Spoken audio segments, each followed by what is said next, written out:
only one left who remembers the infinite Earths. You see, I know the truth.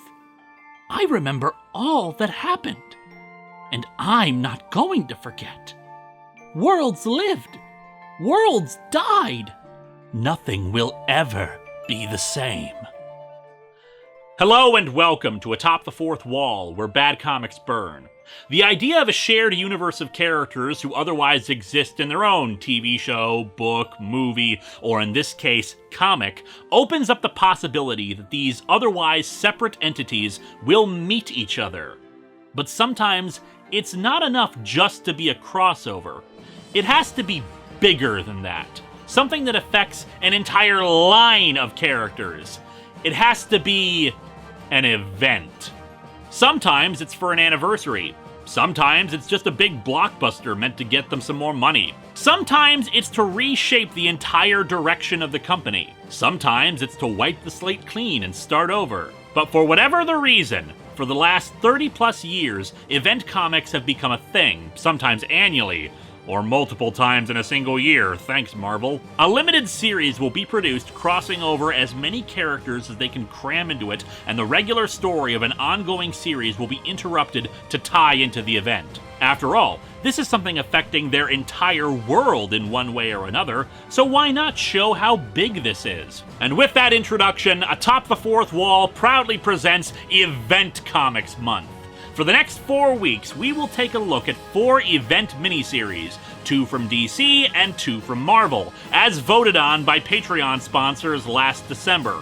What was the very first event is debatable. For the purposes of my list for voting, it required its own limited series, otherwise it's just a crossover storyline and not an event, as well as tie-in issues, few though they may be in some cases. The only exception to this was Marvel's Superhero Contest of Champions from 1982, which many list as the first event comic, despite the lack of any tie-in issues. It's just the 3-issue limited series, plus 2 annuals a few years later that expanded on some stuff. I can get into more of the weird backstory from that another day. We're starting things off with Crisis on Infinite Earths because I've mentioned it several times already on the show, and it's responsible for a lot of problems that still affect DC today.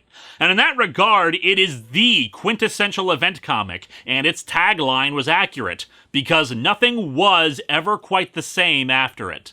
So here's a bit of backstory we have to get into here. One of the reasons for Crisis's existence was to celebrate DC's 50th anniversary. As I've talked about before during Secret Origins Month, comics can be divided into ages: Golden Age, Silver Age, Bronze Age, etc. The Golden Age characters are the very originals. The Silver Age, the reinvention of those characters. It was decided that there would be a clear separation of the two in that they existed in different universes. However, they would cross over. In particular, the Justice League and the Justice Society would have an annual crossover that was usually titled something along the lines of Crisis on Earth 1, Crisis on Earth 3, etc. This brings us to writer and editor Marv Wolfman, who loved those crossovers as a kid and came up with an idea for a villain who would be a threat to all the heroes of the DC universe. Someone who would force all of the good guys in all universes, past, present, and future, to come together and face this challenge. And that villain was called the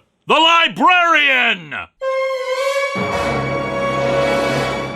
Don't you know the Dewey Decimal System? The actual idea behind the villain did match the name, someone who cataloged all the heroes of Earth, all their abilities and weaknesses, and sold that information to villains. That idea would actually get revised for the revamp of the Calculator, yes, that one, in the 2000s. The problem with having the multiple Earths thing was, for newer readers at the time, a bit confusing because you have 2 guys named Superman who basically have overall the same lives, but one is an older dude with a slightly more curved S. It was decided by the 80s to finally revise DC's history into one continuity and universe to make it more streamlined and simple for readers to get into. Wolfman announced the book in 1981, but he had to research a ton of DC history to make this happen, so the book didn't end up getting published until 1985, which again was more appropriate for DC's 50th. Celebrate the long history of the company with a bold new direction that would set the stage for the next 50 years. A limited series like this was was a big deal, and its success even more so. Marv Wolfman lamented even in 1998 that the success of Crisis had inspired so many big company-wide event books among publishers,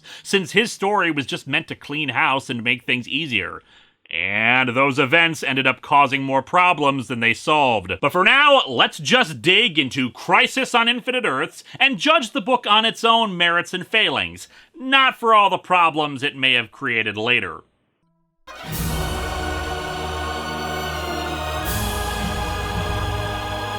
Let's get something out of the way here. Crisis on Infinite Earths is 12 issues long and has a lot of subplots running through it because it's supposed to touch on every aspect of the DC universe. As such, there's going to be a lot I don't bring up, scenes I'm going to flat out ignore just because there isn't enough time per week, nor do you have enough of an attention span to bring up every single thing happening in it. In addition, not looking at the covers. They're all good, and the most popular trade cover is the absolutely beautiful and awe-inspiring Alex Ross cover that pretty much features everybody in the DCU. We begin with the beginning. In the beginning, there is only one, a single black infinitude. Turns out someone forgot to plug the universe in. So cold and dark for so very long that even the burning light was imperceptible. This made cooking s'mores very difficult. But the light grew, and the infinitude shuddered, and the darkness finally screamed, as much in pain as in relief.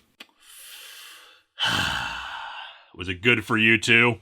And thus the multiverse was born, an infinite amount of worlds all separated by a different vibrational frequency. Basically, everything occupies the same space, but you'd have to alter your internal vibration in order to actually shift into another universe. We cut to one of these alternate Earths that is quickly being consumed by the coconut filling of a Mounds bar. The wall of whiteness consumes everything in its path. Man, now Hollywood is trying to whitewash entire planets. Above the people screaming and fleeing in terror is this dude in a green cloak. He cries and bemoans the fact that there's nowhere these people can go and that this world is being destroyed. There's nothing he can do about it but observe the phenomenon. And as the world is finally completely enveloped by the wall of white, he vanishes, proclaiming that he has to endure this yet again, as he has hundreds now. We then cut to Earth 3, a more well-known parallel universe in the DCU because it's been featured in several stories. This is basically DC's mirror universe, where the heroes are all evil. We saw a newer version of it in Countdown, with the good guy version of the Joker. However, here there is only one hero,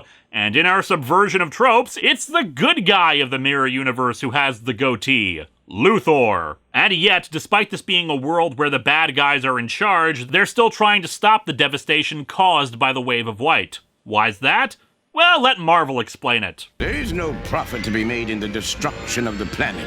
It is very bad for business. Luthor realizes that Earth is doomed. The wall is actually composed of antimatter. On the off chance you're unfamiliar with the concept, antimatter is made of particles, or rather antiparticles, but still, where the normal charges of them are reversed, usually a negative charge. When matter and antimatter collide, they annihilate each other and release energy. Unfortunately, this probably means someone is annihilating universes because they're too cheap to buy some damn batteries. With Earth doomed, he goes to his wife and they decide there is one bit of hope. After Luthor met heroes of other universes, he began work on a prototype device to travel to those other universes. It's conveniently baby-sized, so the two are going to send their son to another reality, and that universe's unique yellow tinting will make him Luthor Man! Well, something of the sort, actually, but yeah, they tearfully send their son to Earth 1, the universe where the Justice League comes from, as their universe is destroyed, leaving only the fresh scent of pine.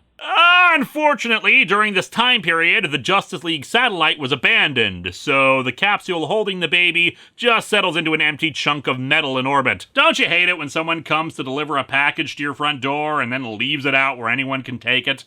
Nearby, another satellite is a lot more active, and observing just how badly things are going in other realities. The guy in charge here is the Monitor, which might sound familiar to those of you who have seen the old Countdown reviews 400 episodes ago. In that case, there were 52 monitors, one for every parallel universe that existed in that future story. It was an interesting concept, full of mystery and intrigue when that was introduced, mainly because there was only one of him in Crisis on Infinite Earths. And that ended up being a huge letdown because all it amounted to was 52 assholes yelling, "We should do something! Should we do something?" at each other for an hour, as opposed to having just one monitor who proudly proclaimed, "I'm gonna do something! In fact, I'm gonna do a lot of things!" While he goes to retrieve the escape pod from Earth 3, he sends his agent, Harbinger, to gather to him an assemblage of heroes and villains from various parallel Earths to combat this threat. Also, there's an unintentional bit of poor layout work in these 2 pages. The title of the issue, The Summoning, is spread across both pages, but because of the way the page folds, they put a huge amount of space between summon and ing. In the trade, it looks fine. In the scans, it's the summon ing. Or maybe the issue is just supposed to be the summon and that ing is another satellite. Anyway, Harbinger, or Lila, which is her real name, is able to split herself into multiple bodies to get several people at once. It's kind of like the White Rabbit from 2 weeks ago, but with more clothes. And thus begins a gathering of forces that goes across time and dimensions. It's a lot, so I won't list them all for you, but as I said, it goes from the past to the future, recruiting Dawnstar from the Legion of Superheroes of the 31st century, whose New 52 version we saw in my review of The Culling, the second person to bear the name Firebrand, a woman from the 1940s, whose modern, idiotic version you might recall from Battle for Bloodhaven, and of course, Blue Beetle Ted Kord, his first appearance in the DC Universe after they bought Charlton's Heroes, who of course you should all be familiar with since I did a freaking huge retrospective on the Blue Beetle last year. However, on one of the excursions to find Arian, the ancient magical lord of Atlantis, which is extra weird because I've been marathoning Stargate Atlantis and a magical ancient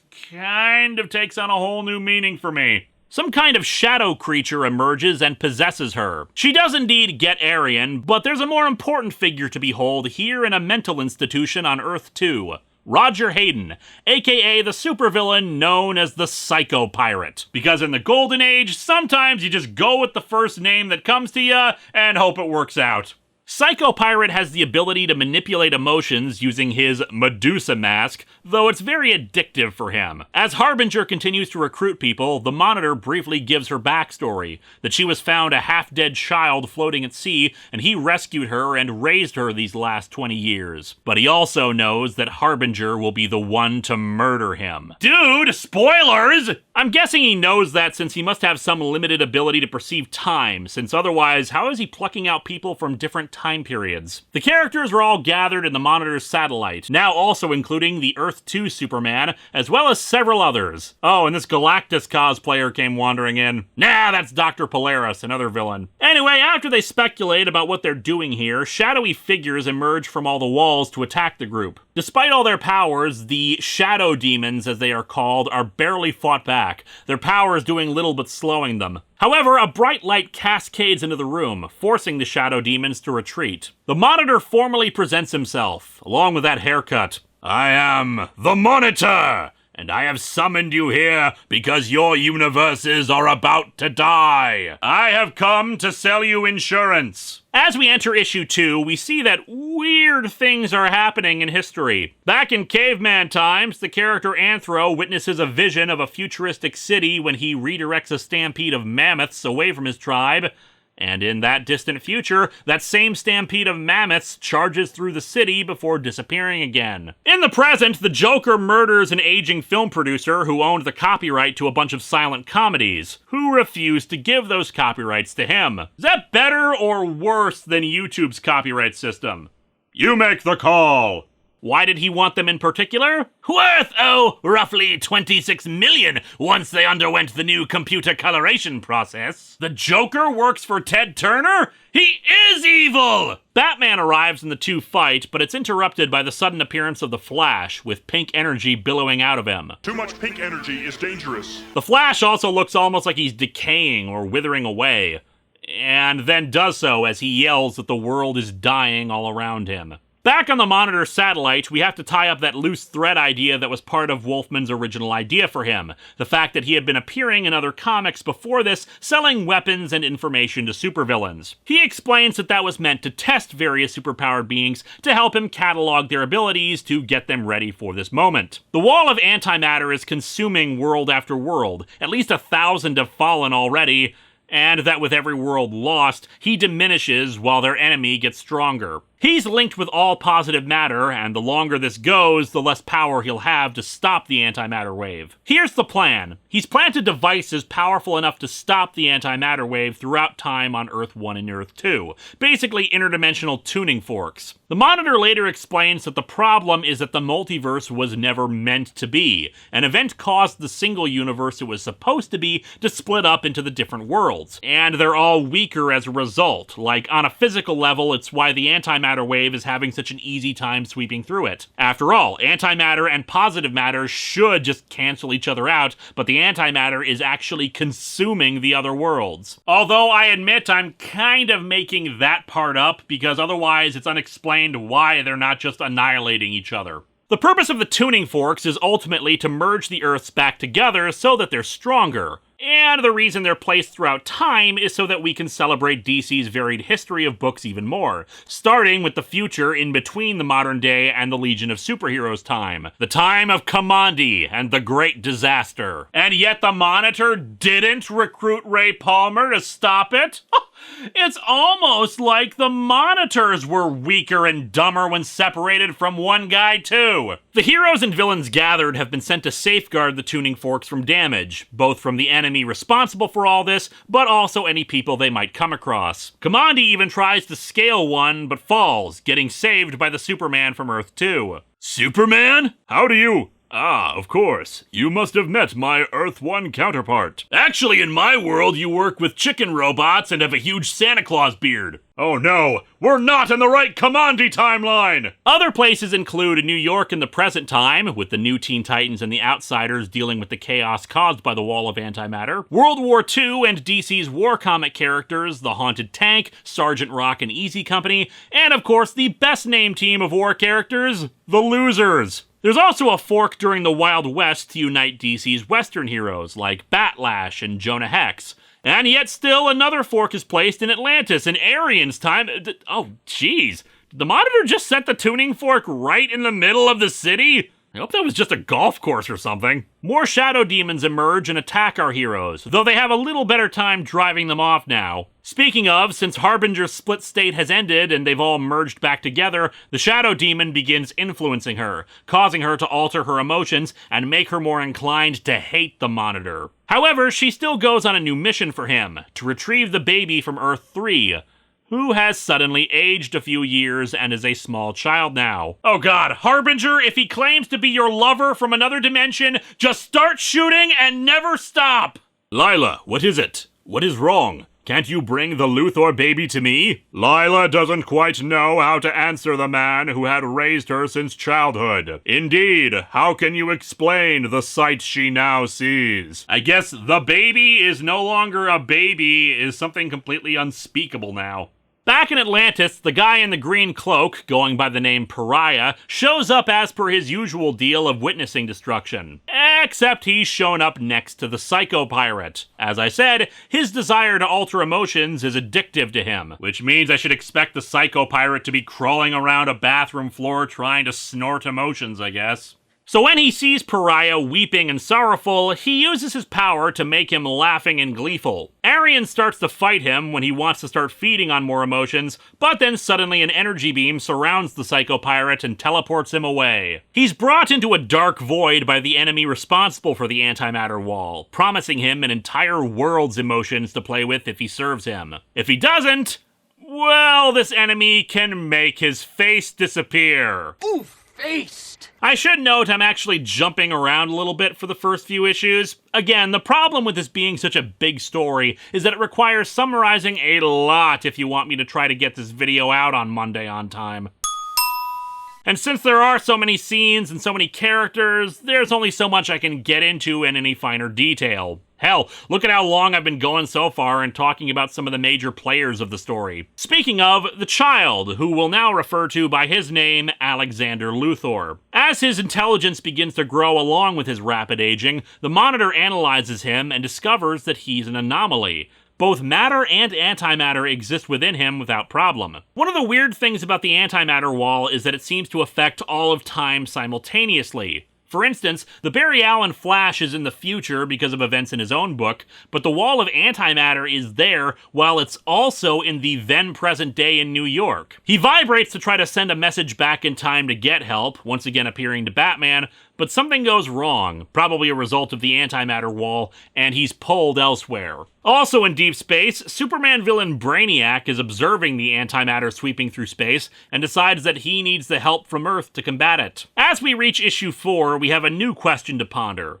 How fast is the antimatter wall actually going? I mean, it's gotta move pretty fast to be going through space to annihilate entire universes, yet on Earth in the present day, Supergirl and Batgirl meet up in Gotham at night, despite us earlier seeing the wall going through New York during the afternoon. Space is warped and time is bendable. Speaking of Supergirl, this gives us a chance to really show the human factor of the story, as Barbara Gordon contemplates how useless she feels without powers compared to Supergirl. That the antimatter wall is so huge and terrifying, and how, well, this really does feel like the end of the world. Mind you, the emotion of the scene is kind of hampered by Supergirl wearing that 80s headband, but hey, they're trying. Pariah arrives on a world created specifically for this story, where a group of nuclear-powered superhumans rule this world and protect it. They try to attack him, blaming him for the antimatter wall, but he's completely invulnerable to harm. And the wall finishes eating up the world, but Pariah figures out that he can take someone with him when he teleports out, so he grabs the queen of this Earth, a woman by the name of Lady Quark. Lady Quark is a very important character, guys. I mean, she's one of the main survivors of this story. She's on the second to last page of the entire miniseries as part of the epilogue,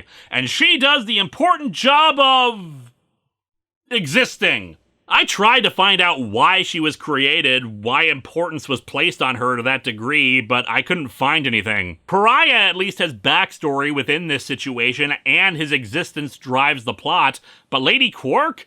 She's just angry and sad about the loss of her world, and that's it. A slightly more important character, though, is Dr. Light, an heroic version with the name to counteract bumbling villain turned icky rapist in Identity Crisis. The Monitor creates her, for some reason, but hey, she's more impactful in the DC universe than Lady Quark was. One thing I haven't really mentioned until now in greater detail is that the antimatter wall is doing more than just absorbing things. It's causing catastrophic weather distortions throughout the planet. The sky is turned red, volcanoes are erupting, earthquakes, fire, the whole 9 yards. Not sure why the antimatter would be doing it, but it just causes more and more chaos for an already chaotic situation. For decades of pessimistic placards announced the world is coming to an end. Today, heralded by hail-filled crimson skies and electrical fury, the world is indeed at its end. Smoke 'em if you got 'em. Pariah is drawn to the Monitor's satellite, where he explains to him that he is the one responsible for saving his life despite his sins. Said sins left unexplained for the time being. And indeed, he's also responsible for his dimension jumping. Before he can get into why, though, the possessed Harbinger finally strikes, killing the Monitor. Everything seems lost at the end of issue 5. The Monitor is dead, Pariah doesn't know how to activate the tuning forks, and the antimatter walls seem to absorb Earths 1 and 2. But at the beginning of issue 6, the unseen enemy tells the Psycho Pirate that something is wrong. Despite the Monitor and the two worlds dying, their power hasn't been added to his own. We also learn that the enemy has the Flash, that he was the one who pulled him away during the time travel, since the Flash is the only being capable of traversing dimensions without aid. Unless, of course, you've downed enough sugar, coffee, cans of Jolt, and Monster energy drinks so that you can see into infinity itself, in which case, yeah, you'd probably vibrate into another dimension.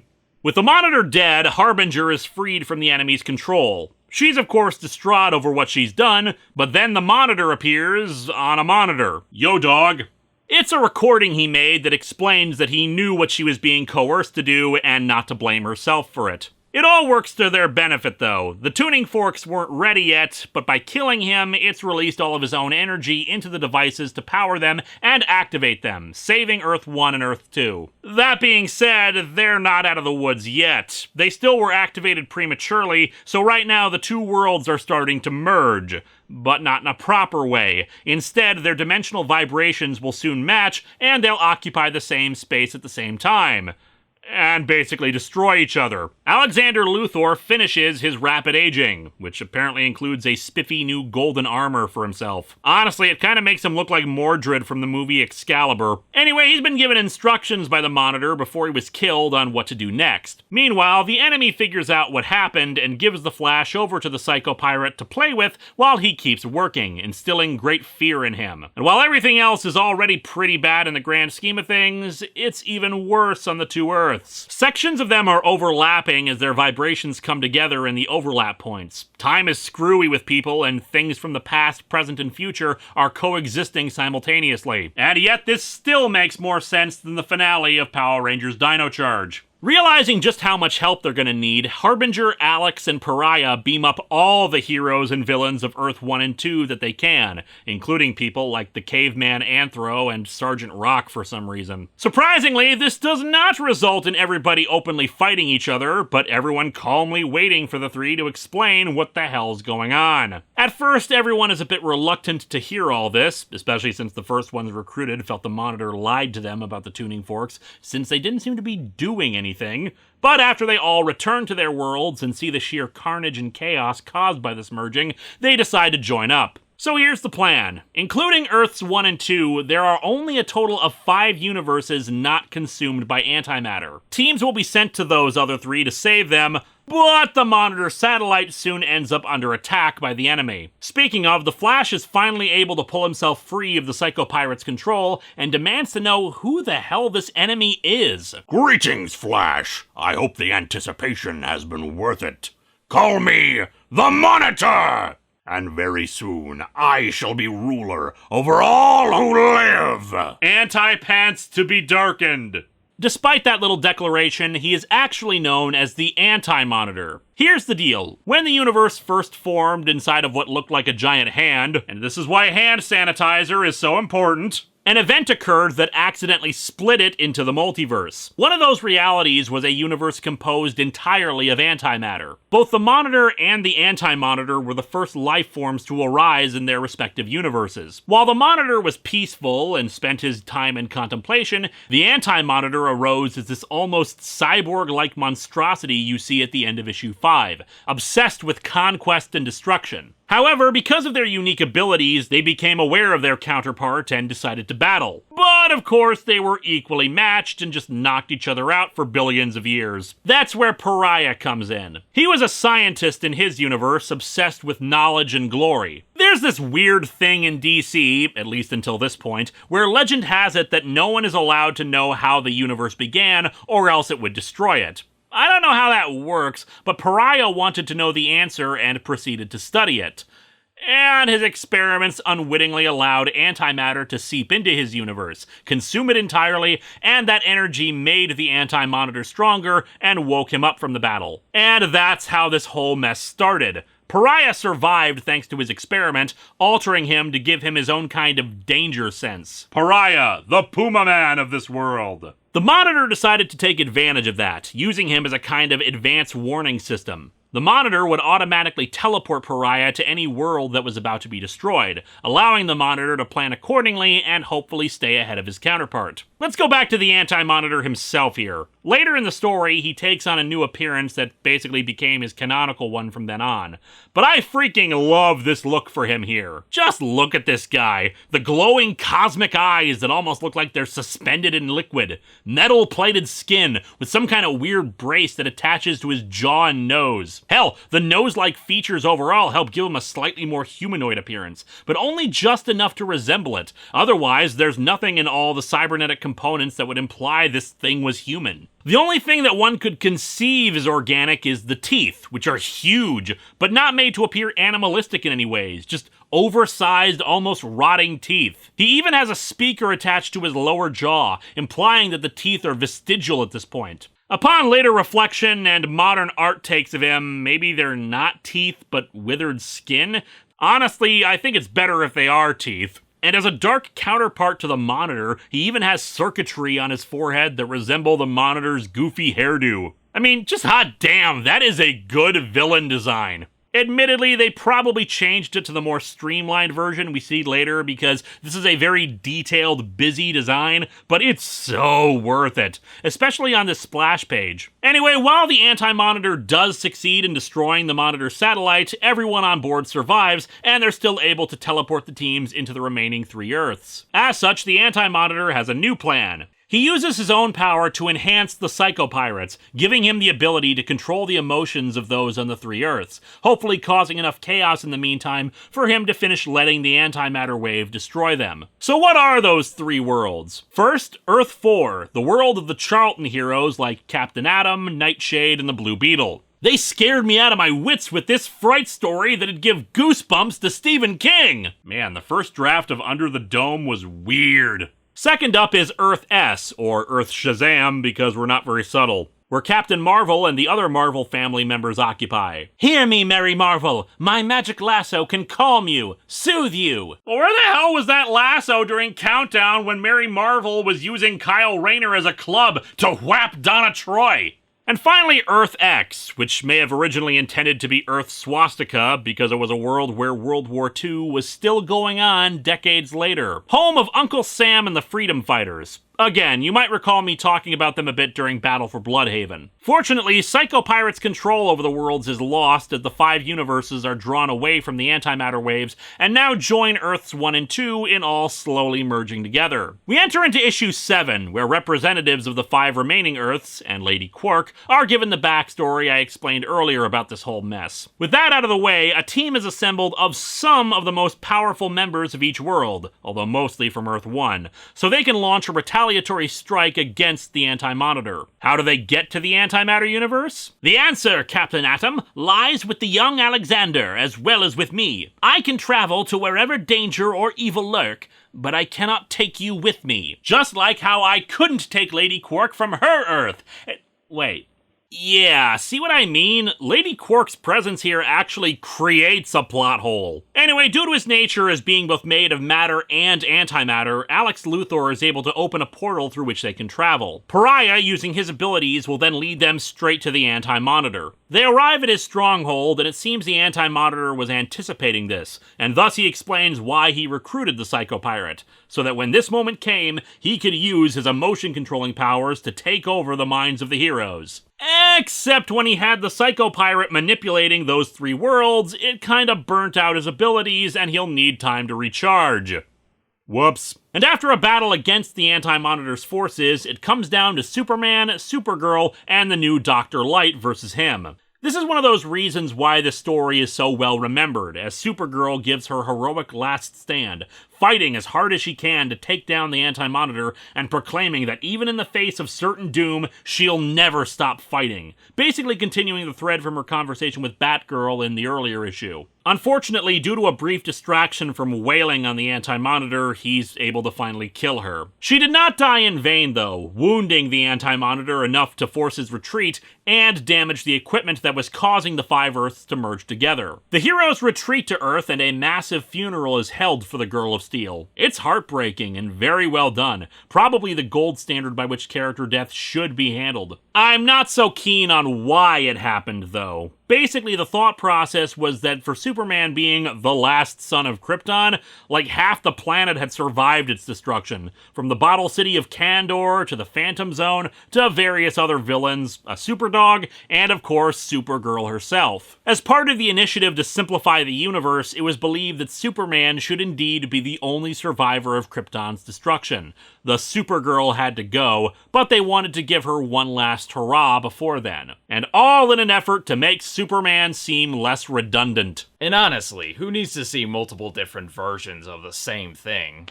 So, in for one hero dying heroically, in for 2, am I right? The Anti-Monitor retreats to the world of Quard, the seat of his empire in the antimatter universe, in his new body that, again, is the one he's more known for. The bullet head body is still cool, and as I said, obviously meant to be more streamlined, but just not as cool as the original one. The 5 Earths have stopped merging, but they're still overlapping. As such, the Anti-Monitor has been in the process of constructing an antimatter cannon, thanks to a slave labor force, to just vaporize the remaining worlds and put an end to all of this. The Flash manages to escape his imprisonment and even overcomes the Psycho Pirate's attempts to get him under control. However, he does have a use for the pirate. After beating the snot out of him, he gets him to use his powers to take control of the Anti-Monitor's goons, the Thunderers, and have them attack their boss. He then comes to the energy source of the cannon, an orb of concentrated antimatter, that begins draining his own energy. With no other choice to dismantle the cannon, he starts going faster and faster, wearing down the weapon the more he travels across it,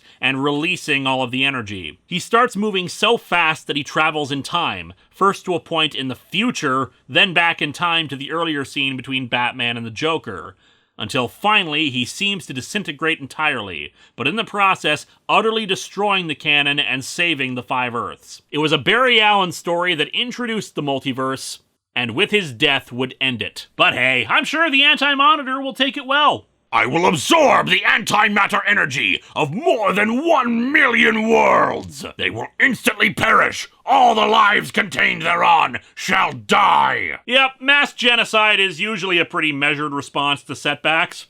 He uses the energy so that he can travel through time, but we'll get to that later. Needless to say, this kind of energy disruption is so great that even the Spectre, God's spirit of vengeance, feels it. As we enter into issue 9, over the last several issues, supervillains from the 5 Earths have been transported away. Where?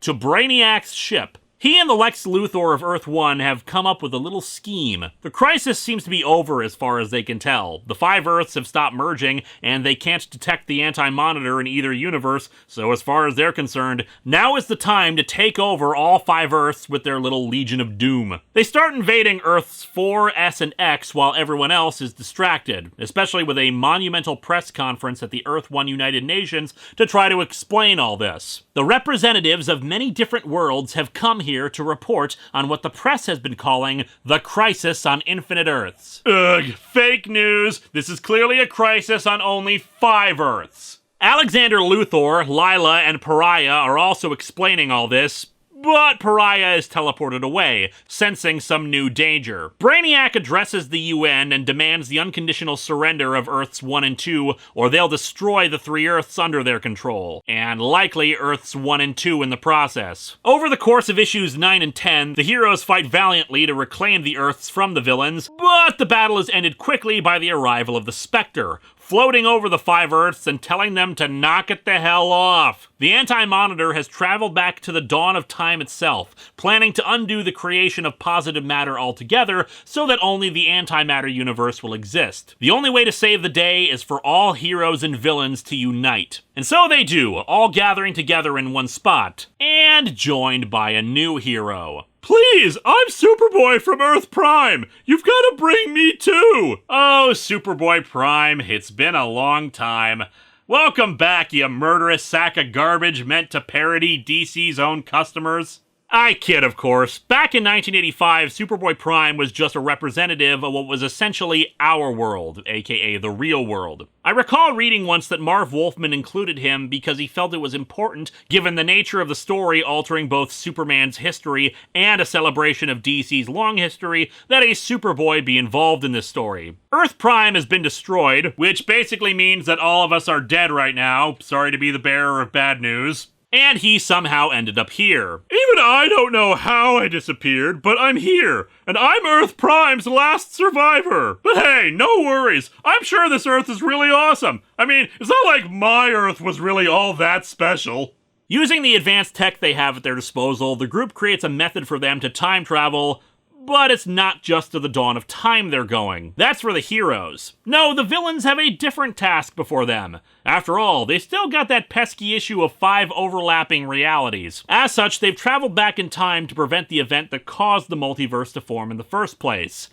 And they fail. The heroes, in the meantime, also fail. The Anti-Monitor expended his own energy traveling through time to get here, so he absorbs the life energy of the heroes to do his thing, preparing to destroy the positive matter universes. But then the Spectre intervenes, aided by a cadre of magic users, imbuing him with even more power. Issue 10 ends with everything around the dawn of time shattering. Man, the universe seems surprisingly fragile if it looks like a baseball can wreck it.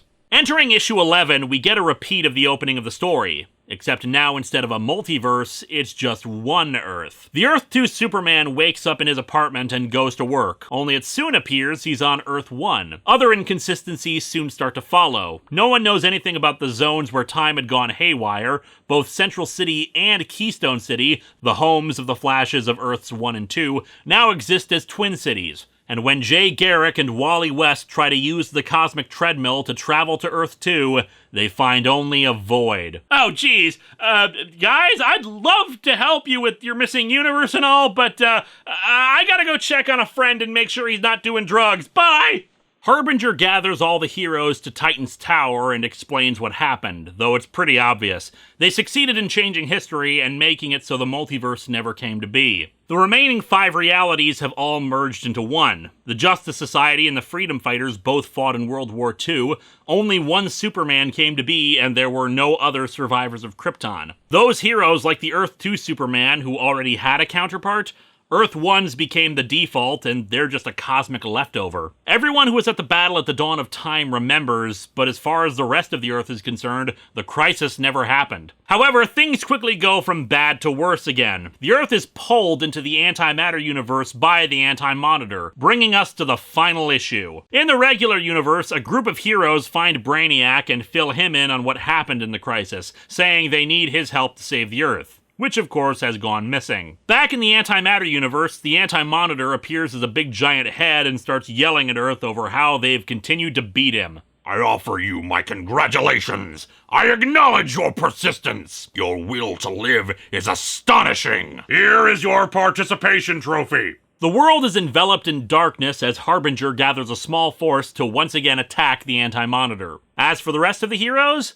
well, the darkness is broken, and that darkness forms into billions of the Anti-Monitor's shadow demons, forcing everyone to combat them. But they're gonna need even more help on this one, and fortunately, Brainiac brings the heroes who found him to the one best suited for a situation like this: Darkseid. Welcome, my friends, to Apocalypse. I am its master, Darkseid the Destroyer. Have you come for the annual Comfy Chair Conference? Heroes start dying left and right from all this, notably Dove of the pair Hawk and Dove, the Earth 2 Huntress and Robin, and Cole, the Teen Titan I mentioned back in March of the Titans, who was created specifically to die here because Marv Wolfman felt bad about killing off other people's characters and felt someone he created should die too. Harbinger's group arrives on Quard, the time-traveling image of the Flash from before, beckoning Wally West over to a sad sight indeed: the Psycho Pirate pulling at the empty costume of the Flash and begging for help. While they engage the Anti-Monitor directly, all of the DC Universe's sorcerers use their powers to take in all the shadow demons on Earth and expel them, giving Earth a chance to recover. Unfortunately, that also puts them in a prime position to help the Anti-Monitor when the heroes finally seem to defeat him, and he absorbs all the shadow demons at once to regain his strength again. The Earth 2 Superman forces everyone else to go return to the positive matter universe with Earth, making the last stand against the Anti-Monitor. However, 2 remain to help: Superboy Prime and Alexander Luthor. Alex is especially key. Darkseid is able to access Alex using New God technology and channels energy from Apocalypse through his eyes, damaging the Anti-Monitor even further. The dude takes like 4 or 5 different fake-out deaths to the point where he's just a screaming, angry cloud saying Superman will die, until finally the Earth 2 Superman, the original Golden Age hero, I am a man, punches the Anti-Monitor. Due to some of the consequences of battle, a nearby sun will explode and kill the 3. Even Superboy Prime saying he's okay dying, knowing that they saved everything. Yep, I think that kid's destined to go down in history as a real hero, boy howdy.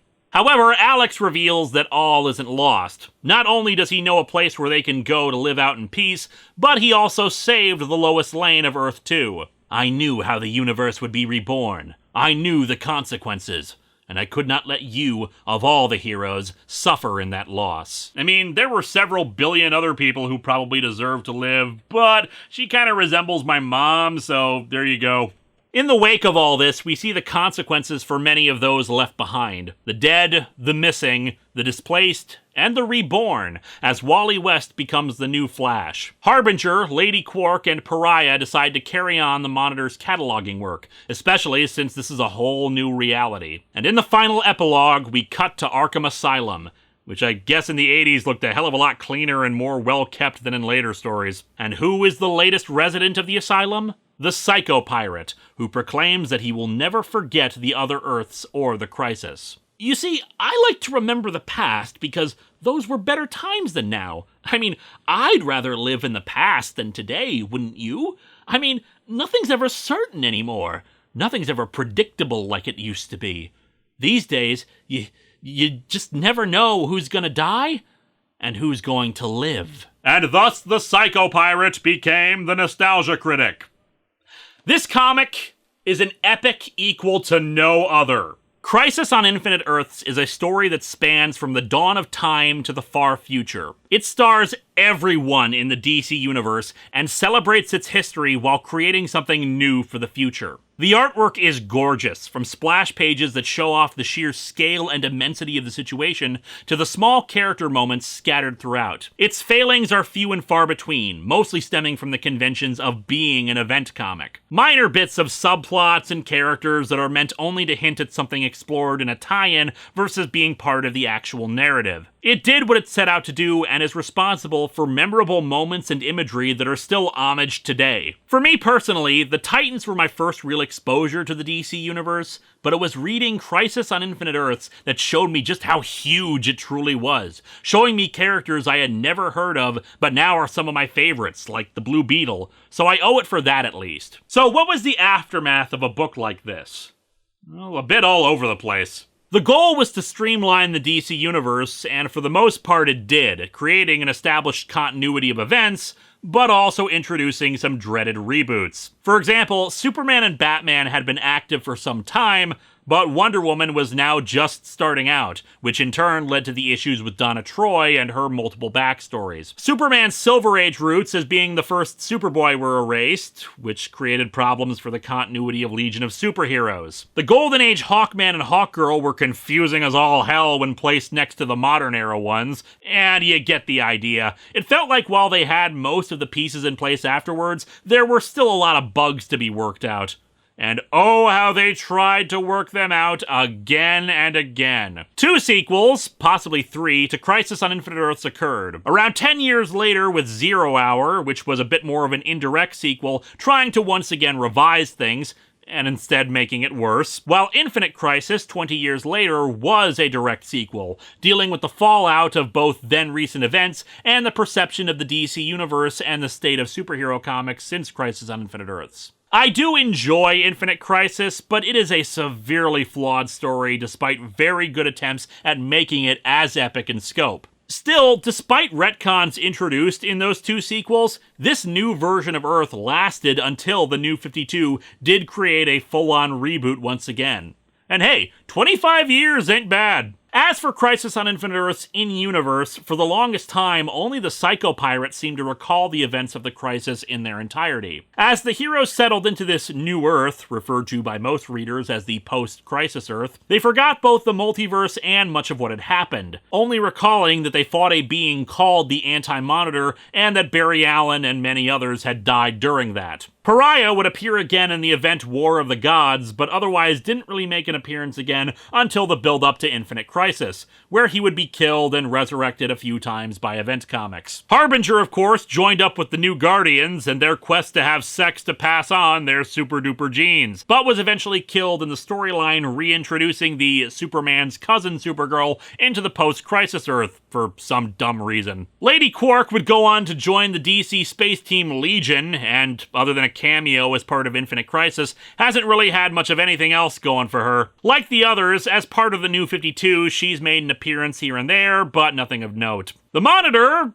Well, we all know what happened there. Thanks, Countdown. As for the Anti-Monitor, he actually remained dead a pretty long time, 22 years, being reborn during the Green Lantern crossover Sinestro Corps War. Before he could do anything major, the New 52 happened, and he was reintroduced as part of a Justice League storyline called Darkseid War. He was given a new backstory, and a lame one at that, tying him more into the mythology of the new gods and giving him a more humanoid appearance that frankly makes him look more like a ripoff of Marvel's Apocalypse. As for the Psycho Pirate, well, that's a long story there too.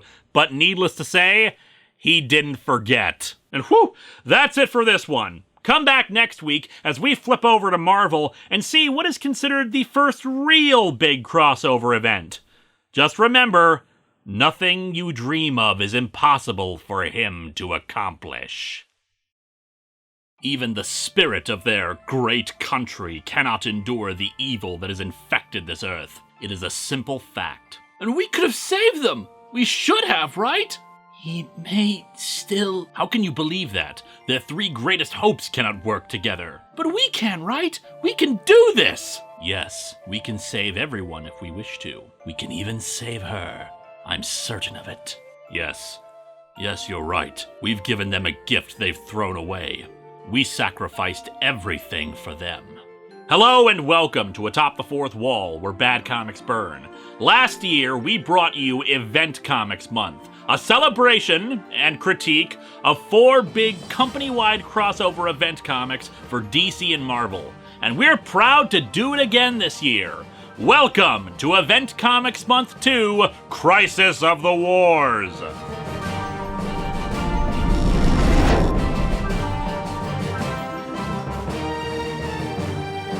As with last year's Event Comics Month, the selections were voted on by patrons, picking 2 DC and 2 Marvel. And you'll be happy to know that in the full wisdom of the Big Two, they added a crap ton more events just in a single year that I could cover. Hell, there were more that I could have added, but for various reasons I cut them out. Some for being too recent, and others because I planned on covering them in a different way. There were originally 5 new potential events from Marvel. But you know, event fatigue couldn't possibly be a real thing that affects comic book sales. But in any case, here we are with the first selection, Infinite Crisis, the direct sequel to Crisis on Infinite Earths, released 20 years after it. By the way, in the voting for Event Comics Month 2, this wasn't even close. Infinite Crisis won the most votes by a huge margin among both companies, even against Infinity War, which has the name value for the friggin' movie coming soon. Like, holy crap, you guys really wanted to see me cover this one! I should note that there is an event comic that's a bit of a pseudo-sequel to Crisis on Infinite Earths, 0 Hour, but it's only that they really mention the original Crisis, and there's a big wall of white. Otherwise, its story is completely unrelated. For Infinite Crisis, there was a huge amount of build-up for it and several storylines that converged on it, in particular 4 miniseries. I've talked a little bit about this before, both in my 15 Things Wrong with Identity Crisis video, but also the Blue Beetle retrospective. As such, before we get to the event itself, we need to talk about all the things that led into it. Let's start with the OMAC project. In Identity Crisis, it was revealed that in the past, the Justice League had altered the mind of the villain Dr. Light to make him less of a threat. Batman had come in unexpectedly and tried to stop them, so they erased his memory of it happening. When Batman eventually found out what they did, he created a massive satellite network called Brother Eye to monitor all of Earth's superpowered population because he felt he couldn't trust other heroes anymore. Unfortunately, Maxwell Lord had his switch flipped to evil and took control of the satellites,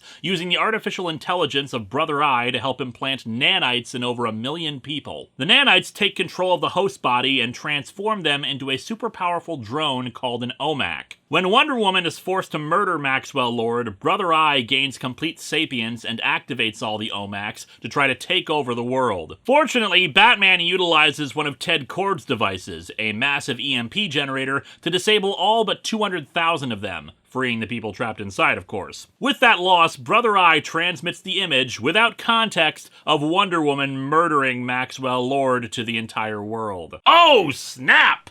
At the same time, things were afoot in the magic world in the miniseries Day of Vengeance. The Spectre, lacking a host after Hal Jordan had been resurrected, had kind of just been wandering aimlessly, directionless. However, direction soon came from an unlikely source. Jean Loring, you'll recall, was in Arkham Asylum after the events of Identity Crisis. Somehow she came in contact with the Black Diamond of Eclipso, the spirit of divine vengeance who got fired and the Spectre took over. Eclipso convinced the Spectre that the true source of evil in the world was magic, and as such the Spectre went on a quest to murder every magic user in the DCU. A team of magic-based heroes joined together to counter the two, able to send Eclipso into orbit around the sun, since Eclipso's power is weakened by daylight, but were unable to stop the Spectre. The Spectre murdered the wizard Shazam, but when it then tried to kill Naboo, the powerful Lord of Order, who is basically also Dr. Fate, it's complicated, God finally takes notice of what's going on and sent the Spectre into a new host as punishment. It was less a day of vengeance and more a day of literal Deus Ex Machina. The miniseries with the least bit of connection to what's going on is Rann-Thanagar War. Long story short, too late! Hawkman's original homeworld of Thanagar is destroyed, and its population is transported to the alien world Rann, home of superhero Adam Strange, as refugees. Various forces bring the two populations to war, but in the conclusion, a massive tear in the space-time continuum opens up in their star system, with dozens of alien factions still engaged in fighting. And finally, that brings us to Villains United. Once it got out among the supervillain population what happened to Dr. Light, which makes me think of supervillains having their own kind of news show they watch, like having evil anchormen and everything. Lex Luthor organized all the supervillains into a massive secret society to combat the heroes out of fear that they'd do this again. Of course, being villains, they had to be dicks about it. If you refused to join up, you were killed. However, a group of 6 second-string villains, called the Secret Six, banded together under a mysterious figure called Mockingbird to resist the society. Surprisingly, this is the miniseries that had the most connections to what was going on. First of all, Lady Quark, that character created in Crisis on Infinite Earths, and one of the only survivors of the multiverse,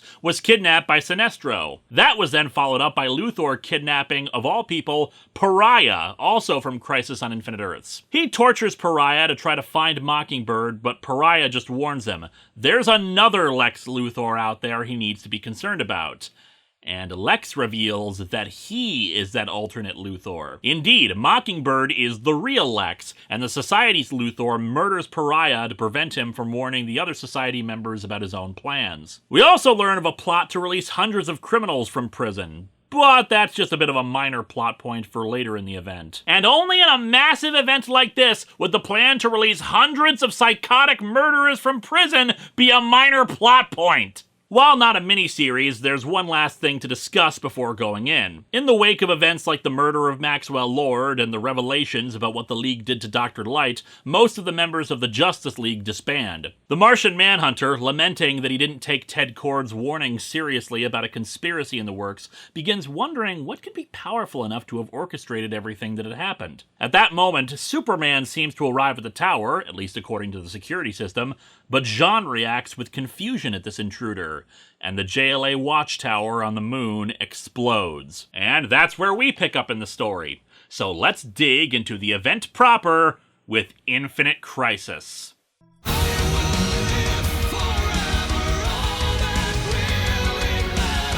This is a 7-issue series, and I'm reading from a trade, and this is how late we're starting, so yeah, no looking at the covers. We open in space. Why are we here? They've forgotten, haven't they? Oh, be quiet! I totally remember where we parked! We close in on the moon and the still flaming ruins of the JLA watchtower, where Superman is flying in. Despite the damage, the atmospheric force field around the tower is just barely operating, and he meets up with Batman, who's recovering the watchtower's black box. Supes can't find the Martian Manhunter anywhere. Based on the fact that the teleporter was used just before the tower exploded, they know it wasn't some accident. Batman gets the black box. More spying? That satellite wasn't enough? Don't be naive, Clark. This is simple security. Gotta go with Batman here. It's your own damn security system he's checking. What the hell? However, Wonder Woman arrives and proclaims that nothing's simple. You don't belong here, Diana. None of us do, Bruce. Why not? While a figure watches from the shadows, the three argue about the fact that people are now getting scared of superheroes because of the contextless images of Wonder Woman killing a man constantly being broadcast across the world. I wasn't reading Wonder Woman at the time, but I have to wonder if, being a public figure, she never held a press conference and, explained that context? Because this isn't the first time Wendy murdered something on live TV. Killed a Medusa once, a perfectly intelligent one, and it's not like some obscure Silver Age story where it happened. It was a year before this miniseries. The difference is there was at least a little bit of context to what was happening so people could understand, oh, hey, she's decapitating someone evil. But speaking of that image, we cut to Smallville, where Superboy, aka Connor Kent, is watching TV and sees that particular image. Time for backstory! Even more of it! Yeah, if that long introduction wasn't enough, there's more stuff going on here. A double-edged sword to this whole thing is that this has been building up for quite a while now in individual books, with storylines that end up having conclusions right here. For Power Girl in the pages of JSA and her own miniseries, the individual miniseries and their various effects on characters, and most especially here with Connor Kent. And to be fair, you shouldn't always write with the expectation that some newcomer is going to pick up your book. Sure, every comic is someone's first, but not every comic is the first story either. So in this case, the reason why Connor is hanging out with Ma and Pa Kent is because of a crossover between Teen Titans and Outsiders. A storyline in that was the revelation that Connor was not just a clone of Superman, but of Lex Luthor as well. Of course! Don't you know anything about science? Lex apparently also put a sleeper program inside of Connor's mind to activate upon his command that turned him evil and hijinks ensued. Since his mind got returned to normal, he's been in a self-imposed exile out of fear of hurting anybody else. Ma Kent is here to encourage him to go help the Teen Titans, who are currently on TV fighting both demons and Omax. Also, turns out a Titans communicator is just a drink coaster with a T on it. Like, are there dials and buttons on the other side? Because if there aren't, then my cell phone is more advanced than superhero gear. Anyway, Ma Kent almost gets Connor to do the heroic thing, but then the news mentions Lex Luthor being a murder suspect of a pilot. Minor bit of backstory there is that Luthor was actually president for a few years, until he put on a big green power suit and tried to fight Superman over Metropolis, which in my humble opinion is something we should see more of in political discourse. So yeah, while Connor buttons up his shirt, a group of figures in silhouette watch not just him, but various other things happening in the DCU in their rather inconveniently shaped wall of TVs here, as various heroes and villains battle it out across the planet. One of the four thinks Connor will eventually step up, but another thinks that if they don't get involved soon, Earth is doomed. We cut over to Bloodhaven, where the then recently resurrected Donna Troy is meeting with Nightwing, Starfire, and Supergirl. Yes, even Donna Troy's death and resurrection was part of the build-up to Infinite Crisis. And by the way, we're only 7 pages into the first issue, and so far I've spent more time in this episode talking about all the backstory for it. Episodes like this are why I don't have the continuity alarm anymore. I repurposed it. During her Resurrection miniseries, the Titans of Greek myth were trying to flee the universe because they knew something was up. Donna is assembling a team to go and try to figure that out. Nightwing and Starfire have a moment. A man from Earth and a princess from an alien world. I've watched their relationship with a vested interest over the years. A lot of interest. And a lot of tissues. The two depart, and the artwork is kind of ambiguous whether or not the two kiss, but Dick seems to push Corey away and swing off. But maybe love is powerless here. Maybe love is too weak. Nightwing leaping at the reader crotch first, however, will always be powerful. An Omac emerges from a homeless guy and vaporizes a minor supervillain called the Ratcatcher before Nightwing can intercede. The Omac spots him, but a new command arrives, summoning all the Omacs in Bloodhaven to head elsewhere. And of course, in a deliberate callback to Crisis on Infinite Earths, the sky has turned red, and the Omacs filling the sky are very similar looking to the Anti-Monitor's shadow demons. Also, the moon is huge! I have less of a problem with that here than in Badrock because, well, let's face it, during this crisis, everything is going nuts. I can believe the moon crashing into the Earth is just on a checklist of everything going wrong. We cut to the Polaris Galaxy and that massive battle between Ran and Thanagar's forces that I mentioned earlier. But that's not what's important here. What is that massive tear in the space-time continuum. Over on Oa, homeworld of the Green Lanterns, the Guardians of the Universe discuss the fact that a bunch of other weird stuff has happened. Planets have changed their locations, others destroyed, but most bizarre of all, Oa used to be the exact center of the universe, but now this anomaly is. On the plus side, rental prices will go down. Over to Gotham City, the events of Day of Vengeance finish up as the Rock of Eternity explodes, sending debris everywhere and unleashing the 7 deadly enemies of man. And then over to 20 miles south of Metropolis, where we see Uncle Sam and the Freedom Fighters. I talked about them a bit back in the Battle for Bloodhaven reviews, Battle for Bloodhaven itself being a mini-series in the aftermath of Infinite Crisis, so basically time is an infinite loop, I guess. More or less, they were a group of characters from Quality Comics that got bought out by DC and, up until Crisis on Infinite Earths, fought in a world where World War II was still going on to the present day. Post-Crisis, they became a super team that fought in World War II alongside the Justice Society, and then regrouped later here and there in modern times. The group has been investigating the Secret Society. They know they held a meeting here recently and think they might be able to pick up a trail on them,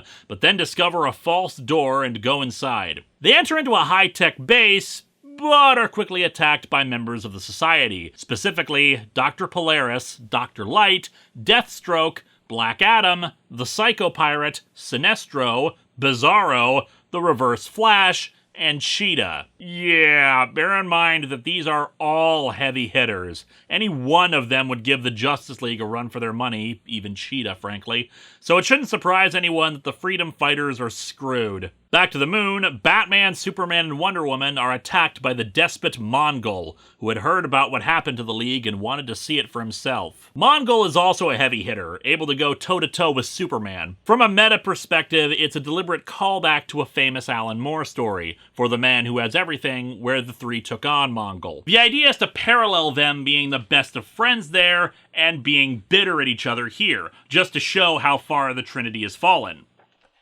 Or maybe it's just a sign that they need Robin with them, since he was in the original story too. The Freedom Fighters are basically slaughtered, which sadly includes former Titans member Damage. He does survive this, but is scarred and very, very bitter afterwards and goes all grimdark and stuff. And then there's poor Phantom Lady, who was already stuck with the very revealing outfit, and then Deathstroke shoves a phallic symbol through her chest and bleeding cleavage. Classy. It's a point I'll get back to later. The fight with Mongol continues. This is one of those occasions where I have to remind people of why I say I'm reading from a trade at the beginning. Not just because the cover of a trade has a different purpose and effect than an individual issue, but because the scans I have are from the individual issues released. And the trade has several differences. Mongol is down for the count, and 1D swings her sword down at him, yelling that she's gonna keep him down. Superman blocks the sword, and Batman asks what she's doing. In the original issue, she says, "What did you think I was going to do?" implying very clearly that she was going to kill him. Wisely, the trade alters that to, "What did you think I was going to do? Kill him? I was going to pin him to the floor." Through his skull, obviously! I mean, why else would I be swinging at his head like that? Artistic errors aside, that is a better change. While Wonder Woman is the member of the Trinity willing to kill, it's not like she's bloodthirsty and always willing to slaughter her enemies. Supes declares that he doesn't know who she is anymore. Neither did this book's writer Jeff Johns, but we'll get into that later. Mongol tosses them all aside and makes a run for it, somehow managing to reach a teleporter and escape. And it's really a bad sign when we see Superman just floating there while he's running, and he couldn't just knock him on the back of the head or anything. But yeah, the three argue. They're indignant about 1D murdering Maxwell Lord. They're indignant about Batman's satellite network. They're indignant about Superman. What was their hang-up with Superman? You're Superman. I know that. Then start acting like it. All hell is broken loose, and you're on the moon with me? The world needs you, and for you, it's about setting an example. Everyone looks up to you. They listen to you. If you tell them to fight, they'll fight. Fighting what? Yeah, Superman should be going around helping people, but he's technically doing that right now, trying to find out who blew up the Watchtower and looking for the Martian Manhunter. What is the problem here? Yeah, Superman's baggage of not inspiring people is the weakest of the three, because it's not like he's doing anything different. It'd be one thing if he had committed some great sin, something that would actually divide him from the others, but he's Superman. He hasn't done anything wrong here. It's just, you've got to inspire people, Clark, by doing things. I don't know what things, just do them. Still, Batman does get the final line. But they need to be inspired. And let's face it, Superman, the last time you really inspired anyone was when you were dead. And the Bat Dick proceeds to walk away, dropping a mic and playing Turn Down for What on the MP3 player in his utility belt. The three separate. So, just to recap so far, the Freedom Fighters are dead or dying, the Rock of Eternity has exploded over Gotham, raining debris and hellish evils upon the world, half the universe is at war with the other half as the space-time continuum decides to play Rearrange the Furniture, the skies have turned red, OMACs are gathering for some nefarious purpose, and the three greatest superheroes in the DC universe can't get along with each other. This must be Thursday. I never could get the hang of Thursdays. And so the four in silhouette finish their debate, with the one still thinking that the heroes will overcome all this, but the rest deciding, no, they have to take action. One of them starts punching at the crystalline walls that have been showing them these events. We've given them a gift they've thrown away. We sacrificed everything for them. Could have at least gotten a thank you card, damn it! And so the figure finally shatters the wall, and they stand revealed at the end of issue 1. Alexander Luthor, Superboy Prime, Lois Lane of Earth 2, and of course, the Superman of Earth 2, the four survivors of the original Crisis on Infinite Earths, last seen entering some kind of beautiful realm at the end of that story, which it looks like they just broke. I don't think they're gonna get the deposit back. Now this looks like a job for Superman. All this glass I just shattered, now this looks like a job for Lois Lane.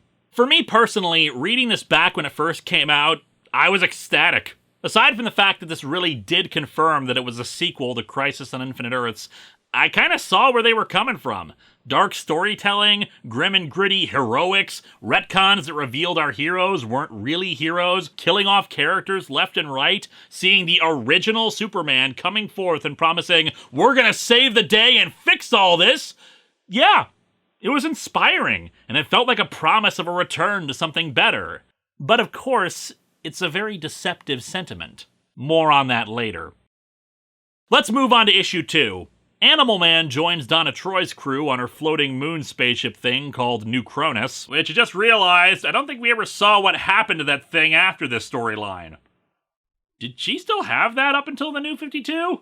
The crew includes her, Cyborg, Starfire, Firestorm, Shift, Bumblebee, the Herald, Animal Man, Red Tornado, Airwave, the Alan Scott Green Lantern, Jade, and Supergirl. Pay very close attention to this group. I think they're going to contribute a lot to this story. We cut over to Metropolis, where a bunch of secret society villains are fighting Power Girl. That includes the Psycho Pirate, who reveals that they've been dispatched by Luthor to capture her alive. Fortunately, the villains are quickly dealt with by the Earth 2 Superman, who greets her. As a reminder, Power Girl was the Supergirl from Earth 2, and she ended up surviving the crisis, but the writers and editors kept trying to come up with new backstories for her that never stuck. Over at the Daily Planet, Lois finds Clark sulking as he looks at some old newspaper headlines, in particular the one showing his death. Bruce is right, Lois. He's always right. Maybe rock and roll is what's causing all this. Having heard about what happened to the Freedom Fighters, Clark decides to head out and try to find the Society. Speaking of said Society, they report to the alternate Luthor their failure to capture Power Girl, but he says it's okay, they have a contingency plan for her. They're also having trouble finding a member of the Marvel family. Hey, check Gotham, we saw him crash into a police car in issue 1. But the alternate Luthor says, screw it, they're out of time, so just bring Black Adam to him. He claims it's for a machine that'll mind wipe all the heroes, but there's obviously something else afoot. We see that the actual Lex Luthor is monitoring these transmissions and standing in the middle of the Arctic. However, we also see that he's having problems thinking and concentrating. His concentration returns, though, when he sees the Earth 2 Superman and Power Girl flying overhead. Nothing like a hate boner for Superman to keep a guy focused. And maybe to a lesser extent a regular boner for Power Girl, but let's face it, it's Lex. The hate boner wins out. The Earth 2 Superman brings Power Girl to meet the others. This is Superboy. Actually, you could call me Superboy Prime. Wow, and now I'm the one with the boner.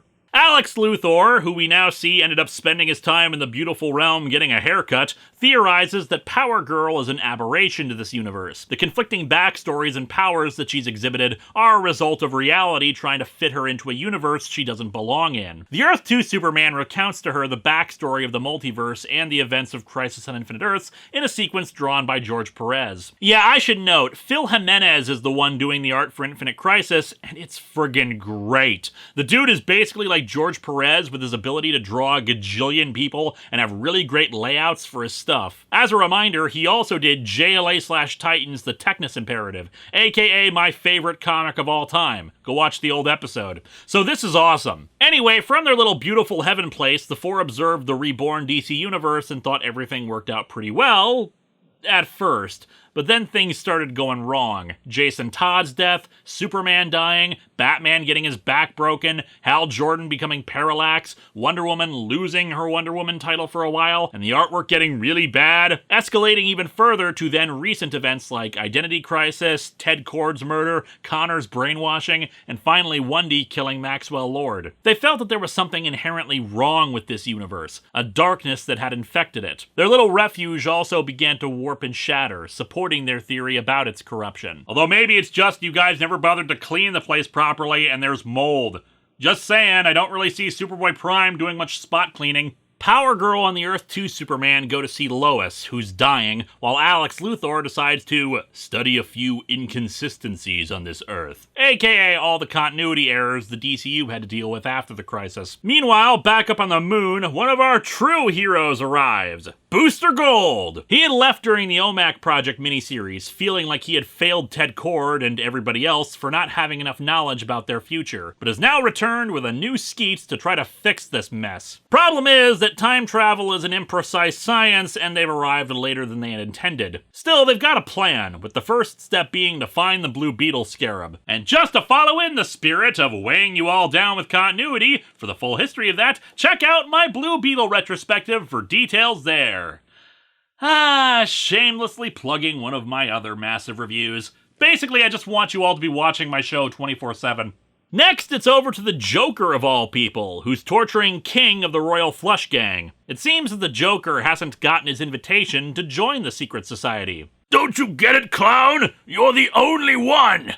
You're the only one they don't want! Well, I mean, you and One-Face. That guy's messed up even for us. Joker does not take kindly to that and zaps the guy. When Lois and Power Girl touch, all of her memories of Earth 2 come back, which is never explained. It would be really neat if this entire situation could be resolved by just having the Earth 2 Superman poke people. In the Batcave, Batman is trying to analyze the Watchtower black box, but it's been damaged and it will take some time for the files to be recovered. Alfred tries to treat his wounds, but Bat slaps his hand away and screams at him to come back later. It really shows how far Bruce has fallen at this point. Not helped by a call from Brother Eye, who's all like, "Why don't you like what I'm doing, Dad? I'm just trying to stop the metahumans from acting unlawfully just like you told me to." We see that the Omacs have been sent to Themyscira to massacre all the Amazons. For some reason. Yeah, Brother Eye called out Wonder Woman specifically, but why it wants to kill off all the Amazons is unclear, especially when you realize that alongside the super weaponry they have, they're also still fighting with bows and arrows. Maybe Brother Eye knows the future and is trying to prevent Amazon's attack from happening. And so, issue 2 ends with the Earth 2 Superman explaining what they can do to save Lois's life, as well as fix this corrupted Earth. When Crisis on Infinite Earths ended, Earth 1 became the main Earth everything was folded into. So now, their only chance is to change that.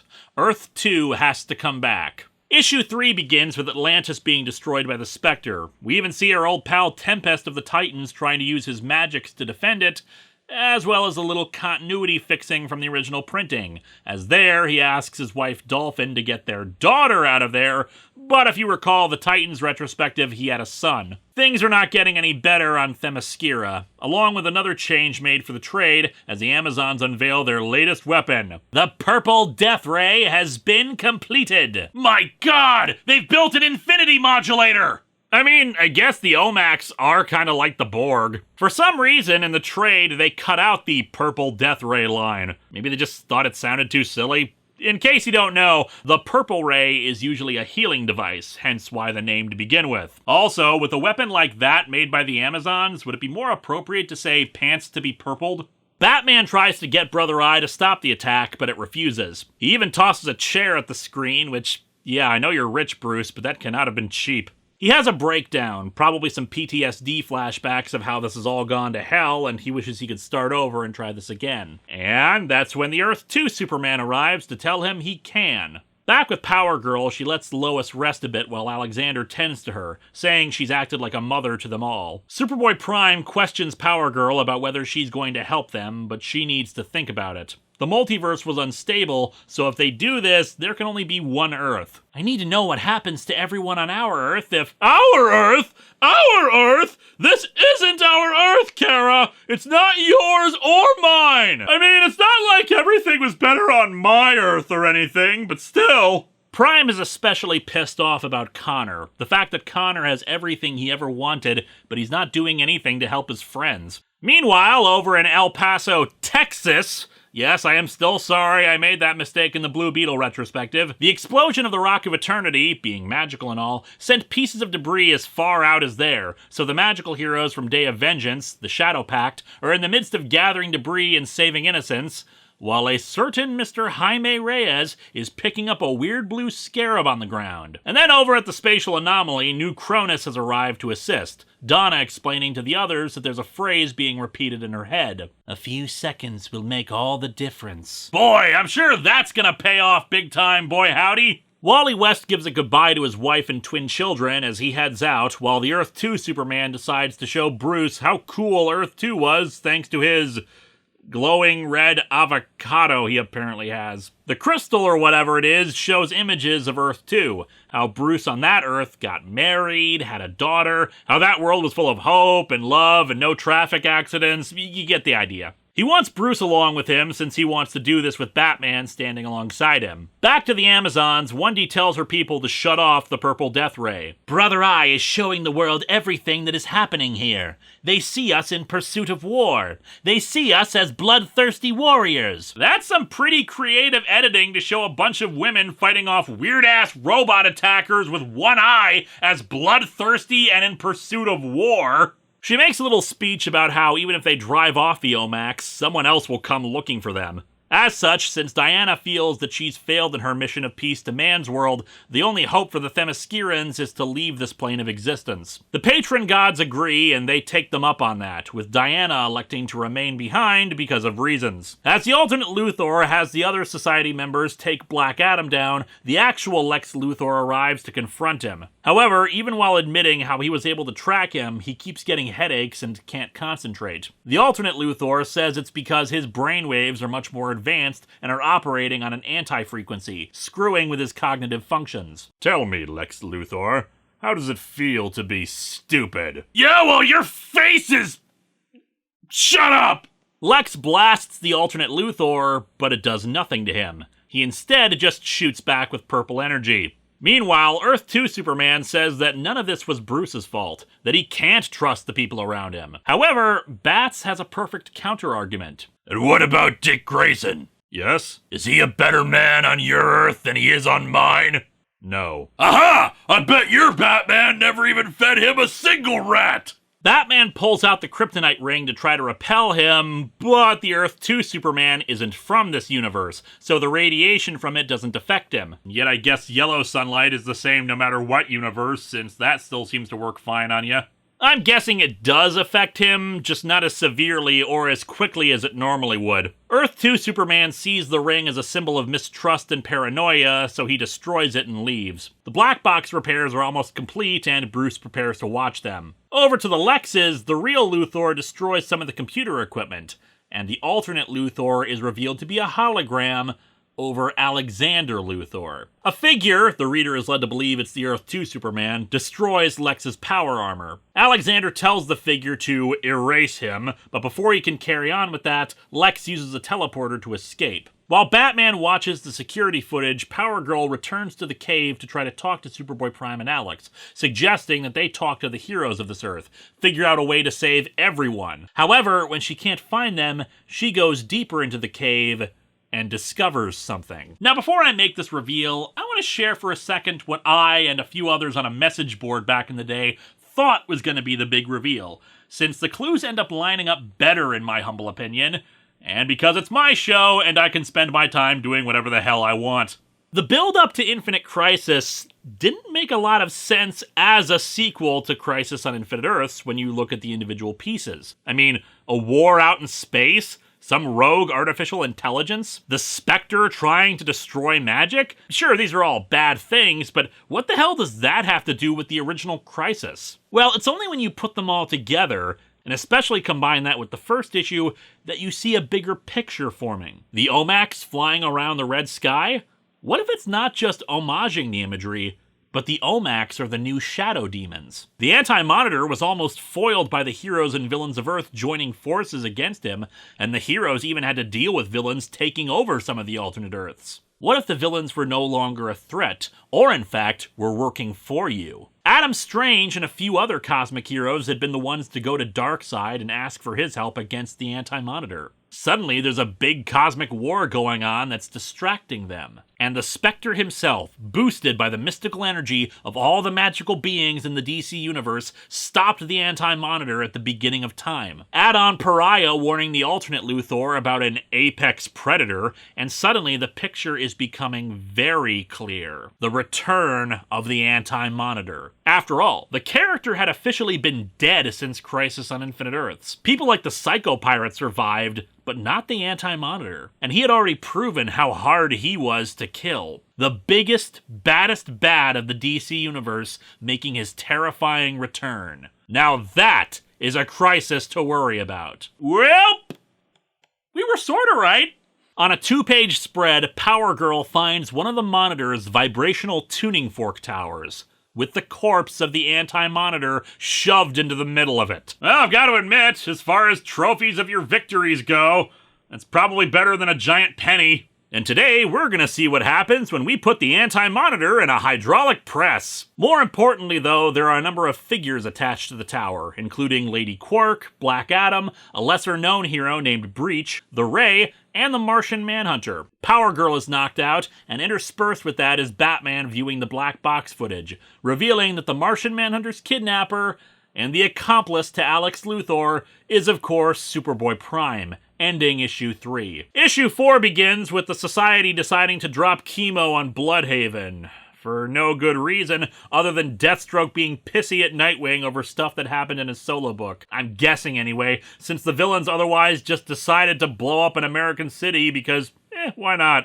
Fortunately, Bloodhaven is back at the time of this video thanks to DC Rebirth, but man oh man was destroying Bloodhaven just such a dumb idea. I get why they did it. One of the original plans for Infinite Crisis was to kill Dick Grayson. There was a thought that it was hard to place the age of characters like Bruce Wayne because he not only had a sidekick who was now an adult, but he had another teenager he was training too. So the idea was, hey, let's kill this in-between generation and hope nobody remembers they exist because how dare Bruce be 40? As a reminder, even at this point, the majority of readers were people who were long-time fans, so it's not like they were just going to forget the original Robin!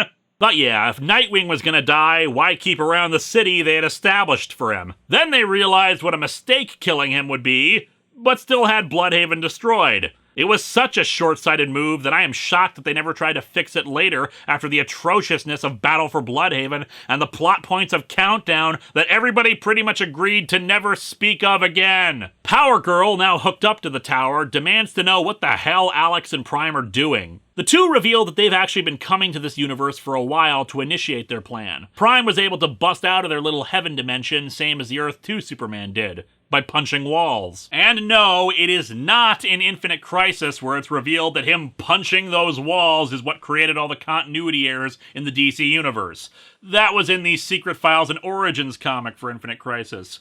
What's sad is that even if that had been a thing in this book, it's not even in the top 10 silliest things we've ever seen on this show. And thus he explains how the disparate elements really connect. His machine requires various superpowered individuals to work, so he created the Society to collect those individuals. Those individuals originate from different worlds in the multiverse. He recruited the Psycho Pirate and had him give Jean Loring the Eclipso Diamond, in turn getting her to get the Spectre on his quest, creating a bunch of raw magical energy to power his machine. Which is really funny when you realize he subcontracted out this job to the Psycho Pirate, who subcontracted it out to Jean Loring, who in turn subcontracted it out again to the Spectre.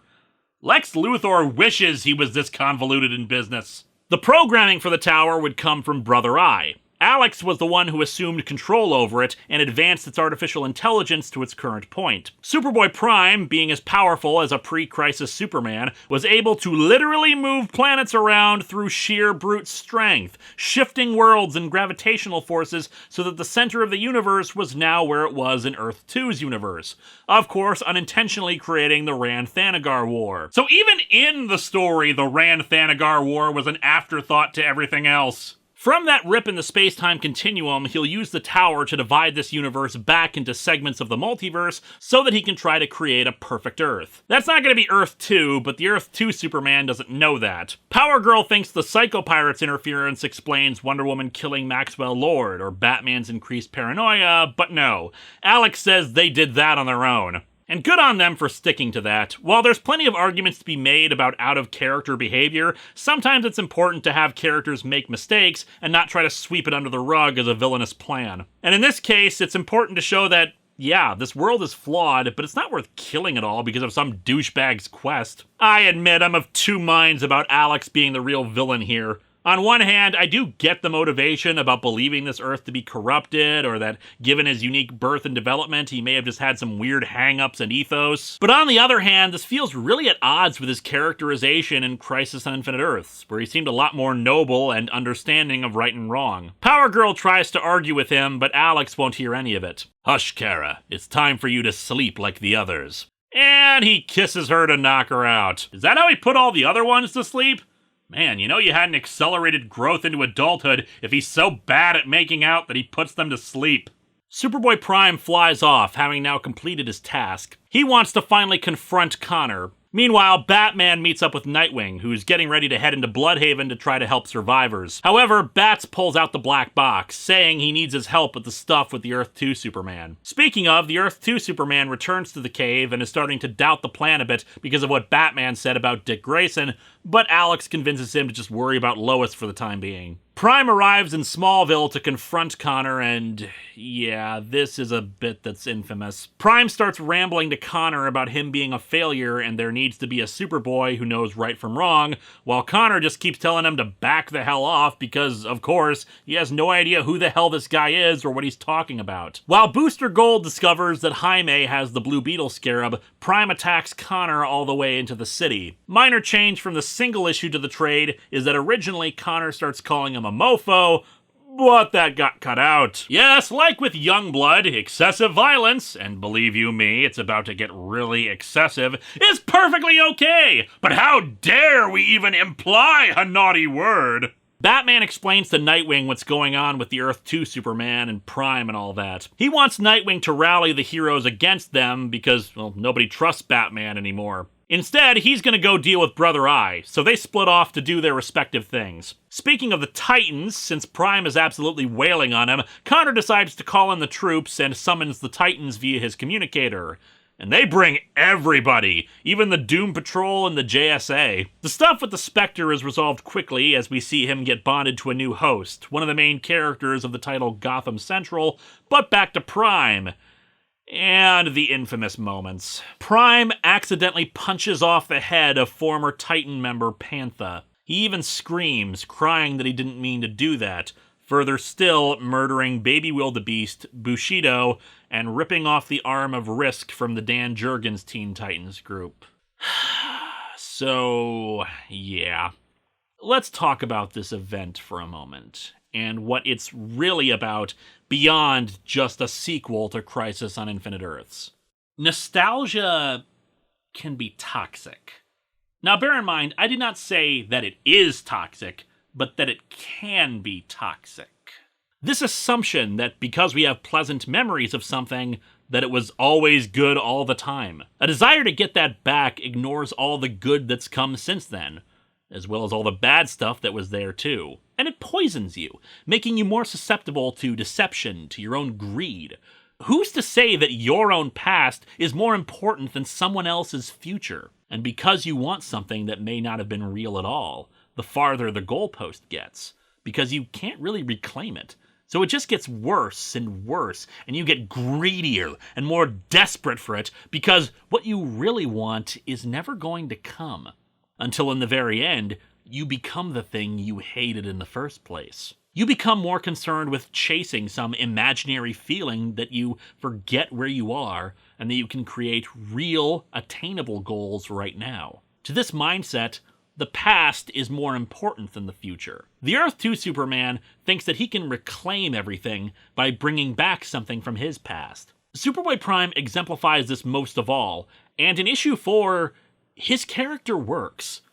Because it's an actual tragedy. Someone who thinks he's reclaiming something that's his, when of course it isn't his. He's too fixated on this ideal version of the world that he can't believe that anything else is possible. The reason why I mock Superboy Prime and other works is because he stopped being this cautionary tale and instead became a farce, a method for the writers, Jeff Johns in particular, to complain about angry fans who didn't like his work. Oh, they don't like change. They only want something from their past. But as I've said before, Jeff Johns is guilty of this too. The man has never met a retcon he didn't like. He likes to pretend plot points happened a certain way because it suits the story he wants to tell. Connor Kent is a perfect example of this. Jeff Johns is the one who introduced the retcon that Connor was also a clone of Lex Luthor, because it served the story he wanted to tell. He is guilty of the exact same toxic nostalgia, wanting to recreate a world from his past by sacrificing the past of everybody else. And sometimes that world was better. Hal Jordan's turn to evil was a bad idea, and fixing that was the right call. The difference between Superboy Prime and Jeff Johns is that Jeff Johns is capable of fixing those mistakes while not sacrificing everything else that went along the way. Bear in mind, when he brought back Hal Jordan, he didn't kill Kyle Rayner just because, well, you gotta clear the way for Hal. It's more about repairing the future rather than changing the past. Sure, he still screws it up on occasion. Prime himself is the best example of that. But he's usually intent on serving the larger picture. Superboy Prime, however, is trapped in this sense of entitlement. His reality, his sacrifice is the only thing that matters to him. He feels he deserves it all and doesn't care who he has to hurt to get it back. And despite his constant proclamations, it's because he's not Superman. Superman is a promise to serve the world, all of humanity, hell, all of life itself. He puts the world before himself because that is the man he's grown to be. Superboy Prime, though, well, he's a teenager who suddenly got superpowers, lost his entire planet, got shoved into a glass prison with 2 old people and a weird creepy guy who was technically only a few days old, and gets to watch everybody else on Earth get the happy ending he thinks he was supposed to get. Dude's got issues. Infinite Crisis is trying to be critical of this mindset, but it also has no answer to the rightful criticisms that mindset lobbed at the DC universe. It has gotten too dark. The heroes have done morally questionable things that have ended up hurting themselves and others. And while it's still shaking its finger at all that, it revels in those same elements. Excessive violence, death, the heroes failing. All of it is personified in a teenager bawling his eyes out while literally ripping people apart and screaming, "You're ruining everything!" But this review has already ballooned far beyond what it was intended, and there's a long way to go, so let's continue. With things escalating out of control, the only solution they can think of to get Superboy Prime out of there is by having the Flashes, Jay Garrick, Wally West, and Kid Flash Bart Allen, super speed Prime into the Speed Force. Unfortunately, the effort is, well, quite a bit harder than they expected. Wally ends up trying to say goodbye to his family because he doesn't think he's coming back, but his wife is like, screw that noise, and kisses him, joining with him into the Speed Force. Only Bart is left to push Prime, who taunts him and says he's all alone. But, of course, he's not alone either, as Barry Allen and Bart's mentor, Max Mercury, emerge from the Speed Force to help grab Prime and pull him in. "You can't get rid of me!" "Oh, but if only, kid. If only." So yeah, several Titans slaughtered in horrible ways. True story, on the old Super Dickory forums where I hung out, there was a huge fan of Pantha who was naturally pissed about this story, because even at this point, Pantha's origins had been left unrevealed, and she was killed simply to give character motivation for other Titan Red Star, which is already bullcrap considering how little they did with it, but I digress. Apparently word got to Jeff Johns about that, and in a Booster Gold storyline showcasing an alternate timeline for these events, he made sure to include Pantha and gave her a backstory tied to Maxwell Lord. Credit where it's due. Jeff Johns has a lot of flaws as a writer, but he at least tries to fix up some stuff like that even when he didn't have to. Anyway, in the Arctic, the tuning fork is raised into the sky, the OMAX circling as a defense force. Alex has the Psycho Pirate make Black Adam summon the Shazam lightning, powering the tower. Alex goes to the Anti-Monitor's corpse and engages everything, using the anomaly at the center of the universe to literally push Earth 1 and 2 apart, with giant cosmic hands even. All the heroes who would have originated on Earth 2, particularly the Justice Society, find themselves teleported there, along with the Earth 2 Superman and Lois, to end issue 4. And right now, all the DC heroes are looking up at that other Earth and thinking, man, what the hell do those Marvel guys want now? As we go into issue 5, the Justice Society are of course deeply confused about what the hell just happened, especially since Earth 2 feels completely artificial. There are buildings and stuff everywhere, very few people, and all the amounts of minerals and whatnot are in perfect balance. Lois of Earth 2 does seem a bit re-energized by being there. Meanwhile, Booster Gold arrives with Jaime at the Batcave, revealing that he's the new Blue Beetle. He says he has historical records of a team that Batman put together to try to find the Brother Eye satellite, but history says he'll fail. And then, in 35 years, Brother Eye starts randomly assimilating people and turning them into robotic spider zombies. Okay, now I know you're just making all this stuff up. The satellite is cloaked, but the technology of the Blue Beetle scarab will let them find it. Meanwhile, Lex goes to Connor, who's in a healing tank thingy, in his underwear so he can absorb all the healing juices better, and is mad about what Prime did to him. During his battle with Alex, a shard of the computer crystal technology got sent into Lex's neck and has grown between issues, and he thinks that Connor can use it to track them, so he leaves it behind while he goes and does something else, I don't know. Maybe being defeated by his alternate universe son, who still has hair, and a Superman at his beck and call took him down a peg. Back to Earth 2. The artwork for the Earth 2 scenes are done by Jerry Ordway, and for the most part it's good, but unfortunately his smiling Lois is a little creepy. Lois suddenly collapses and says her farewell to Clark, happy for all the time they've had together. Supes can't accept it, refusing to admit it'll end like this, but of course she dies as she tells him it's not going to end. The scream of the Earth 2 Superman is so powerful that even the Earth 1 Superman is able to hear it from across space, and he flies off to investigate. In Boston, Wonder Woman stops some looters, but people suddenly start yelling that she's a hypocrite and not one of them, and ugh, so forced. As the people run off in fear of her, we have an unexpected arrival. The Force Ghost of the Earth 2 Wonder Woman. And for some reason, the trade took away her glowiness. Whatever. She got blasted by the Anti-Monitor in Crisis on Infinite Earths, but the gods saw fit to ensure she would forever have a place among them, so I guess she's just been hanging out in Olympus since then. The Earth 1 Superman arrives on Earth 2 and finds his counterpart cradling the dead Lois and asks what the hell is going on, but the Earth 2 Supes thinks that this is his fault, that he killed Lois by bringing his corruption with him. And thus he does his homage to Action Comics #1 by smashing a green car on Earth 1 Supes. So I guess in this version, dead Lois is the guy who's always really surprised by it. While the two fight, Alex Luthor continues to observe things and remarks that he'll miss Lois, but she was never going to survive. Yeah, if you hadn't guessed, it wasn't some corruption that killed her. She was really, really old and died of natural causes. It happens. Unfortunately, this is also where Alex has gone completely evil, as the Psycho Pirate remarks that he doesn't sense much sorrow from him despite his claims. He also doesn't give a crap about Superboy Prime's disappearance either. Basically, he's just Lex Luthor with hair now. Back to the Wonder Woman, Earth 2 Wendy recaps her own history and flies her over to Earth 2 to help out Superman. Earth 1 Diana thinks she's failed her mission, but her counterpart says that's not the problem. You've been a princess, a goddess, an ambassador, and a warrior, but the one thing you haven't been for a very long time is human. I'm going to go ahead and do this just as slowly as possible so you don't misunderstand. No. Jeff Johns does not get Wonder Woman. Or at the very least, he did a lot better with her later, but Infinite Crisis is really the tipping point of him not getting the character at all. She's not human. She can't relate to humans. She's some kind of mystical clay goddess person who's not a person and tries too hard to be perfect. Blah!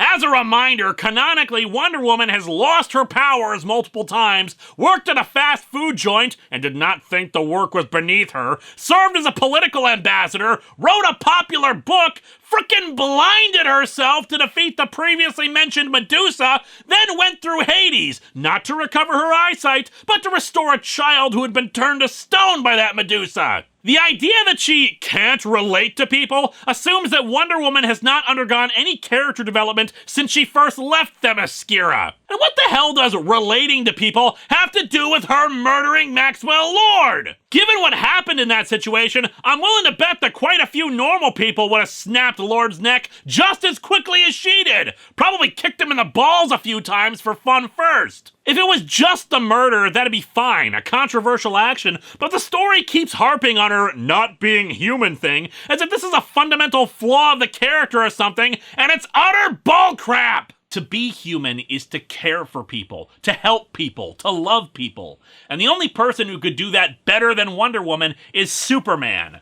But they wouldn't compare because being a good person is not a competition! But whatever. Wendy arrives and puts a stop to the fight, which has already leveled half of Earth 2's metropolis. Man, I bet if there were any people around, they'd mention how these two Supermen saved them.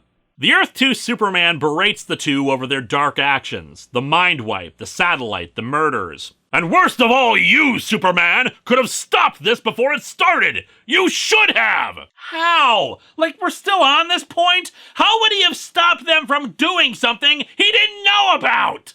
It's not a matter of leading by example, because he was already himself, already being Superman and inspiring and crap. Anyway, he screams that he had the potential to make his Earth a perfect world, and that's why he had to recreate Earth 2. However, the Earth 1 Soups points out the flaw in this logic. If you're from this Earth, it can't be perfect, because a perfect Earth doesn't need a Superman. So really, instead of Infinite Crisis, they should have called this book, Turns Out I'm the Asshole.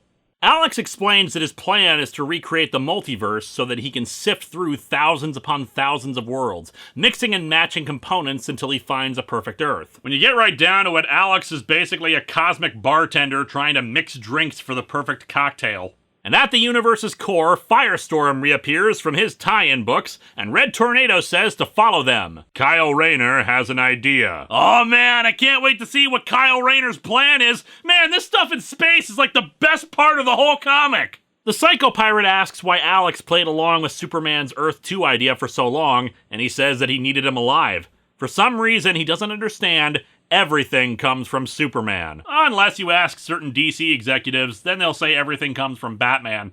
And so Alex splits up the universes again, creating this cool image of multiple repeating Supermen. It just makes everything go completely nuts. Heroes shifting around to different worlds, Earths disappearing, reappearing, and exploding in the sky. Disasters continuing over on Earth 1. And all through it, Nightwing trying to call all the heroes to Titan's Tower unsuccessfully. Nobody's coming, except for Connor, who's finished healing up. The two compare notes, including how they can use the crystal to track the ones responsible for all this. Unfortunately, issue 5 ends with things going from bad to worse. Bart Allen returns from the Speed Force wearing Barry Allen's old costume and warning everybody that Superboy Prime is returning, now wearing an armor resembling the Anti-Monitors. A cool, creepy image that was spoiled for most people because of a toy announcement of him looking like that.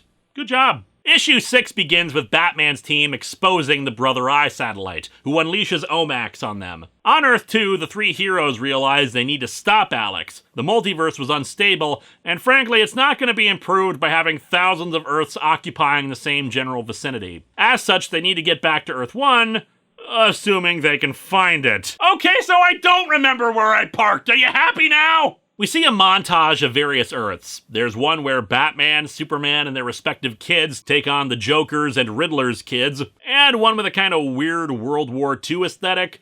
and Alex smashes them together. Somehow, this results in an Aztec-themed Batman, Superman, and Wonder Woman. Well, yeah, World War II plus Super Kids equals Aztecs. That's just hard science right there.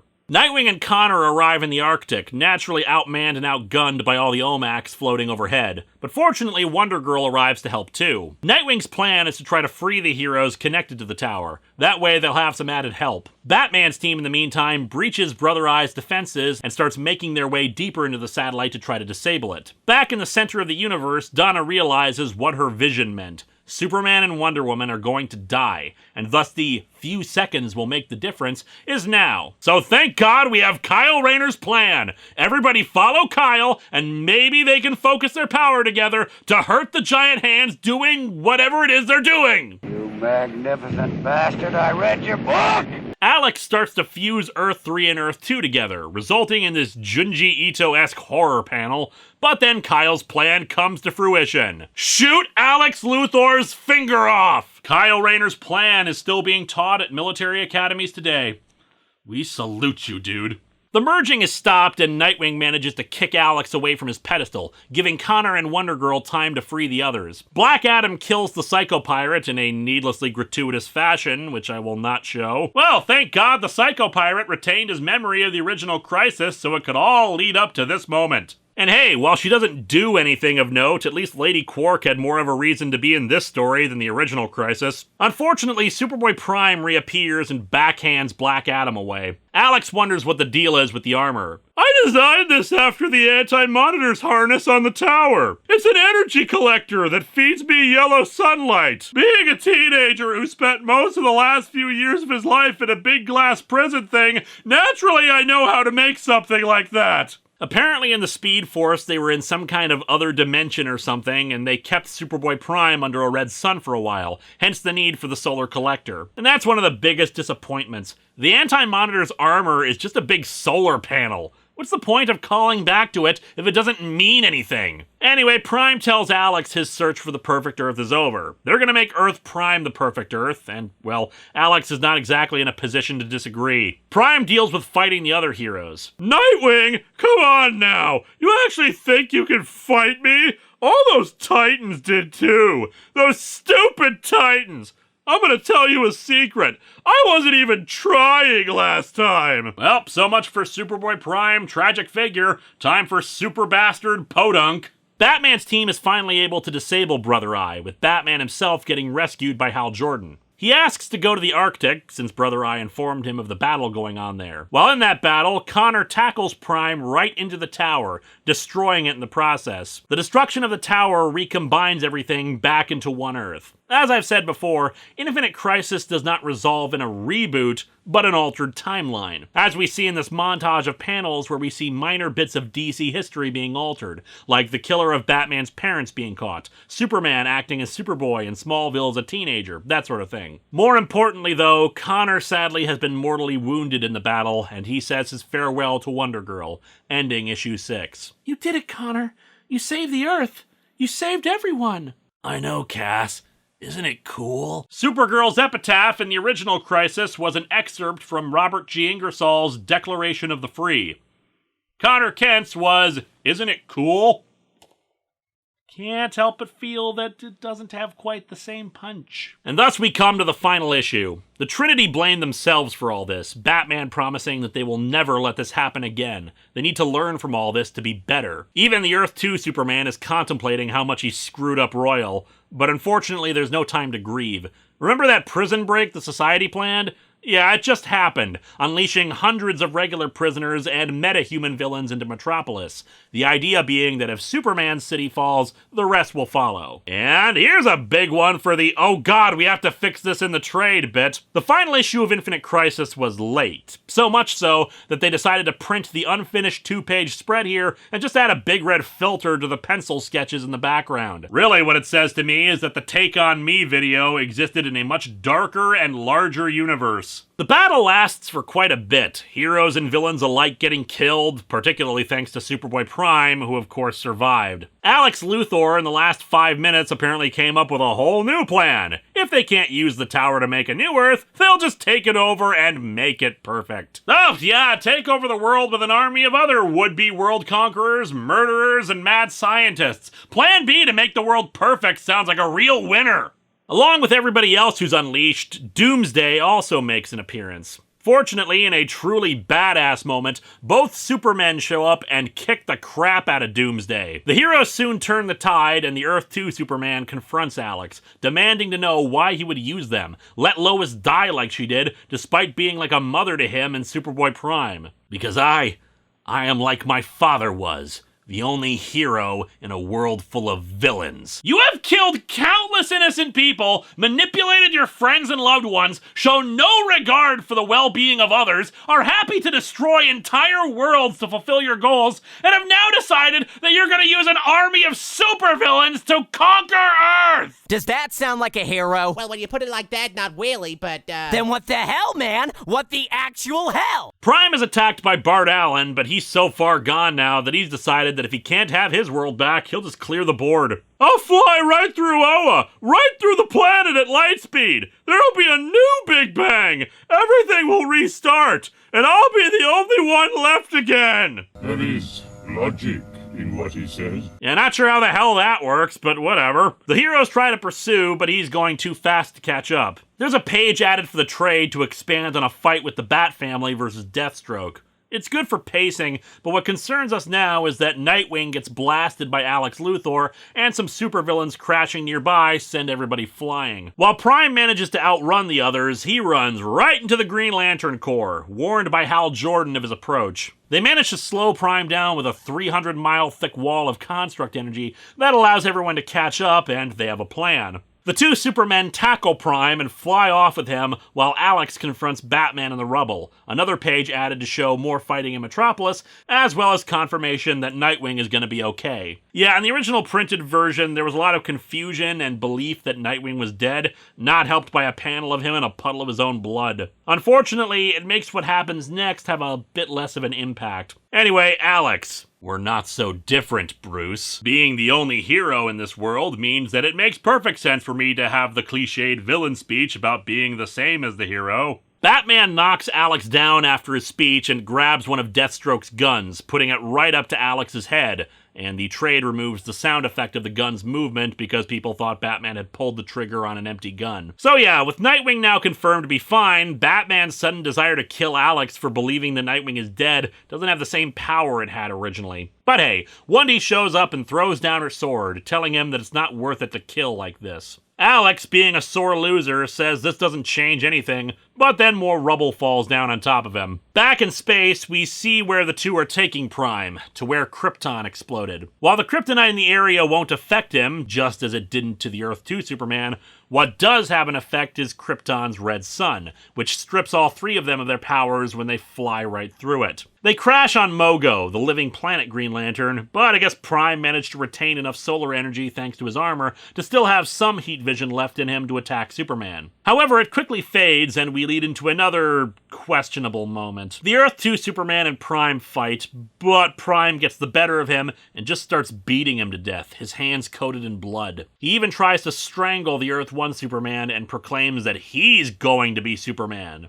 Supes rips the S-shield from his chest. You'll never be Superman, because you have no idea what it means to be Superman. Superman! Beating up a homicidal teenager! He knocks Prime out and collapses himself thanks to some nearby kryptonite that had come along for the ride. Fortunately, Power Girl and the Green Lantern Corps arrive to get rid of the kryptonite. Thanks for the assistance, Mogo. I am sorry to hear of our losses, Green Lantern 2814.1. In retrospect, I probably could have done something to stop Prime from killing the old Superman, but frankly, it's been a really long episode and I'm really tired. The Earth 2 Superman dies in Power Girl's arms, declaring that he understands what Lois meant now, that it's never going to end for them. And so, much like the end of Crisis on Infinite Earths, we see the aftermath of all this. people working on reconstructing Metropolis, many heroes are missing, but hey, Kyle Rayner and Donna Troy come back. What an exciting and fulfilling subplot that was.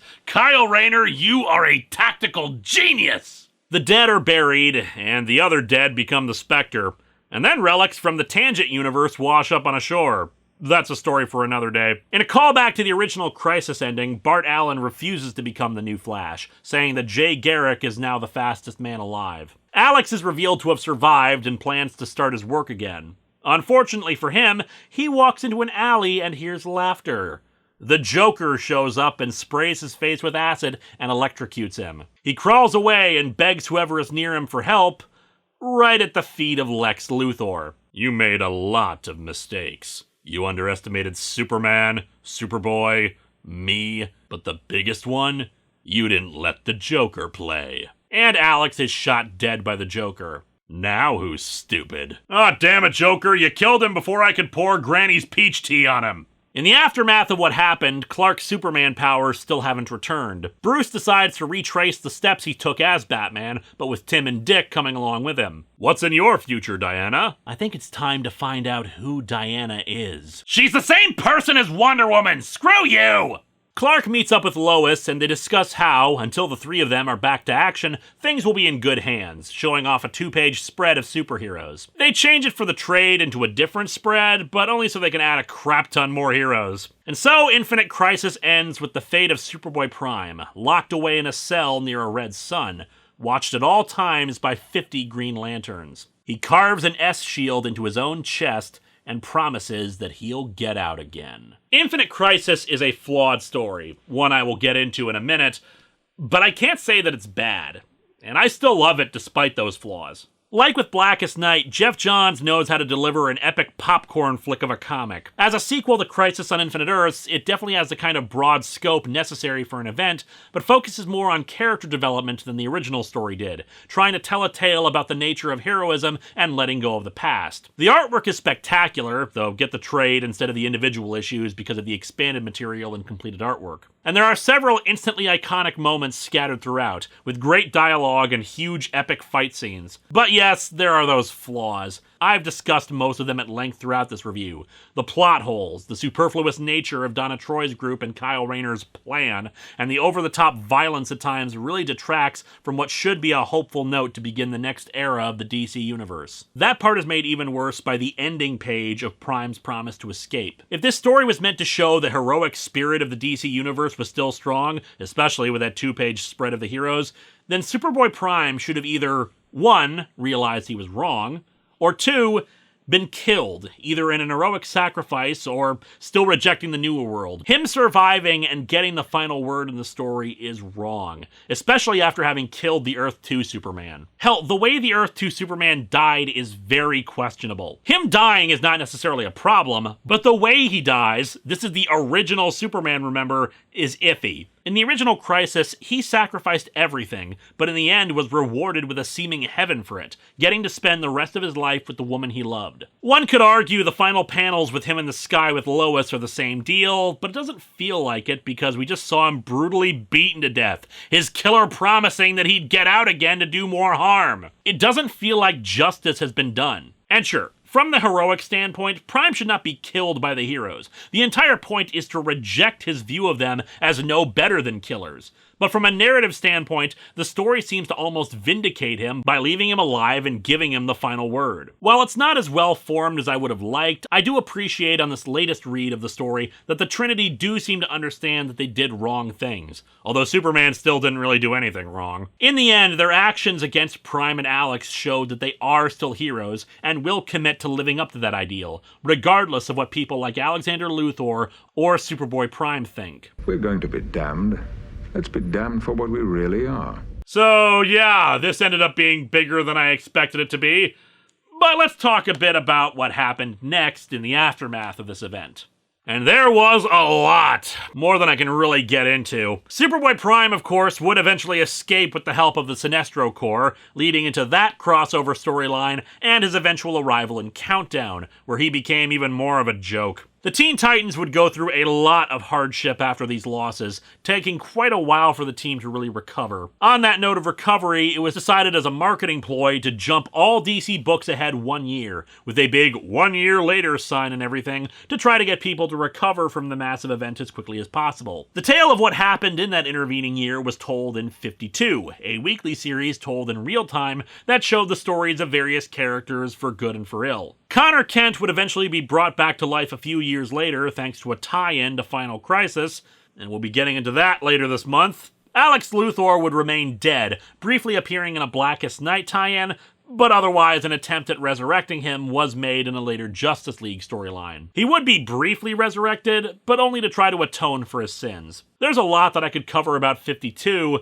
but 52 is a fantastic story that I highly recommend you check out sometime. And while this was a direct sequel to the original Crisis, Final Crisis is not a sequel to this story. But we'll talk about that when we get to it. Next time, however, more on the subject of Infinity.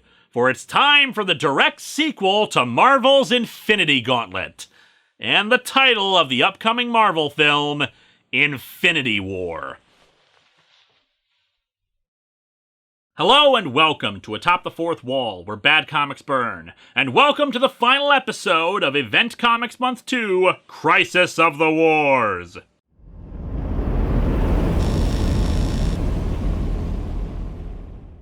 Oh, geez, this one's gonna be rough.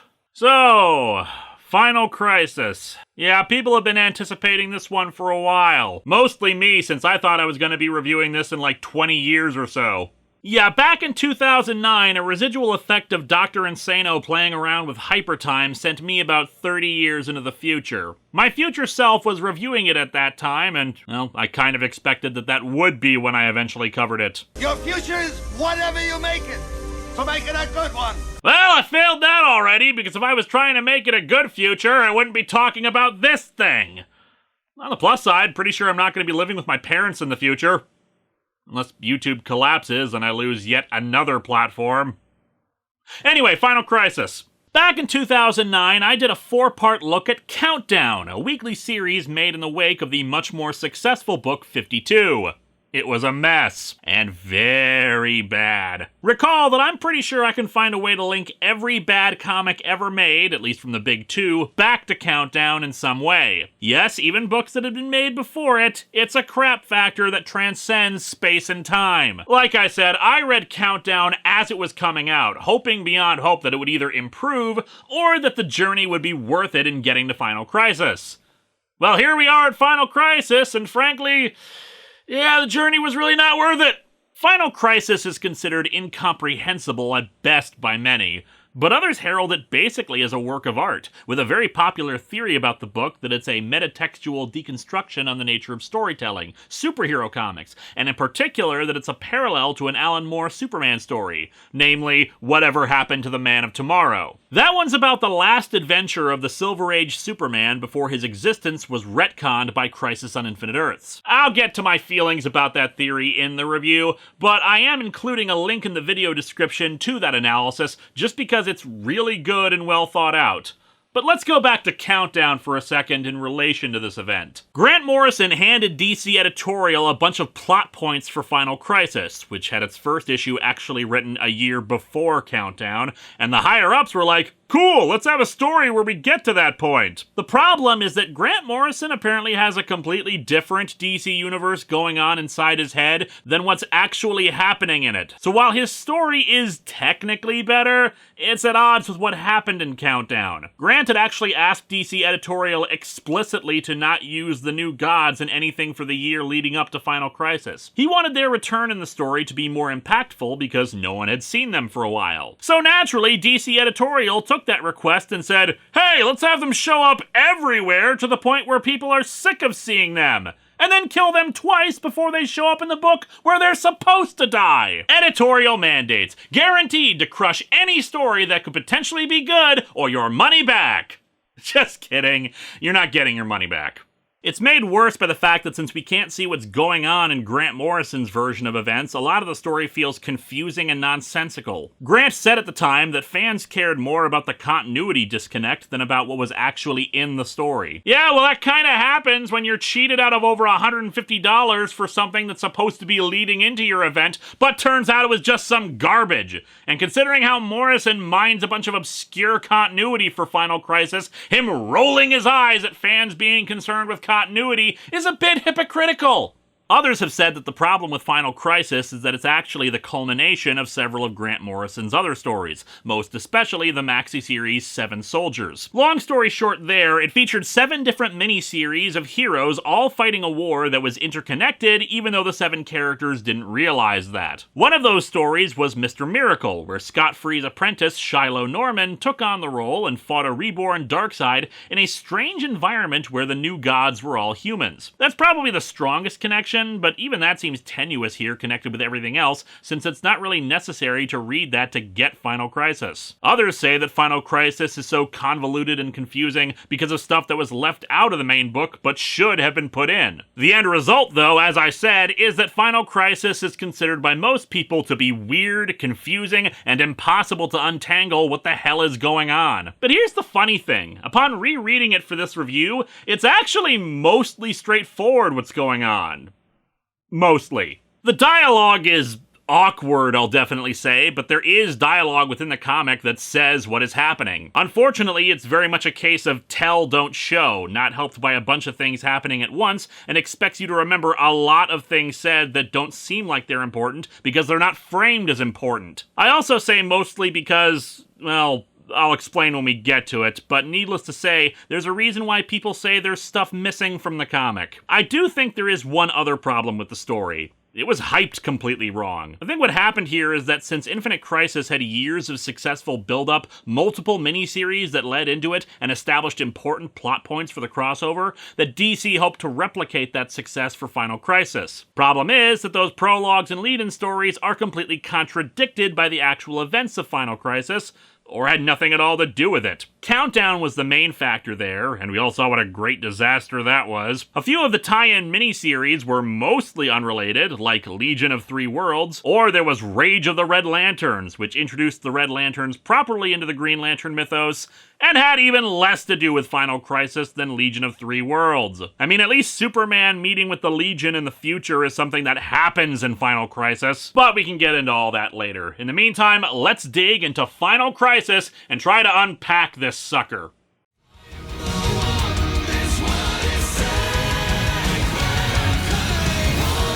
I'm going into the covers this time, but only in a broad sense because I hate these things. I really do. One of the things that DC did to hype up Final Crisis was to say that it was the final part of the Crisis Trilogy of Crisis on Infinite Earths, Infinite Crisis, and then this. But you look at the covers to those books. While some are just focused on a single moment of importance, just as many covers feature dozens of characters engaged in activity. Things meant to showcase just how huge an event it is, how it affects so much in their universe. And yet here we are with Final Crisis, and 2/3 of the covers are taken up by nothing! Here, have this narrow strip of stuff in the center, usually just a single person. It really did feel like they were trying to ape novels at the time with how they were portrayed. Big hardcover books with maybe a single image, but otherwise the title was what was important. The text and color of those side bits are supposed to deteriorate as the issues went on, but that just made it look like a printing error. We open with a caveman. Oh god, it's Marvel! This is a crisis! No, this is Anthro, DC's caveman character. We actually saw him briefly in one of the interludes of the original Crisis. Only here, he's met by Metron of the New Gods,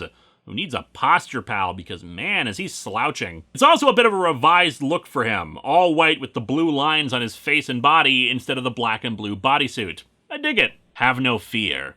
Here is knowledge. Never fight a land war in Asia. And so Metron departs, with Anthro walking away with fire. Ha! Take that, Monolith. Anthro uses the fire to repel other caveman invaders, including the immortal Vandal Savage. And it's here, with a burning forest fire, that we get some narration from the present. You ask me, fire was our first big mistake. The second was thinking that gasoline would put it out. Like everything else the sad, stinking human race ever thought of, we take a good idea and we use it to kill ourselves. Thank God I've got these cigarettes handy to put out the fire.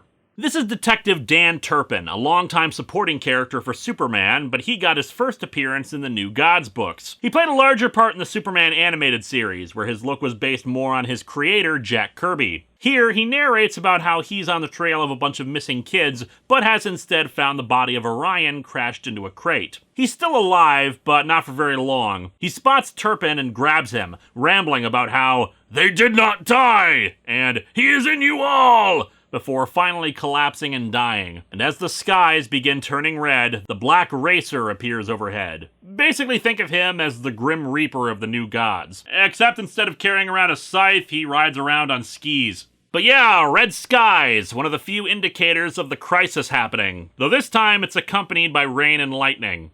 It does look cool. As the John Stewart Green Lantern arrives to take over the investigation of Orion's death, Turpin meets with former police detective Renee Montoya, who took over as the Question in the series 52. The artwork for most of the series is done by J.G. Jones, who is usually very good, and indeed his work in the book is nicely moody and detailed, but for some reason he screwed up on drawing the Question in this panel. We can see details on her face, which shouldn't be the case considering the Question's whole motif is a completely blank face. In any event, he asks what happened to the guy who used to be the Question. Lung cancer.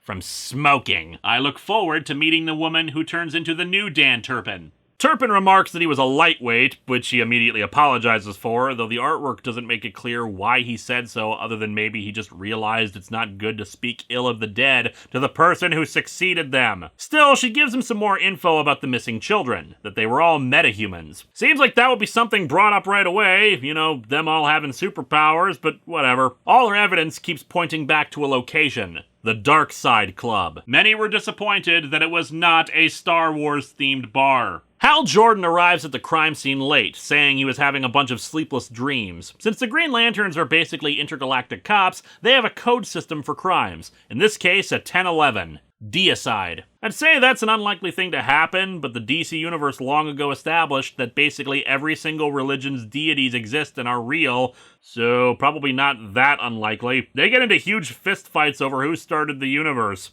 I'm not kidding. There's been more than one war between deities in the DCU. They report this to the Guardians of the Universe, who set up an isolation field around the planet's Lagrange point to keep anyone else from coming in, and dispatch an Alpha Lantern to lead the investigation. The Alpha Lanterns were established in Jeff Johns' Green Lantern books, basically an internal affairs division where Lantern members were converted into cyborgs fused with their power batteries and rings. It was not pretty, and they did not end well. Here's one of those bits of awkward dialogue I mentioned before. Hal, these new gods. They come with bad gods, too. Yeah, John, I'm pretty sure Hal is aware of them. Why did you even need to say that? A group of teen heroes consisting of Empress, Sparks, and former Teen Titans animated series-only characters Mossy Manos are in a junkyard looking for what appears to be Metron's Mobius chair. Empress claims she saw it in her visions, though my research indicates that she didn't have visions as part of her powers. Young Justice fans, feel free to correct me there. But yeah, apparently the four are trying to launch their own Teen Titans subdivision, but are then attacked by Dr. Light and Mirror Master. Dr. Light, despite still being as unnecessarily lecherous as he's been since Identity Crisis, makes this goofy remark. The first innocent victims of the blindingly obvious Dr. Light Mirror Master team! Grant Morrison is obsessed with the bizarre minutiae and history of the DC Universe, so it wouldn't surprise me if he deliberately wrote that line to make Dr. Light still be as dumb as he was in the 80s while trying to keep the retcons done to him. And it just feels really uncomfortable and weird.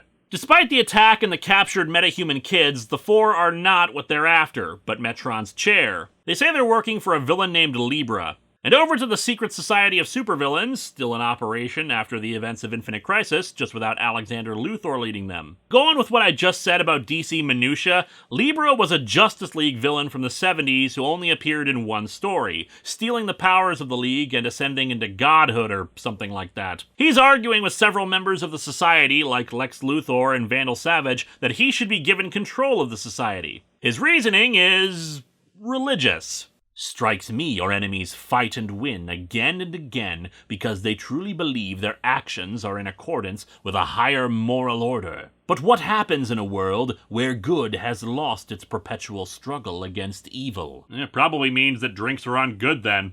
But of course he needs an actual sales pitch to take control. In this case, he promises all of the society members will get their heart's desire. To prove this, he's brought another obscure villain with him, the Human Flame. He fought the Martian Manhunter once, in a 1959 comic. What's his deal? He has a suit with a bunch of nipples on the front that shoot fire. Yeah, you can see why it took 50 years for the guy to appear again. But that's kind of the point. The Human Flame's greatest desire is to see the Martian Manhunter killed. A big task, and Libra does it, having some villains drag in the Martian Manhunter and killing him. If he'll do something that big for someone so small, then he's a force to be reckoned with. Meanwhile, Dan Turpin meets with the Tattooed Man, a villain who uses mystical tattoos on his body to fight, usually by summoning creatures from them. He's agreed to take Turpin to the Dark Side Club. Turpin just thinks it's an S&M joint, but upon entering, he's quickly met by the owner, Boss Darkside. Turpin mentions that he expected him to be someone younger. Bodies. They wear out hard in here. And me, I was hurt in a fall, you might say. Oh, and I tell you, man, I could just sleep for 1,000 years. Boss Darkside immediately admits that he kidnapped the children. There was a war in heaven, Mr. Turpin, and I won. Your future belongs to Darkside now. Wait, you won the war, and yet you're operating out of this crap hole? Man, heaven must have really gone downhill. He reveals the children, who all have glowing red eyes, and says that he's exposed them to the anti-life equation. Meanwhile, at the Hall of Justice, now there's a phrase I don't actually say that often, the Justice League are meeting to discuss Orion's murder, and once again the dialogue gets a bit weird. There's nothing particularly wrong with it, it's just it feels overly formal and uses descriptors that are not often associated with these characters. For instance, Wonder Woman says this: "If the evil gods are anywhere on Earth, it's imperative that we find them before they strike." Why call them that specifically instead of just Darkseid's forces or the like? Then there's Superman's line: "Unfortunately, Orion's murder seems to confirm some of our fears. Incidences of contact with the gods of New Genesis and Apocalypse have been on the increase. And I certainly wasn't involved in any miniseries where the new gods died. Nope, this totally confirms our fears about the new gods dying." And again, describing them specifically as gods. Superman also says that they're celestials, referring to them as being of divine origin or the like. And this is kind of important given what the actual Crisis ends up being. Final Crisis seems to interpret the new gods as literal gods, that doing things to beings of ultimate power and godliness has the ability to warp reality itself. Then you add on the beginning with Metron handing fire to early man, like Prometheus or something, describing it as knowledge like in the Garden of Eden, Orion's murder described by the Green Lanterns as deicide, and that just adds more layers to the argument. Problem is, the new gods are not literal gods. No, they really are not. Metron is some dude flying around in a high-tech chair, Orion is a guy who can punch really hard and has a shiny helmet, and Darkseid is some asshole who can shoot lasers out of his eyes while trying to find the comfiest couch in the world to sit on. I don't say these things to diminish them as characters, their importance in the DC universe, or anything like that. I'm just reminding you that they are not tied into the very fabric of existence. They're aliens with super advanced technology and a few fancy powers if they're lucky. They are not gods any more than any other superhero in the DC universe is a god. Given how Kirby came up with the idea, if you really wanted to go with them being actual gods, it's more like the Norse pantheon. Sure, they're extraordinarily powerful, but not in the way they seem to be portrayed in Final Crisis. In an interview, Grant seems to contradict that. He describes the gods of mythology more along the lines of ultimate expressions of human emotion, and that the new gods are similar in regard to that, with Darkseid as the ultimate expression of evil, which doesn't quite work when you remember that these ultimate expressions of mood and feelings and stuff can be punched.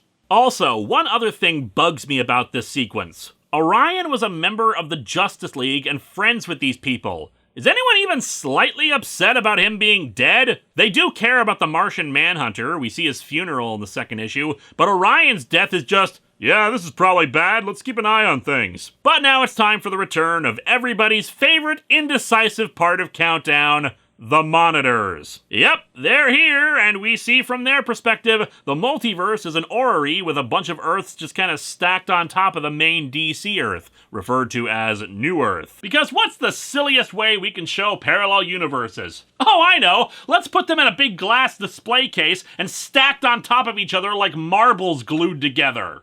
They mention the destruction of Earth 51 from Countdown and its monitor, now identified as Nix Wotan, who's put on trial for negligence in its destruction. I don't know how this played out in Grant Morrison's head, but whatever. They sentence him to exile, being reborn as a human on New Earth and stripped of his memories and abilities. A female monitor named Ouija Dell cries out that it's not his fault. Silence! We are multiversal monitors, ancient and wise! We should do something! Should we do something? We should do something! Should we do something?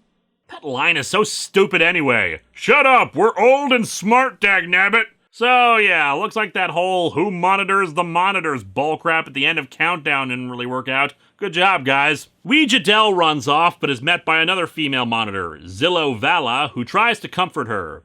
I think, when Ouija Dell wonders why she cares so much. Ouija Dell, behold, we are monitors, who were faceless once. We all now have names and stories.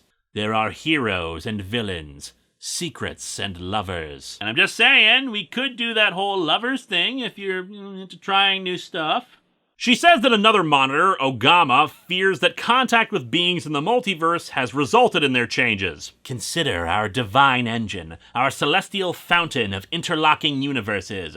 All existence depends on its survival. Okay, 1, what are those things? 2, why does all existence depend on them? They're different universes separated by vibrational frequencies. What the hell does your damn bird fountain have to do with that? See, that is definitely one of the problems in this book. Exposition is given, but it's vague and poetic instead of actually descriptive. There was a war in heaven! These celestial beings can crack the planet in half! Our divine engine, blah blah blah! Tell us what the hell any of these things is! Hell, it'd be fine if it was just vague to start with and then explained in more detail in later issues, but it doesn't! And for anyone who never read Countdown, and let's be fair here, there are plenty of reasons why people would not have read Countdown, how about you explain why there are 52 monitors now instead of the 1 from Crisis on Infinite Earths? Especially when the origin for that monitor is completely at odds with whoever the hell these guys are. Another monitor, who I think is supposed to be that Ogama guy,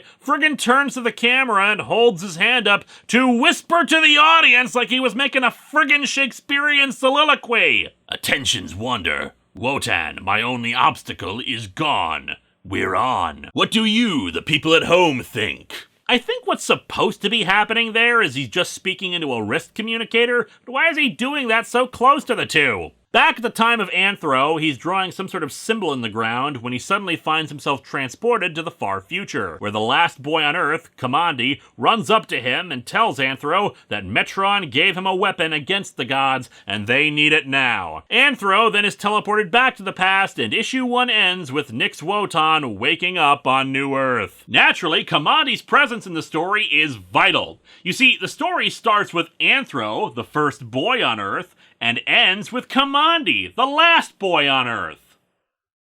There is no other significance. Grant Morrison just thought it was important.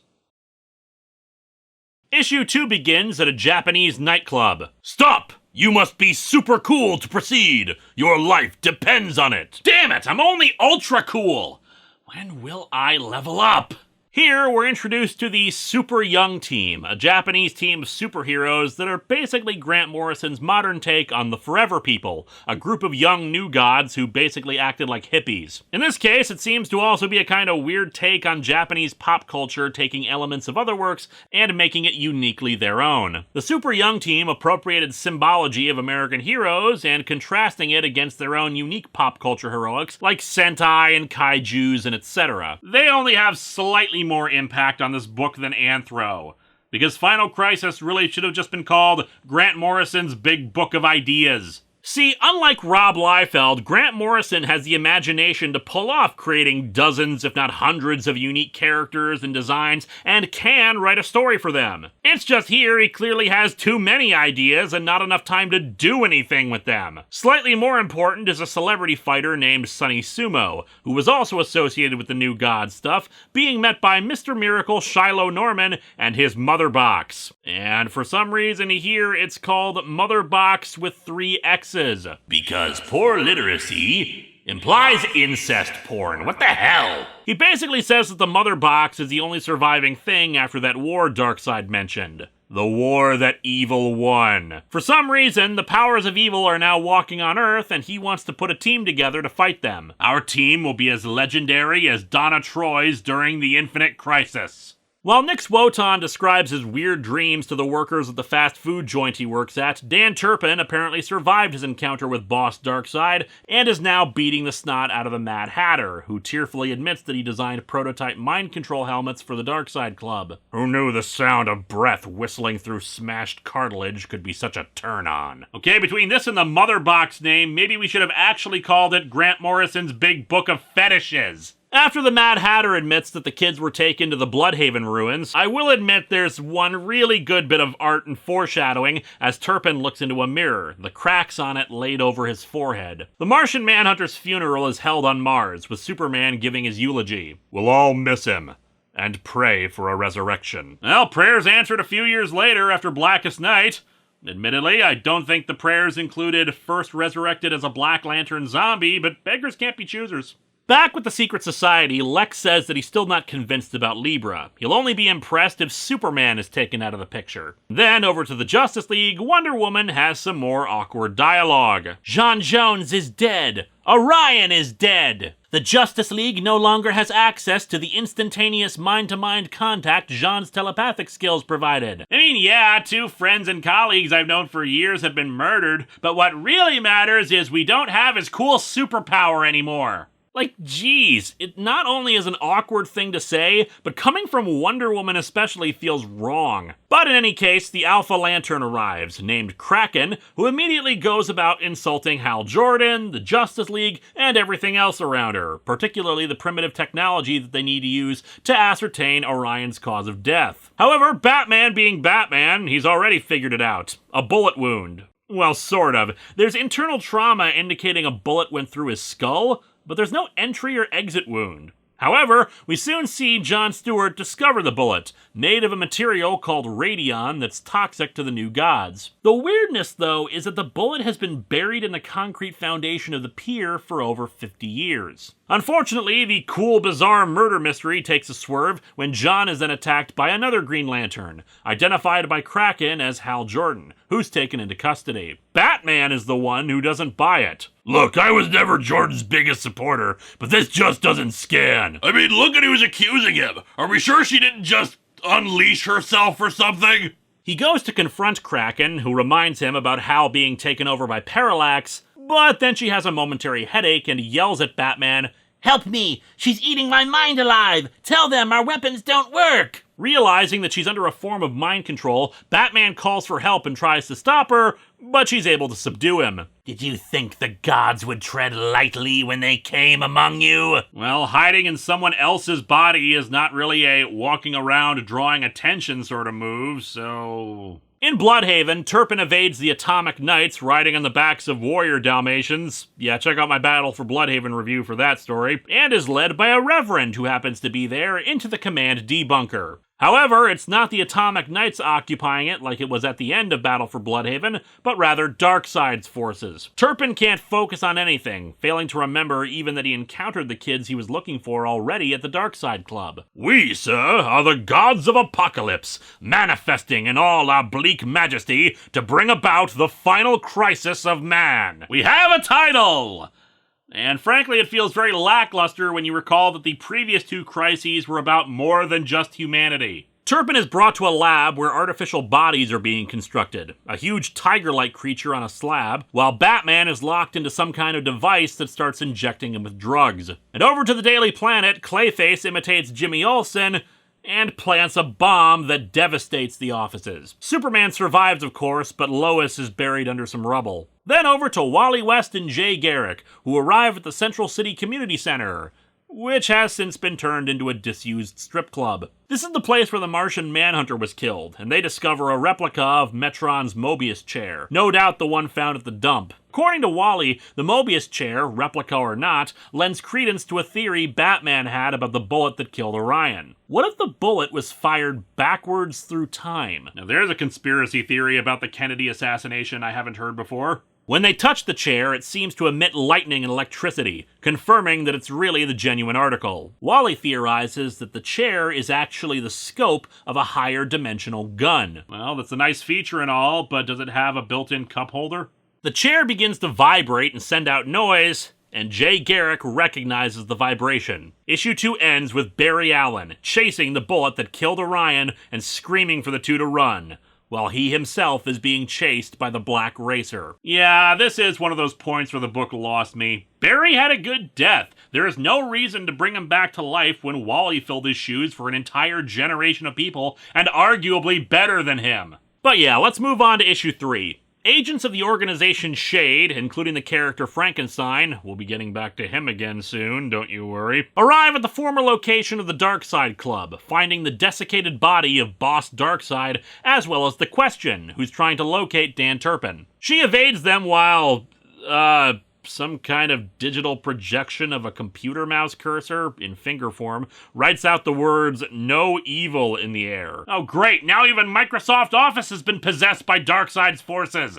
And then a Nazi Supergirl crashes in the middle of the street. Yeah, I'll explain that a bit later. The result of this is that some agents manage to grab Montoya. But enough of that. Nix Wotan is getting fired from his job at the fast food place because he keeps asking weird questions to customers. I just wondered if anyone else felt the graviton impacts increasing. Gravitons? Even the word is disgusting! Ew, gravitons! Icky!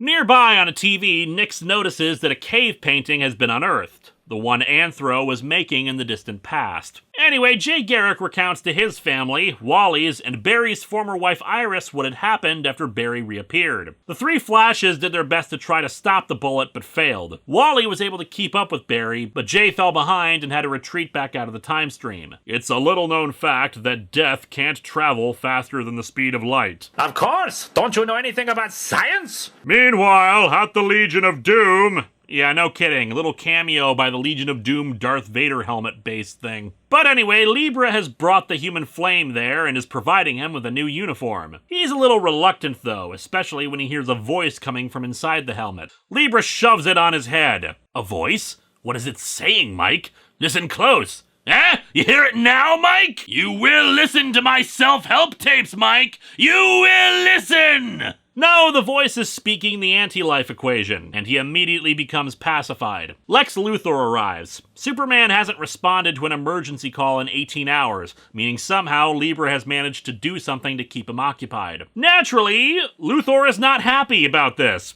See, someone with that kind of power is a threat to him. Unfortunately for Luthor, he didn't really come prepared, as he and his guards are surrounded by others wearing similar helmets to the human flames. They're called Justifiers, the helmets repeating the anti-life equation into their minds to subdue them. Judge others, enslave others. Anti-life justifies my hatred. Man, where are Peter Frampton and the Bee Gees when you need them? Libra informs Luthor that in 24 hours, the human race will be completely and totally subjugated, so he has a choice. Either get a Justifier helmet on his head, or renounce science, swear an oath on the Bible of crime, and pledge your service to the master of all evil. Although before you choose, please be aware that the Justifiers have a better health plan. It's a balancing thing. So where is Superman? He's right at Lois's side at the Metropolis Hospital. She's alive, but only just barely. He mentions that his heat vision is the only thing keeping her heart beating. Not sure how that works, but yeah, she's also in immense pain despite her coma,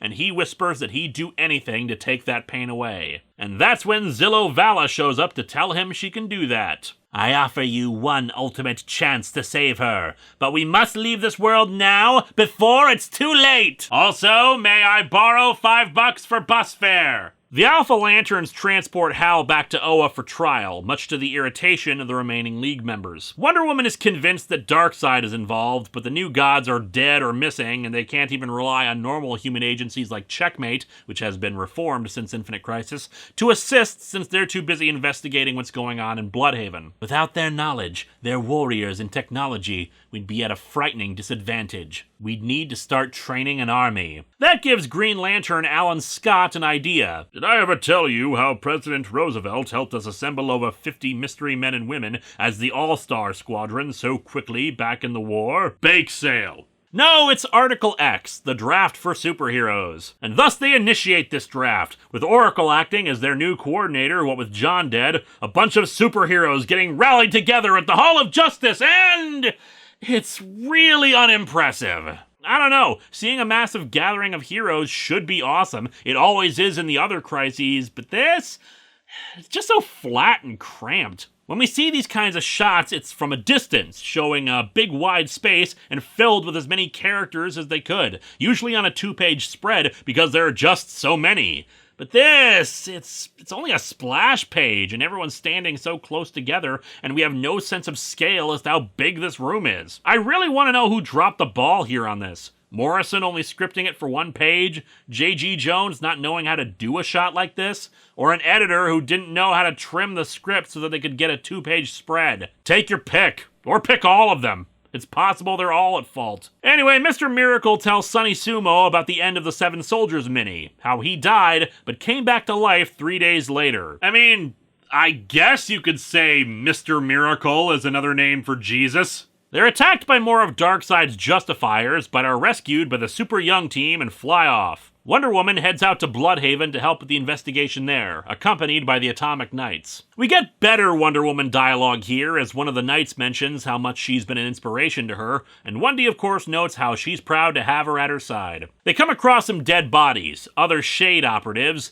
and the one who killed them, Mary Marvel, now decked out in leather with her hair reduced to 2 pink pigtails. Yeah, this was what the bit from Countdown was supposed to be leading to with Mary's turn to evil. Spoilers, she did not become evil in this of her own volition like in Countdown. Although if there's one thing I do want carried over from Countdown, it's Mary Marvel using Kyle Rayner as a club to beat people up. That was hilarious. She attacks, killing one of the knights. Wendy manages to temporarily subdue her, but she reveals how the new gods have been hiding in human bodies. This is kind of another artistic fail. The way the panels are laid out and this revelation to Wonder Woman, it feels like this is supposed to be some major shocking moment, but we've already seen Darkseid and his crew inhabiting bodies, so it's not really a reveal. She also says that Wendy is too late. In 5 minutes, the anti-life equation will be spread across the globe in various forms. Wonder Woman now acting as a carrier of it in disease form. Oracle soon discovers it in digital form, an email sent to every single address on the planet that opens itself and reveals itself to everyone. Well, we always knew that spam was pure evil, but there you go.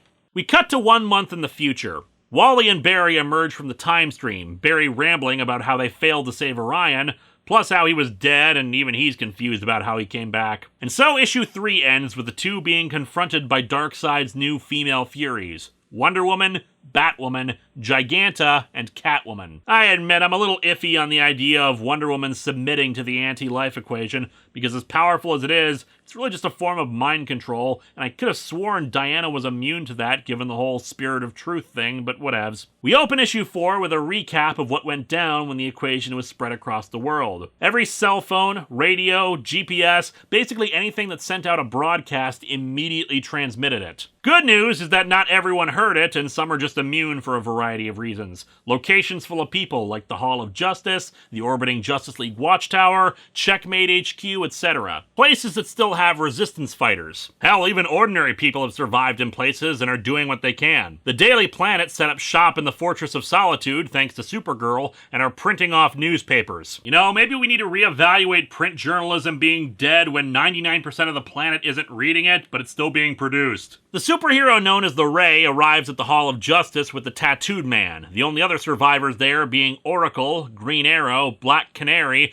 Linda Park and her and Wally's kids, and Joan Garrick. Yeah, not exactly the Magnificent Seven. So the planet's all we've got now that all electronic media are broadcasting anti-life 24 hours a day. So nothing on TV's changed then. Over in Bloodhaven, Dan Turpin's been hooked up to several machines that are transforming his body. He's resisting as best as he can, not succumbing to the equation, but apparently that's part of the plan. This transformation requires a powerful spirit like his to be broken after a struggle. We see that the tiger creature that was being worked on was actually a new body for Calabac, Darkseid's son. And Turpin himself? Yeah, as he looks at himself in the mirror, it's revealed that they're turning his body into a new one for Darkseid. Look! Humankind's descent into the Forever Pit has begun! Bring on your glorious incarnation, Great One! Hallelujah! Yes, thank you, my servants. But could someone get me some moisturizer for my head? I'd like this new body to not have as many cracks in it. Also, get me some clear eyes for me's sake. This redness isn't for dramatic effect, you know. The tattooed man switched sides after this all went down, originally thinking the Darkseid Club was just some big criminal enterprise. The Ray is here because he can also act as a coordination system for transmission between the resistance cells. Also, despite Renee Montoya getting taken before the transmission was sent out, she's only now arriving at Checkmate. And there's a reason for that time discrepancy, explained by Alan Scott. Continuing on that idea that the new gods are literal gods, their living presence is distorting and compressing time around the Earth, probably affecting space for that matter too. My God! Time and space are becoming fluid!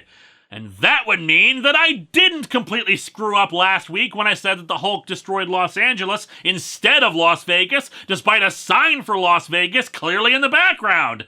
I mean, they're totally the same place now thanks to this. Meanwhile, the Flashes evade the female Furies as Barry continues rambling. Darkseid's falling, dragging this whole universe down as he goes. The entire structure of existence. The whole multiverse, Wally! 1. How?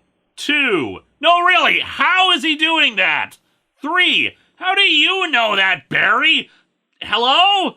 Anyone want to explain anything in more detail? Barry admits that some force reverse-engineered him back to life, presumably out of the Speed Force, considering we saw he had kind of merged with it during Infinite Crisis. Still, we get a moment where Wally and the two just hug, since it's been so long since they got to really be with each other. And you know, while I disagree with resurrecting Barry Allen, his return would be a good way to close out the Crisis Trilogy, as it were.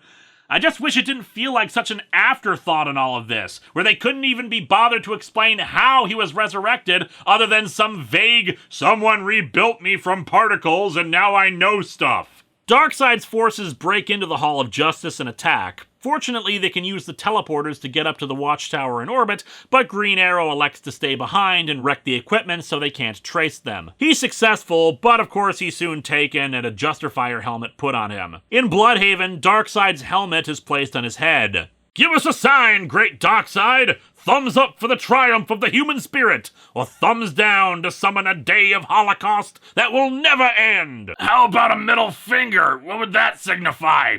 We see how regular humans are acting while under the equation, working in factories to produce Justifier helmets, getting attacked, everyone wearing the same clothes, and of course transmissions of work, consume, die, judge others, condemn the different. Man, the aliens from They Live aren't even trying to hide it anymore, are they?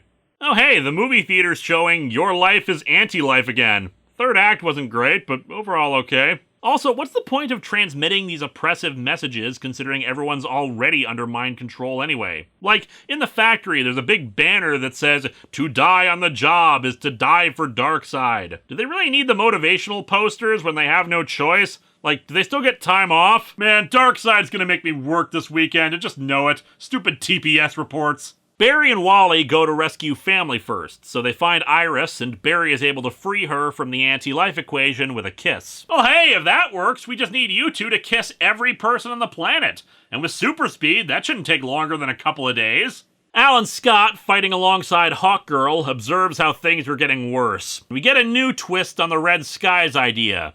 It's raining blood. Ugh, and I just got the car washed this weekend too. At Checkmate HQ, the Super Young team, along with Mr. Miracle and Sunny Sumo, arrive in their flying car. Don't shoot! I'm Mr. Miracle, super escape artist! We can save the world! And someone shoots him in the chest. Steve, you just shot our only hope. This is not going to look good in your performance evaluation. And so issue 4 ends with Darkseid giving the thumbs down, Dan Turpin losing to Darkseid and condemning mankind. All in all, today's been a bit of a bummer, hasn't it, sir? Issue 5 begins with Hal Jordan's trial on Oa. Yeah, as I said, time is compressing on Earth, so it's moving faster there than in the rest of the universe, so they only just arrived for this. Hal has a scar on his head that he can't remember getting, and no memory of where he was during the attack on Orion or Jon Stewart. Kraken claims that, like how he was possessed by Parallax, Hal is now host to one of Darkseid's minions. Fortunately though, Guy Gardner and Kyle Rayner arrive to report that they can't get to Earth, and they suspect that the scar on Hal's head is hiding some kind of suppressor field device that is in turn hiding the new god's presence inside of Kraken. Despite the fact that the Guardians of the Universe don't really buy that idea, since the Alpha Lanterns were supposed to be impossible to be compromised,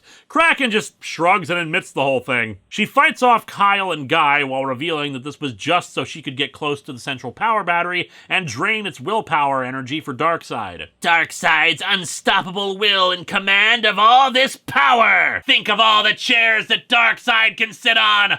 All chairs belong to Darkseid! Somehow she knows that Metron was pointing humanity towards some ultimate technology and wonders if it's the power battery. Hal manages to knock Kraken out while the Guardians secure the central battery from being taken. Salak, the Green Lantern coordinator, orders Kraken put into a cell. And which new god is it that's possessing her? Granny Goodness! Oh, wait, it really is Granny Goodness. So it actually works this time. They very quickly exposit what's going on. Darkseid's fall, whatever the hell that means, is what's actually caused the time compression on Earth. But it's not limited to Earth. Some kind of singularity is forming with Earth at its epicenter, and all of reality is being sucked into it. Cracks in the universe are already forming in other space sectors. Hal is cleared of all charges and starts organizing a team to go back to Earth. You have 24 hours to save the universe, Lantern Jordan. Better pack a lunch. So despite the implication, it wasn't Shade that took Renee Montoya, it was Checkmate. It seems they've had a last-ditch plan in place for the day superheroes failed to save them, and it involves the multiverse. Higher up at Checkmate, Mr. Terrific takes charge before anyone else gets hurt. He's a little surprised that the Super Young team were able to find him since he's invisible to technology. Mother Box is more than a machine. If gods made iPods that were alive, way beyond that. They can hold way more songs.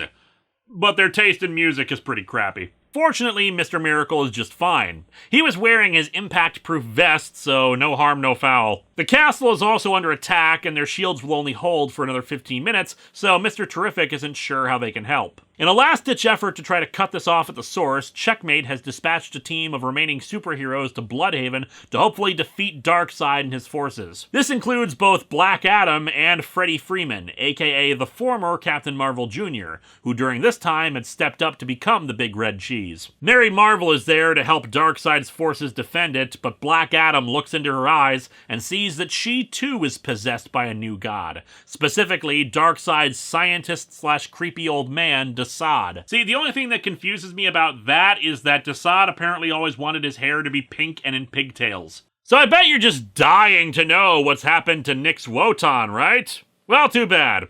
He's one of the few people who heard the anti-life equation, and it did nothing to him. Any of the few humans who are immune to it wind up in a cell before being experimented on. In the cell is a guy in a shroud and a guy in a wheelchair trying to solve a Rubik's Cube. The shrouded one explains the concept of the number of God, or rather, God's algorithm. The idea is that anyone trying to solve a Rubik's Cube using the fewest possible moves utilizes an algorithm when they do it. God would know how to solve a Rubik's Cube in any configuration using the smallest amount of moves. Mathematically, it's been proven that the smallest amount of moves necessary to solve it is 18. Nix Wotan doesn't give a crap about any of this. He figures they're all doomed, that there are no gods except Darkseid now. The time for gods is done for sure. This is a time for something different. It's Miller time! Yeah, not yet. 501st episode, I promise. The shrouded figure pulls out a piece of paper with that symbol Anthro was drawing on it. Nyx has just given up on all this, but the shrouded figure insists that he's the one who brought Darkseid to Earth and did all this, as an artist who imagined all these things. And if superheroes can't save the day, then as an artist he should be able to think of something that can save it. Yeah, this is weird and all, and it is going somewhere according to that theory I mentioned, but we'll talk about that later. Point is, the shrouded figure, who according to some Google searches is supposed to be Highfather resurrected on Earth, much like the other new gods, says that Nyx has his true memories inside of him. He just needs something to trigger them. He recalls Ouija Del, and his memories start coming back. Darkseid's forces come to take him away, but then the figure in the wheelchair, a reincarnated Metron, solves the Rubik's Cube in only 17 moves. It pings like a mother box and stuff just explodes, taking out the guards. Confused yet? Well, don't worry. It's gonna get worse. The way the heroes were able to contact each other despite all Earth-based communications being under Darkseid's control was through the Unternet, a villain-based internet that was revealed to the heroes thanks to a spy in Darkseid's forces. A supervillain revealed it. Libra thinks the Calculator did it, and they've dragged him to some gallows to be hung for the betrayal. He denies it, but Luthor and Dr. Sivana are also there to observe. Libra tells Luthor they're thinking of having Luthor lead a counterattack against the heroes. If you show willing, I might even let you be first in line with Supergirl. Hey, wait a second.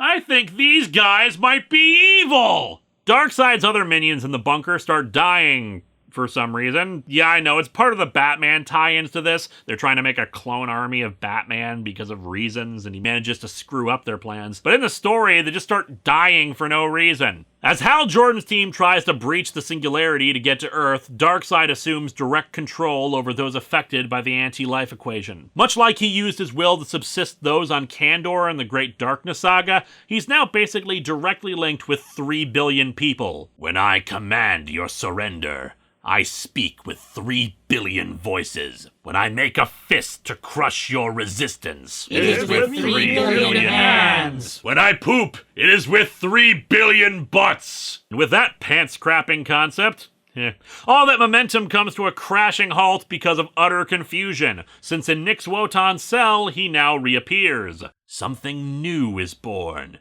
The fifth world dawns in flame and thunder.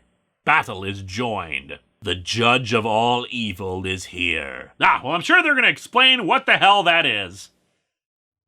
They never explain what the hell that is.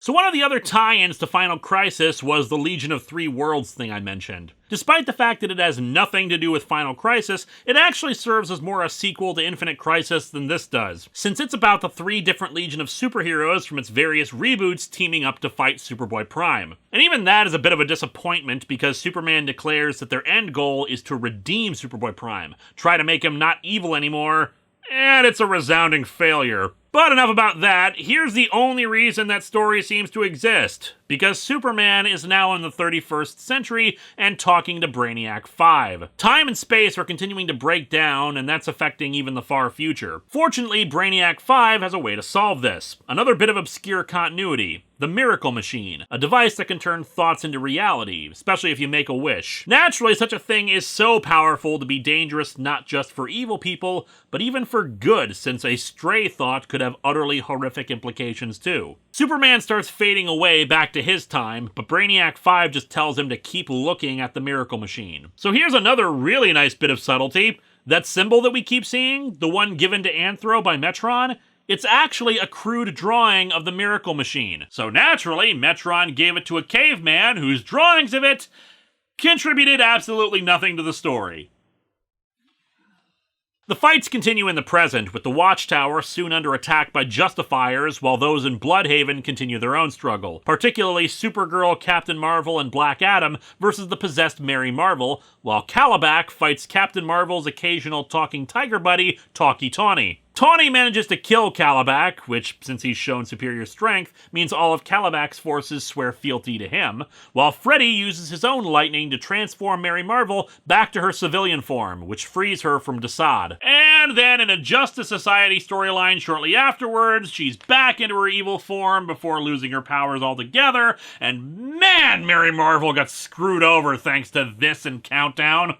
Back at Checkmate, Mr. Miracle explains that the symbol drawn on the faces of the Super Young team is actually a letter in the alphabet of the new gods, a living symbol meaning freedom from restriction. It's basically a way to protect themselves from the anti-life equation. Well, then why the hell didn't Metron leave that for us? Unfortunately, it seems that may have arrived too late. Checkmate's shields are gone. Countdown has begun. Oh god, time is compressing! Countdown is starting all over! With that, Mr. Terrific decides to introduce them to their last gambit, the thing being shown to Renee Montoya. Basically, they think Earth is doomed, so their only hope is to try to escape into another universe. They even have their own version of Brother Eye, for some reason called Lord Eye here. According to an interview, it's Maxwell Lord's brain inside of the jar that's connected to Brother Eye. Yeah, just ignore that. We live within a multiverse of possibilities, Miss Montoya. Why, in one universe, I could try to take over the world with zombie spider cyborgs. Huh. Brother Eye, zombie spider cyborgs, and a bunch of refugees from one parallel universe to another.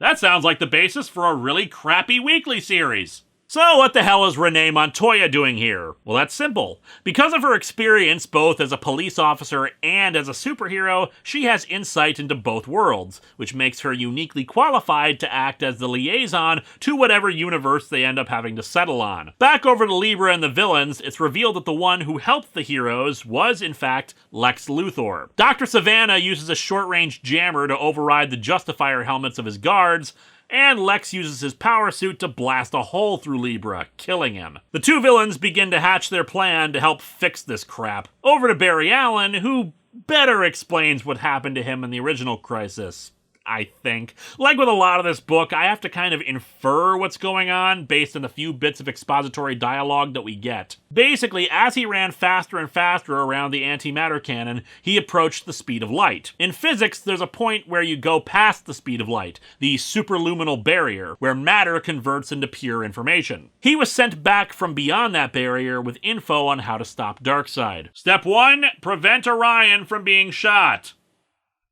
I guess. So I guess this is plan B now, since, they screwed the pooch on that one. They need the Black Racer, and since the Black Racer is still chasing Barry Allen, they can use that to their advantage. As such, reunited with Jay Garrick, the three set off to get the Racer's attention. Back with Darkseid, everything has gotten really trippy. Batman has escaped his restraints and confronts him. Darkseid! You look like I feel. See, I told them to moisturize it, but apparently no one had any lotion on them. You shouldn't have shot Orion. And yet it kinda makes sense. There was that whole prophecy about how the new gods would die with Orion and Darkseid fighting to the death in a struggle or something, so Darkseid just shooting him seems like kind of a clever way to subvert that. According to Batman, the battle still resulted in Orion wounding Darkseid beyond repair, no matter how many bodies he jumps into. I'm not sure how that ties into the whole Darkseid falling is destroying all of reality thing, especially because of what's about to happen. Batman pulls out a gun loaded with the bullets that killed Orion. I made a very solemn vow about firearms, but for you, I'm making a once-in-a-lifetime exception. No, I don't buy it for 1 minute. Yeah, this is just... no. Look, if you're gonna do something like this, break the kind of huge-ass thing that has been Batman's hatred of guns, you gotta have something leading into it. Sure, end of the world and all that, but the book hasn't properly framed that from Batman's perspective. Hell, the tie-ins to this, and yes, I read them at the time, don't even do a great job of that, since it's just this weird-ass vision thing from the drugs they're pumping into him to try to create clones of him or whatever. I've brought it up before, but that College Humor Batman sketch did a better job of setting up his no-guns thing than this. What happened to no guns? This is a gun? But whatever. He shoots Darkseid, and Darkseid shoots his Omega beams at Batman, supposedly killing him. They didn't. No, really, despite all the hype DC did at the time of ZOMG, we're killing Batman, they're not. They reveal he's alive by the end of the book. I know, drama and all that, but this book has not earned this attempted fake-out. We get a montage of shots about stuff happening all at once. Nix Wotan trying to make sense of it all as Metron resumes his normal shape. He says Nix's arrival as the judge of all evil inaugurates the fifth world, the age of men as gods. Again, whatever the hell that means. But he also warns that these new humans face a greater menace than Darkseid if they breach the bleed wall. Granny goodness! No, not her, but I'll explain in a moment. In case you're wondering what the bleed is, it's like the space between parallel universes. That's probably why the red skies were bleeding before. With the multiverse collapsing, the bleed is seeping into the world. Superman arrives back on Earth, and I guess just found out everything that's happened because he friggin' zooms past everything into the bunker and right down into it, claiming, supposedly, Batman's dead body. Clark, with my last breath, I curse rock and roll! So, here's where things get a bit weird. Like I said at the start, most of Final Crisis is understandable if you're paying attention. Darkseid takes over the world with the anti-life equation, new gods possessing people and being reborn. Somehow this is causing the multiverse to collapse, etc. But issue 7 is where it goes off the rails. You may have noticed that despite being a 7-issue series, the trade I'm holding is kind of thick. That's because DC decided to include some of the tie-ins to Final Crisis in order to make the story a bit more coherent. The most important of those tie-ins is Superman Beyond 3D, a 2-issue miniseries that shows what happened when Zillow Vala recruited Clark Kent. It's weird. A story about stories, about the monitors and retcons to how the original monitor worked, and about the true monster that threatens the multiverse. So I thought for a while about whether I was going to include the Superman Beyond stuff as part of this review. The point of Event Comics Month is to only look at the event miniseries, not the tie-ins. However, DC has decided that Final Crisis needed these tie-ins to make sense, so they included them in the official trade collection of Final Crisis. And I have decided, well, that's your problem, DC. If you put out a story that needs supplementary reading in order for it to be coherent, then it's a bad story. If you thought it was that important, you should have put it in the actual damn comic. No, I don't care if a plot point is explained in Seven Soldiers. No, I don't care if Superman Beyond explains the larger context of what's going on. You didn't put it in the damn book. Not everyone buys all the tie-ins to a crossover. And yeah, good job putting it into the trade paperback for people. And also kudos for this version of the trade not being in 3D. It was a gimmick in the original story and would have just made it harder to read it. But that's fixing the problem after the event is already over. And I hate to break it to you, but I read Superman Beyond, and it's actually more incoherent than Final Crisis because it deals even more with meta, fourth wall breaking ideas about stories and forgotten characters and all that. That's where the Nazi Supergirl thing comes in, by the way. Nazi Superman was looking for her in that book. Why she suddenly collapsed on a New Earth, I still have no idea, but whatever. So let's talk about that theory put forth about Final Crisis and what the hell this is all supposed to mean. According to the author of that theory, Rick Dad, a lot of the events in the story, particularly for Superman, are meant to be a mirror to Whatever Happened to the Man of Tomorrow, a famous Alan Moore story depicting the last adventure of the Silver Age Superman. It's got some pretty compelling evidence and parallels. The general idea, as I understand it, is meant to be a rejection of Alan Moore's style of storytelling with superheroes, deconstructing them and then eliminating them, seen both in Whatever Happened to the Man of Tomorrow, as well as Watchmen and a few other tales. The final villain of the story, Mandrak the Dark Monitor, is supposed to be a stand-in for Moore himself, while Nix Wotan is Grant Morrison. It's supposed to be a pushback at darker storytelling elements that say that superheroes are childish, irrelevant fantasies, and that ultimately, the story of a child rocketed to Earth from a doomed planet is always going to be a superior story than whatever you throw out there about death, misery, and the best of us becoming the worst of us. It's a very compelling theory. I highly suggest you all go read it, especially if you have read Final Crisis and are confused, because it does suggest so many new layers to this story. The problem is, I don't care! Even if all this allegory was deliberate, it doesn't make the story good or well told. It just means it has layers to it. Congratulations on how frickin' clever you are! Now can we please have a coherent narrative, Grant Morrison? If this had been a well-told story, then this would have been one of the most deep and compelling and hopefully influential superhero stories ever told. But it's not! It's not well told! It's not well presented! It's missing tons of information! And even then, if this was supposed to be the point of Final Crisis, then it requires an encyclopedic knowledge of the DC universe that even I don't possess, because I sure as hell would have never guessed any of it! And it comes back to the biggest problem of comics like this. Basically what you're saying is that in order to get this story, you needed to read supplementary material. Tie-in books, and books that are over 30 years old. And that, my friends, is the greatest sin of event comics, when you can't just tell a story inside of its own pages. All three other events we've talked about this year were sequels to other stories. And yet you could conceivably pick up any of them and understand what's going on without having read the stories they're based on. Not so Final Crisis. Like I said, issue 7 is where things go off the rails, partially because the narrative of this issue is just confusing as all hell. It's told both in flashback and in present time, condensing a lot of exposition in to try to make sense of what's going on. It starts off on a parallel Earth where Superman is basically Obama. Yeah, I'm not kidding. Morrison said he deliberately made that parallel because of a growing sense of optimism about the future, and because of a joke Obama once made about being rocketed to Earth from Krypton. And hey, if Obama had turned out to be Superman, well, thanks, Obama. He meets up with the Wonder Woman of this Earth. The multiverse is collapsing everywhere, and they have the red skies too, and she's using a special Wonder Horn to call for help. And help arrives in some kind of spaceship that emerges from space itself, surging on a foam of gravitons like some new Argo. It's cargo, not gods, not monsters, but heroes. Heroes? I don't believe this. A whole multiverse, and they all look like you guys? Renee Montoya, Earth's diplomatic liaison, everybody.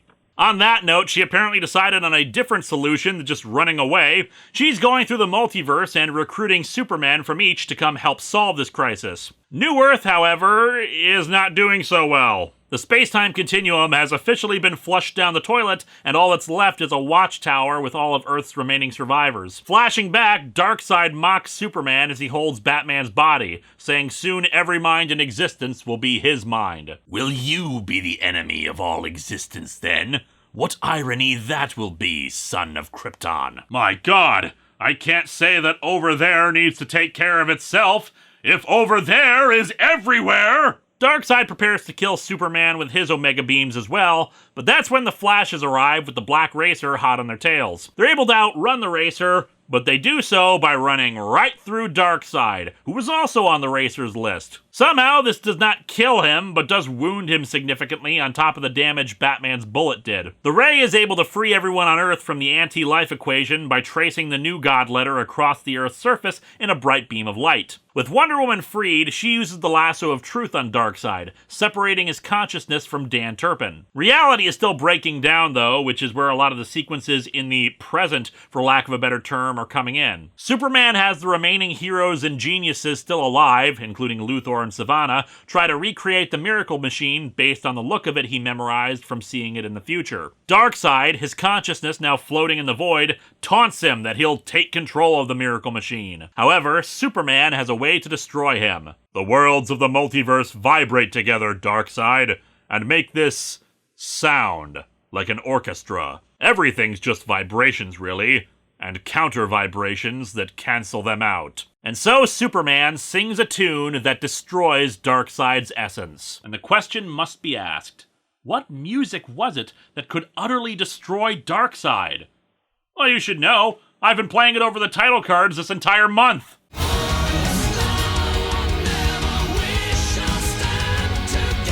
As Superman finishes the Miracle Machine, the multiverse continues to collapse into darkness. And it's then when he's confronted by Mandrak, the Dark Monitor from Superman Beyond. And again, if you had only been reading Final Crisis, you'd have no idea just who the hell this vampire monitor guy is. Oh yeah, at the end of Superman Beyond, that monitor Ogama transformed into him too, so thanks some more for including him in this story, but not revealing how this happened. Anyway, Mandrak prepares to kill Superman, but he uses the solar energy in his cells to power up the Miracle Machine, and that's when everybody shows up to help. All the Supermen of the multiverse, Nix Wotan with Captain Carrot and the Amazing Zoo crew, the Angels of Heaven itself, and the Green Lantern Corps, finally getting through the time distortions and reaching Earth. Oh, and the Super Young team along with Sunny Sumo. I guess they were important to bring into this for some reason. They all attack, with the Green Lantern Corps in particular staking Mandrak. This multiverse has natural defenses none of you could have imagined. No one with the judge of all evil. And I'm sure if I understood what the hell that was, or why you're even in this story, that would mean something. Oh, and in the trade collection, they alter that to, don't push your luck with the judge of all evil. Because, you know, a lot of kids are going to be reading this. And there might be added pages to the trade of a larger fight scene between, Mandrak's forces and all these assembled heroes and stuff, but I can't recall it either way because, let's face it, this whole thing is a mess. Everything is restored to normal thanks to Superman's wish with the Miracle Machine. Nix Wotan returns to the monitors and gives a report on everything that's happened, including rebuilding his own Earth so that it has life again, with him watching over it once more. Nix meets up with Ouija Dell, and now they're a couple, I guess. Still, I'll give the comic props because she asks what Superman wished for on the Miracle Machine that could result in all this. And it's kind of the most brilliant answer, metatextual allegory for stories or not. He wished for a happy ending. Also, Nix Wotan wakes up back on Earth in his human form because I guess the monitors were either kidding when they said they were bringing him back, or that human form was its own thing, or I don't know and I don't care. And so Final Crisis ends where it began, with the caveman Anthro. Except here, he's an old man and finishes drawing the Miracle Machine symbol on a cave wall before he passes away of natural causes. However, we discover that he's not alone, as someone else begins drawing on the cave wall. Batman, alive and well and in caveman times. Damn it, Anthro, you were supposed to be my Alfred. Now I've got to do these cave drawings myself. Final Crisis, depending on how you look at it, is either a magnificent work of art about stories, or a confusing hodgepodge of half-baked ideas and unexplained plot points. I've gone over most of the issues with it throughout this review. Some people manage to see the stuff better than I do. Overall, if you're paying attention to what's being said on the pages and depicted in the artwork, it is mostly easy to follow, with the trade collection including everything that you need to actually really get the whole scope of it. A lot of the dialogue is beautifully poetic and unique, and the dystopia created by Darkseid's conquest of Earth is terrifying and disgusting in its utter dehumanization and admission of its own evil and corruption. This is not a mustache-twirling villain situation, but rather a situation where sin itself is a religion. The tagline of The Day Evil Won, horrific in its totality. The artwork in later issues was supplemented by Doug Mahnke because J.G. Jones fell behind, but both artists do great work with what they're given. However, it's still very discordant in a lot of places, and not helped by Grant Morrison's usual writing style of cramming 100 ideas into a single story. When he worked on JLA, he did that masterfully, even did a similar takeover of Earth by Darkseid,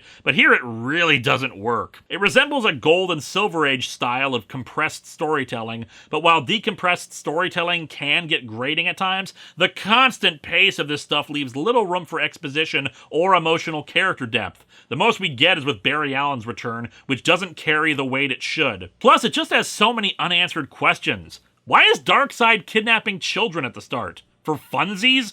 Or evilsies in this case? Was this just to lure Dan Turpin to them?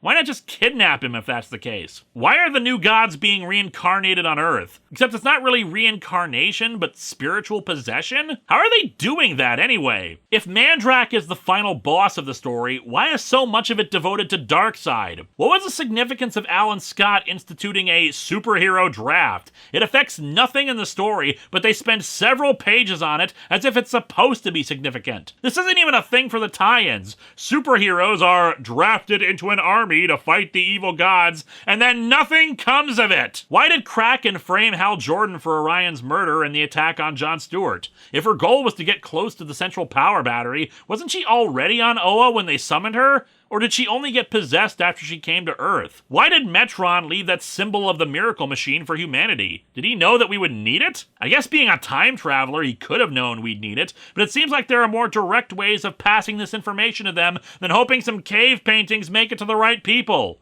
Which they didn't. And most importantly, why did Wonder Woman say "Ola" to Mary Marvel when she punched her? It just raises too many questions. And so Event Comics Month 2 comes to a close. And hopefully episodes won't be this long again until, like, the 500th episode. Next time, though, it's finally time. I promised it years back, but now it has come. Power Rangers Turbo versus Beetleborgs Metallics.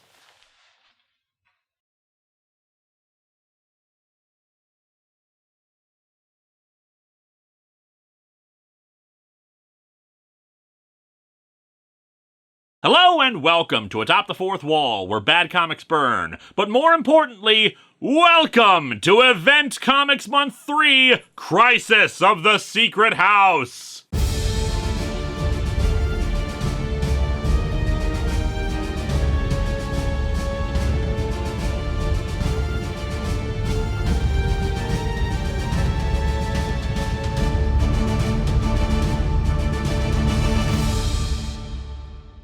And wow, while the last two Event Comics months, you guys wanted to see a much more diverse range of events, classic ones, modern ones, in between, this time around, you guys favored the modern. Seriously, I expected Infinity Crusade in there just to round out the trilogy, but I guess with no Avengers movie on the horizon, that's out. Not for lack of trying, mind you. Infinity Crusade, Secret Wars 2, and even Armageddon 2001 got a good chunk of votes, but you guys had other ones you really wanted to see. However, we do have one event comic that's over 2 decades old to talk about today, namely the original sequel to Crisis on Infinite Earths, 0 Hour, Crisis in Time. DC has always had a very complicated relationship with Crisis on Infinite Earths. Its original purpose of streamlining the DC universe, while ambitious and mostly successful, has not been done without hiccups and bits of disorganization because of one hand not knowing what the other is doing. In turn, you've got different writers who want to reintroduce aspects of the old canon back into the new canon, and consequently overcomplicating things again, with various writers and editors not being able to agree on the best approach to doing that. And thus, that's why it feels like every 10 years DC tries to do it over. For the 10th anniversary, it was 0 Hour, for the 20th, Infinite Crisis, and for the 30th, Convergence. Just saying, don't be surprised if the DC universe gets rebooted again in 2025. Now, I say that 0 Hour was a sequel to Crisis on Infinite Earths, but it's only really so in a spiritual sense. They do make references here or there to the original Crisis, but for the most part it's about the state of DC Comics in the mid-90s. During this time, the greater DC universe was not aware of the events of Crisis on Infinite Earths beyond they fought some creature called the Anti-Monitor. They didn't remember the multiverse or alternate versions of characters, and in particular, they wanted to address a lot of the continuity issues that arose post-Crisis, like different alternate futures, the Legion of Superheroes not having Superboy as part of their history anymore, despite being integral to a lot of their stories, Superman not being a founding member of the League, that sort of thing. So the end goal, like Crisis on Infinite Earths, was to streamline the DC Universe timeline, put out a more exact map of when events occurred in the past, with stuff like Superman's first appearance being a nebulous 10 years ago, and what are the events that happen in the far future. Did they succeed? But let's not worry about that right now, and instead look at the event itself and whether or not it's a good story on its own. Let's dig into 0 Hour, Crisis in Time.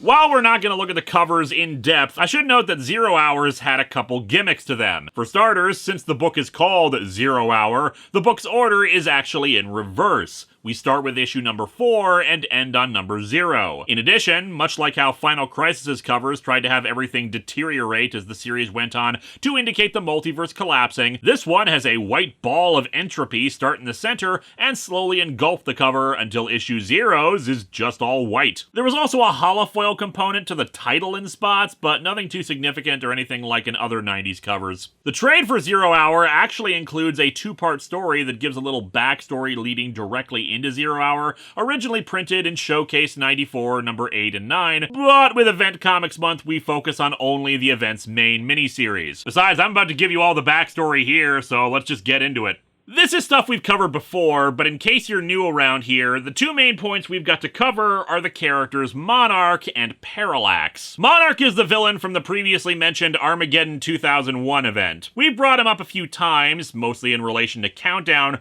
but both that and Battle for Bloodhaven were a while ago, so here's a quick primer. It's actually fitting that he's here, considering the time shenanigans from that storyline. So who is he?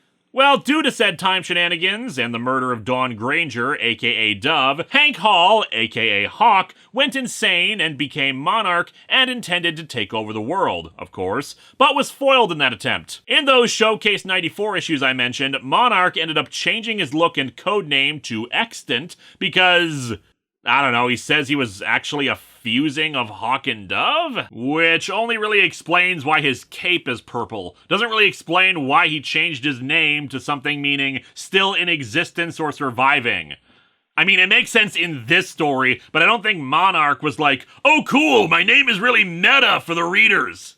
And then there's Parallax, aka Hal Jordan. As a refresher there, during the death and resurrection of Superman, Hal Jordan's hometown of Coast City was destroyed. Being driven insane by the loss, he went on to murder the Guardians of the Universe, several Green Lanterns, and just outright destroyed the Green Lantern Corps in general. And for some reason, like Monarch changing his name to Extant, Hal decided to rename himself after an optical effect whereby an object's distance or position can look different depending on where it's viewed from. Because when you just murdered a bunch of your best friends with the intent of stealing power, what's really important is a metaphor about your perspective on the situation. It's like if he shouted at Green Arrow, "From my point of view, the Guardians of the Universe are evil!" That, of course, got retconned later to him actually being possessed by an evil space bug made out of living fear, because comic books. But that's like a decade away from this story. We open in Earth's distant future. 32 hours ago, the end of time. What time is it? The end of time basically means something hit the negative color function on the universe, since now the stars are all black and space is white. Someone is attacking the Time Trapper, a Legion of Superheroes villain who's kind of emblematic of why 0 Hour exists at all. You see, he's some kind of being who exists at the end of time and creates a pocket universe resembling the original Earth 1 pre-crisis as part of an elaborate scheme to fight the Legion, and eventually killed the version of Superboy in that pocket, and wow, I have suddenly convinced myself that reboots are a great idea. Anyway, point is that the Time Trapper is a bit of a big deal, and he gets his ass kicked, pretty much vaporized by a hidden foe. Interesting place, the end of time.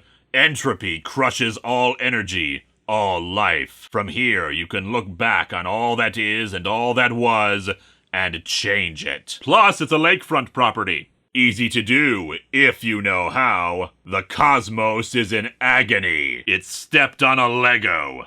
And I'm the only one who knows how it should be. Given the silhouette, the cape, the talk of entropy, and the knowing how it should be thing, I wonder if they were originally trying to make people think the Monitor was behind all this. The countdown has begun. The countdown to 0 Hour. What is 0 Hour?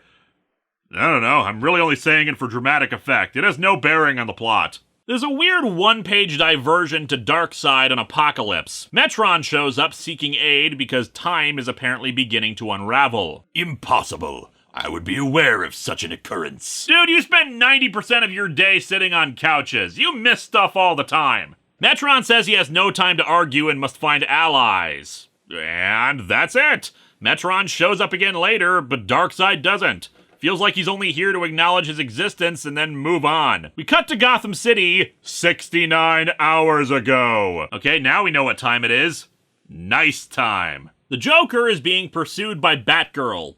As in Barbara Gordon Batgirl. Except as both Batman and the Tim Drake Robin point out as they arrive, she was shot and paralyzed 5 years ago. Not me. I've never been shot. By the way, who's your new partner? He seems younger than the Robin I remember. I love to stay and continue this reunion, but you obviously have things to discuss that don't include me. And I'll just pretend that I didn't overhear you call her Barbara or that she was shot 5 years ago like I did Barbara Gordon. Bye! The Joker uses a flash grenade to escape to a helicopter that was conveniently overhead. In the meantime, they wonder about Batgirl's presence, especially since she seems younger than their Barbara anyway. And overhead, Dick Grayson as Robin watches all this and waits for his chance to be in a tie-in to the event. Yeah, that's basically how the tie-ins to the event worked. We'd have old versions of characters interacting with newer ones, like, say, a younger Dick Grayson alongside Tim Drake. Or we'd explore alternate possibilities and heroes. For instance, a character named Triumph appeared who claimed to be a founding member of the Justice League,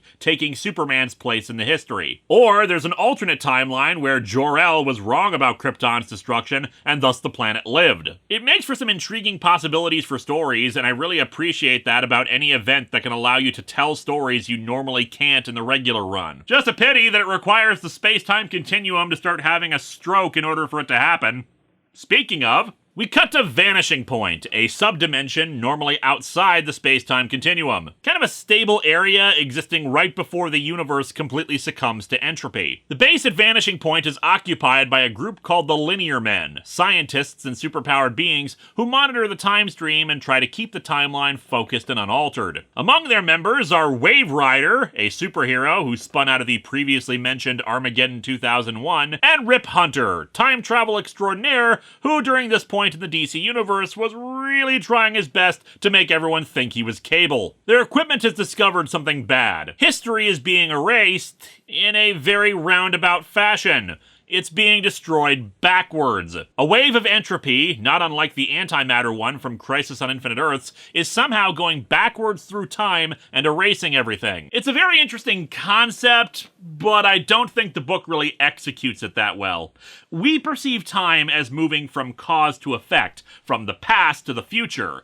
So it's really hard to portray something like that moving backwards through time, as we'll see. For instance, Wave Rider and Hunter arrive in the 64th century and meet Wally West, who was there for a time. The entropy wave is moving through time and space, but if it's going from the future to the past, how can anyone be perceiving it in the present? Because each second that passes moves us further into the future, but that future no longer exists, but we didn't see it in the past, even though it's moving towards the past and— Oh no, I've gone cross-eyed. Yeah, you see the problem with trying to portray this. Anyway, it's suggested that maybe Wally, as the Flash, can cause some kind of whiplash effect to close the vortex, as they call it, but he fails, disappearing just like Barry did when he destroyed the antimatter cannon. Don't worry, kids, he ended up fine.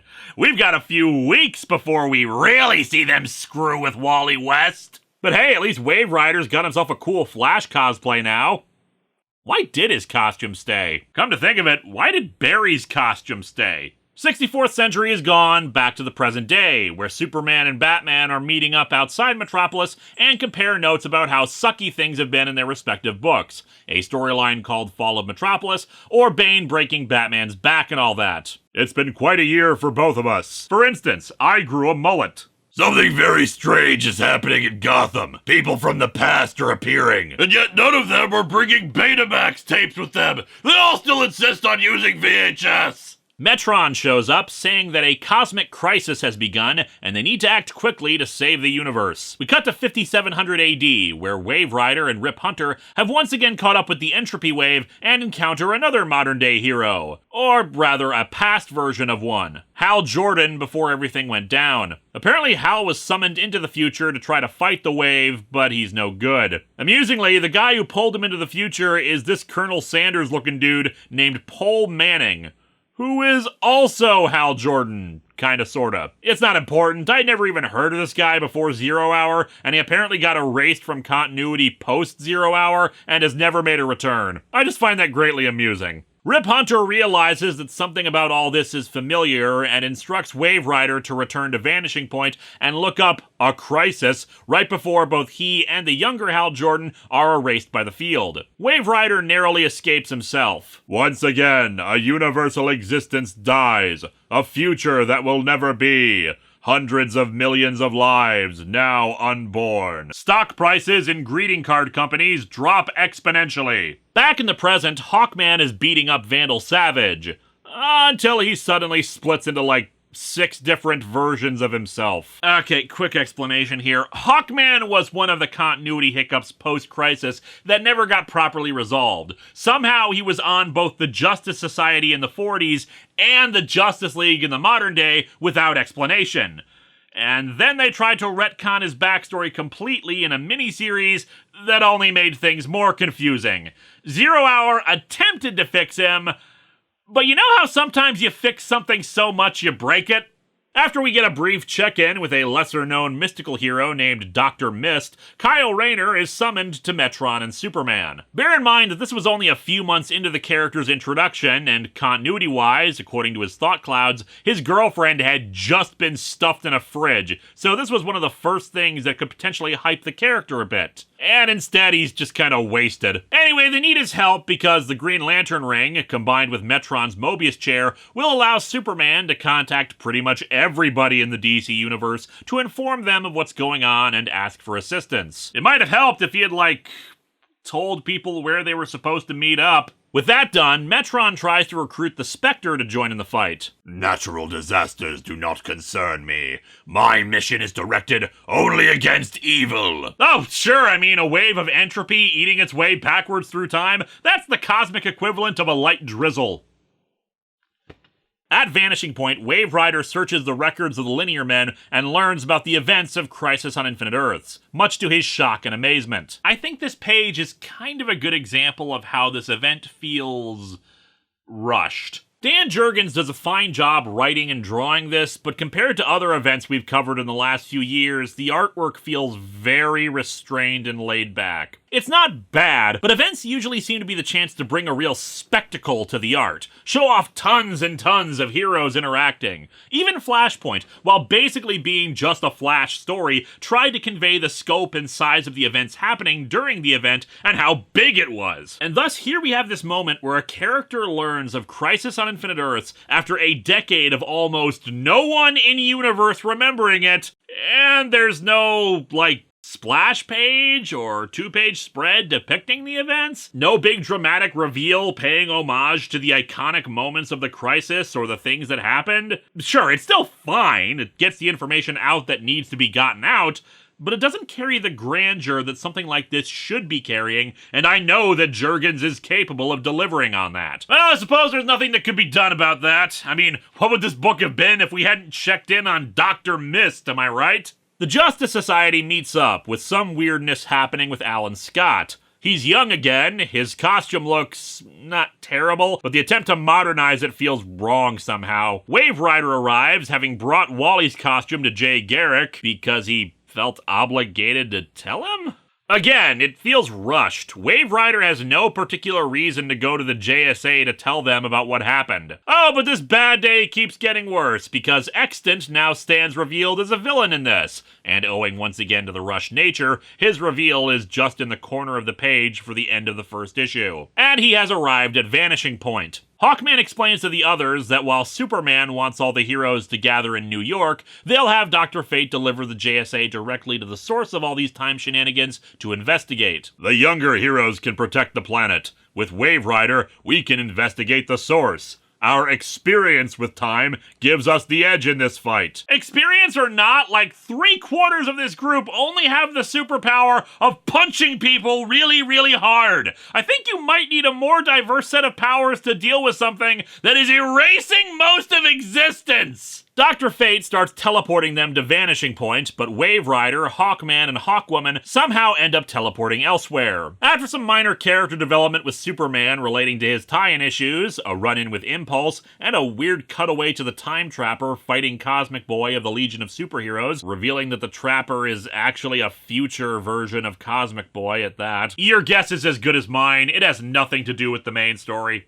All the heroes that Superman called for arrive in New York, including a very pregnant Power Girl storyline happening in Justice League stuff at the time. And here we finally get a big hero shot in a 2-page spread, including the alternate Batgirl and a new hero from the Superman tie-ins named Alpha Centaurian. Also, little known fact from those who remember my Titans retrospective, apparently Panther can fly! While they get organized, the JSA arrives at Vanishing Point, but are immediately attacked by Extant. I live outside your laws, your rules, your very notions of reality! No parking? I'll park wherever I feel like! Wave Rider and the Hawks arrive somewhere, I have no idea, and they spot various other variations of themselves, a lot of whom actually look pretty cool to be honest, flying overhead. You Hawk beings must be one of the major chronal disruptions resulting from the first crisis, but something is pulling all your various versions back, making them converge into the entity that inspired and infused them. He is now reclaiming all he started, reveling in the instability created over the years, while worlds die in the process. Yes, that's a real pickle. The being that he's referring to is this weird hawk creature that's fighting the Hawkman from that miniseries I mentioned earlier. I don't know, maybe this thing appeared there first, and thus this makes more sense if I had read it, but yeah, this sequence is baffling for me. Although even if I had context for that, there is no context for what happens next. A blast of cosmic energy hits the two Hawkmen, Hawkwoman, and the Hawk creature, and merges them all into one. And suddenly Metron is here now. It is a birth. At the least, a powerful ally we will need to turn the tide in our own battle. At the most, a new god. At the center, utter bafflement. Yeah, this was DC's solution to the continuity problems of Hawkman and Hawkwoman. Literally merge them all together. How does this fix the continuity exactly? Your guess is as good as mine. Hawkman's backstory is now just, I don't know. Yeah, not sure why this doesn't create some kind of David Cronenberg-esque abomination, but whatever. This version would later die? Or be sent to limbo? I'm not sure. Either way, he was shoved aside and they simplified his origin later on as basically being about reincarnation and aliens. Until Jeff Johns brought him back with that revised origin, the character was considered radioactive by DC. Just don't bring him up, don't use him. Anyway, the heroes speculate about who among them is even real, with people like Batgirl and Alpha Centaurian saying they certainly feel real, a point we'll get to later. And Wave Rider arrives with Metron and the merged Hawkman to inform them of what's up. He doesn't go into specifics about the crisis, only that it was an event so destructive that it never fully settled. They're still experiencing the equivalent of aftershocks in time that they're only now becoming aware of. He's not sure how to stop it, even mentioning how both Hal Jordan and Wally West have died trying to stop the wave of entropy that's eating away at existence. Guy Gardner, who's among the heroes, speculates that if a younger version of Hal has been killed,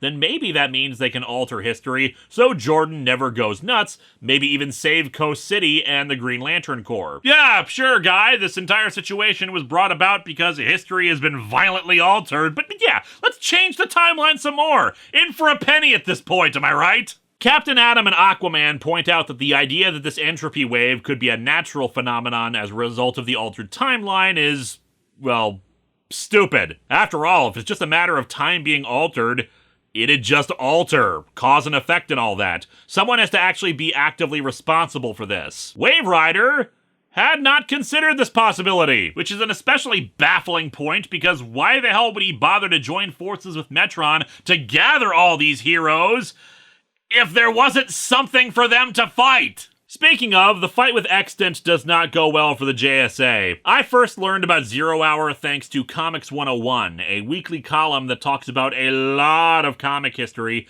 and its writer, Scott Tipton, who was not at all kind to how this fight goes. It's the kind of thing where you have to have the villains show off how powerful they are so people recognize they're a threat, and the way they decided to do this was to have the Justice Society, the first real superhero team, gets slaughtered. The Atom is vaporized. Dr. Fate, arguably the most powerful among them, even gets blasted away with one shot. Those like Wildcat and Sandman, who had various spells and other things that kept them young despite being active in the 40s, have those reversed, so now they're 80 years old, while Hourman and Dr. Midnight are completely aged to death. I think the idea was to once again try to firmly establish the DC Universe timeline.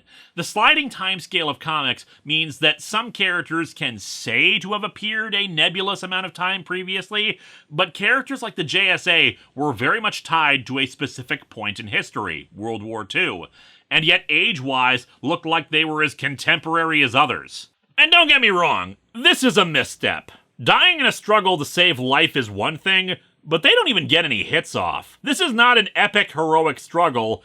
This is just a massacre and completely one-sided. It should not have gone down like this, but I kind of get the reasoning. When you have characters tied to a specific point in history, the farther we get from that point, the more head-scratching it is that they're still around, or that there is no passage of time from that. And I love the Justice Society. They're great characters with a rich history and fascinating bad guys and an incredible legacy both for themselves and those who took on their mantles later. But 20 years from now, a century will have passed since World War II. And if they're active and looking like they haven't aged a day since then, it's gonna tilt some heads, regardless of the in-story explanations for stuff like this. This isn't helped either by some serious ageism we get later in the story, where Jay Garrick and Alan Scott basically say, "Nah, we're done being superheroes, only young people can do it." It feels like a middle finger to the characters. And in the 90s, for crying out loud, when the new generation of heroics was frickin' Youngblood. Dude, I know you like your dinosaur characters, but this is the 90s! We need to have our heroes more realistic, with guns and pouches, and be like 90% muscle! So I've been ignoring the so-and-so hours ago captions, but now I'm just laughing. The previous conversation between Wave Rider and the heroes was 14 hours ago. But now, after it was suggested that an evil force might be behind the entropy wave, it's 12 hours, 45 minutes ago. So I guess Wave Rider was just standing there for an hour dumbfounded by the revelation while everyone else mingled or something. Anyway, Wave Rider detects Extant's presence at Vanishing Point and teleports there while things start going crazy in the modern era. Huge thunderstorms while cities from different time periods appear. Metron explains that alternate timelines, along with ones from the past and future, are merging with their own. Again, like the original Crisis. Wave Rider stabilizes those still alive in the JSA, but then Extant decides to reveal how much he's changed since he became Monarch, by pulling off his mask and revealing Wave Rider's face.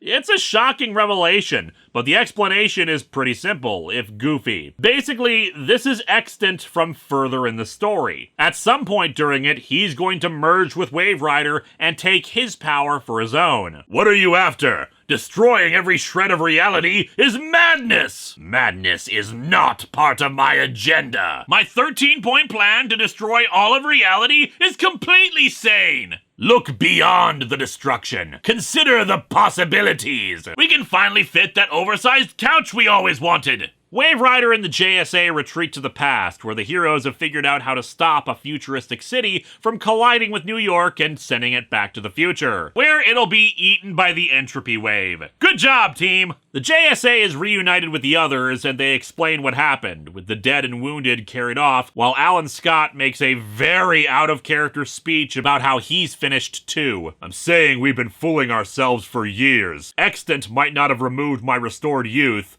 but he might as well have. He depowered my ring so easily. I can recharge it, but why? Yeah, really, why bother still trying to fight evil if you have to change out batteries? Uh-oh. Whoops, guys. Sorry, but my camera's running out of power. Guess I can't make videos anymore. Yeah, he and Jay Garrick leave, and this is utter bullcrap, but whatever. Wave Rider says that the entropy wave is in both the past and future, so they need to split up into two teams to try to stop it from both points. Of course, if it's eating up past time, that makes even less sense than going backwards from the future, but hey, why start making sense now? Anyway, the teams head off, the first going into the 30th century. they're confronted by the Team Titans. Yeah, again, going back to my Titans retrospective, the Team Titans were also from an alternate timeline, and it was revealed at the end of their solo book that Monarch was actually the one that had organized them, specifically for this purpose, to act as an army for his plan against the heroes, using communicators to mind control them. The Team Titans, save for Mirage, Terra 2, and the villain Deathwing, would end up being erased after 0 Hour, since those three weren't actually from an alternate timeline. After another totally necessary visit with Dr. Mist, we see in the hospital that Jay Garrick has realized that they would have had more of a fighting chance if the Spectre had been with them, so he goes off to find out what the hell his deal is. Meanwhile, Power Girl goes into labor. I guess a team stayed behind in the present in case any more cities try to collide with New York. This can't be normal labor! So painful! As opposed to the normally painless and relaxing process of labor. In the distant past, where and when? I don't know. It's some cliffs and it says Earth's distant past. Might as well have just had it be some random desert in the present for all the difference it makes. The second group of heroes faces the entropy wave and really have no idea how to stop it. Donna Troy suggests making Nightwing their strategist, but even he admits that they don't have enough information to put together any surefire plan. What the hell were you people even expecting to do here? Another group of Team Titans attacks, this one led directly by Extant, the past version. He blasts Wave Rider, who realizes they can't win with him there, and just teleports the heroes back to the present while he gets absorbed. As Extant now takes on the appearance of Wave Rider and teleports away, the entropy field soon envelops the Earth. A nearby figure finds Alan Scott's discarded Green Lantern ring, he had given it to Kyle Rayner earlier during his speech, and picks it up.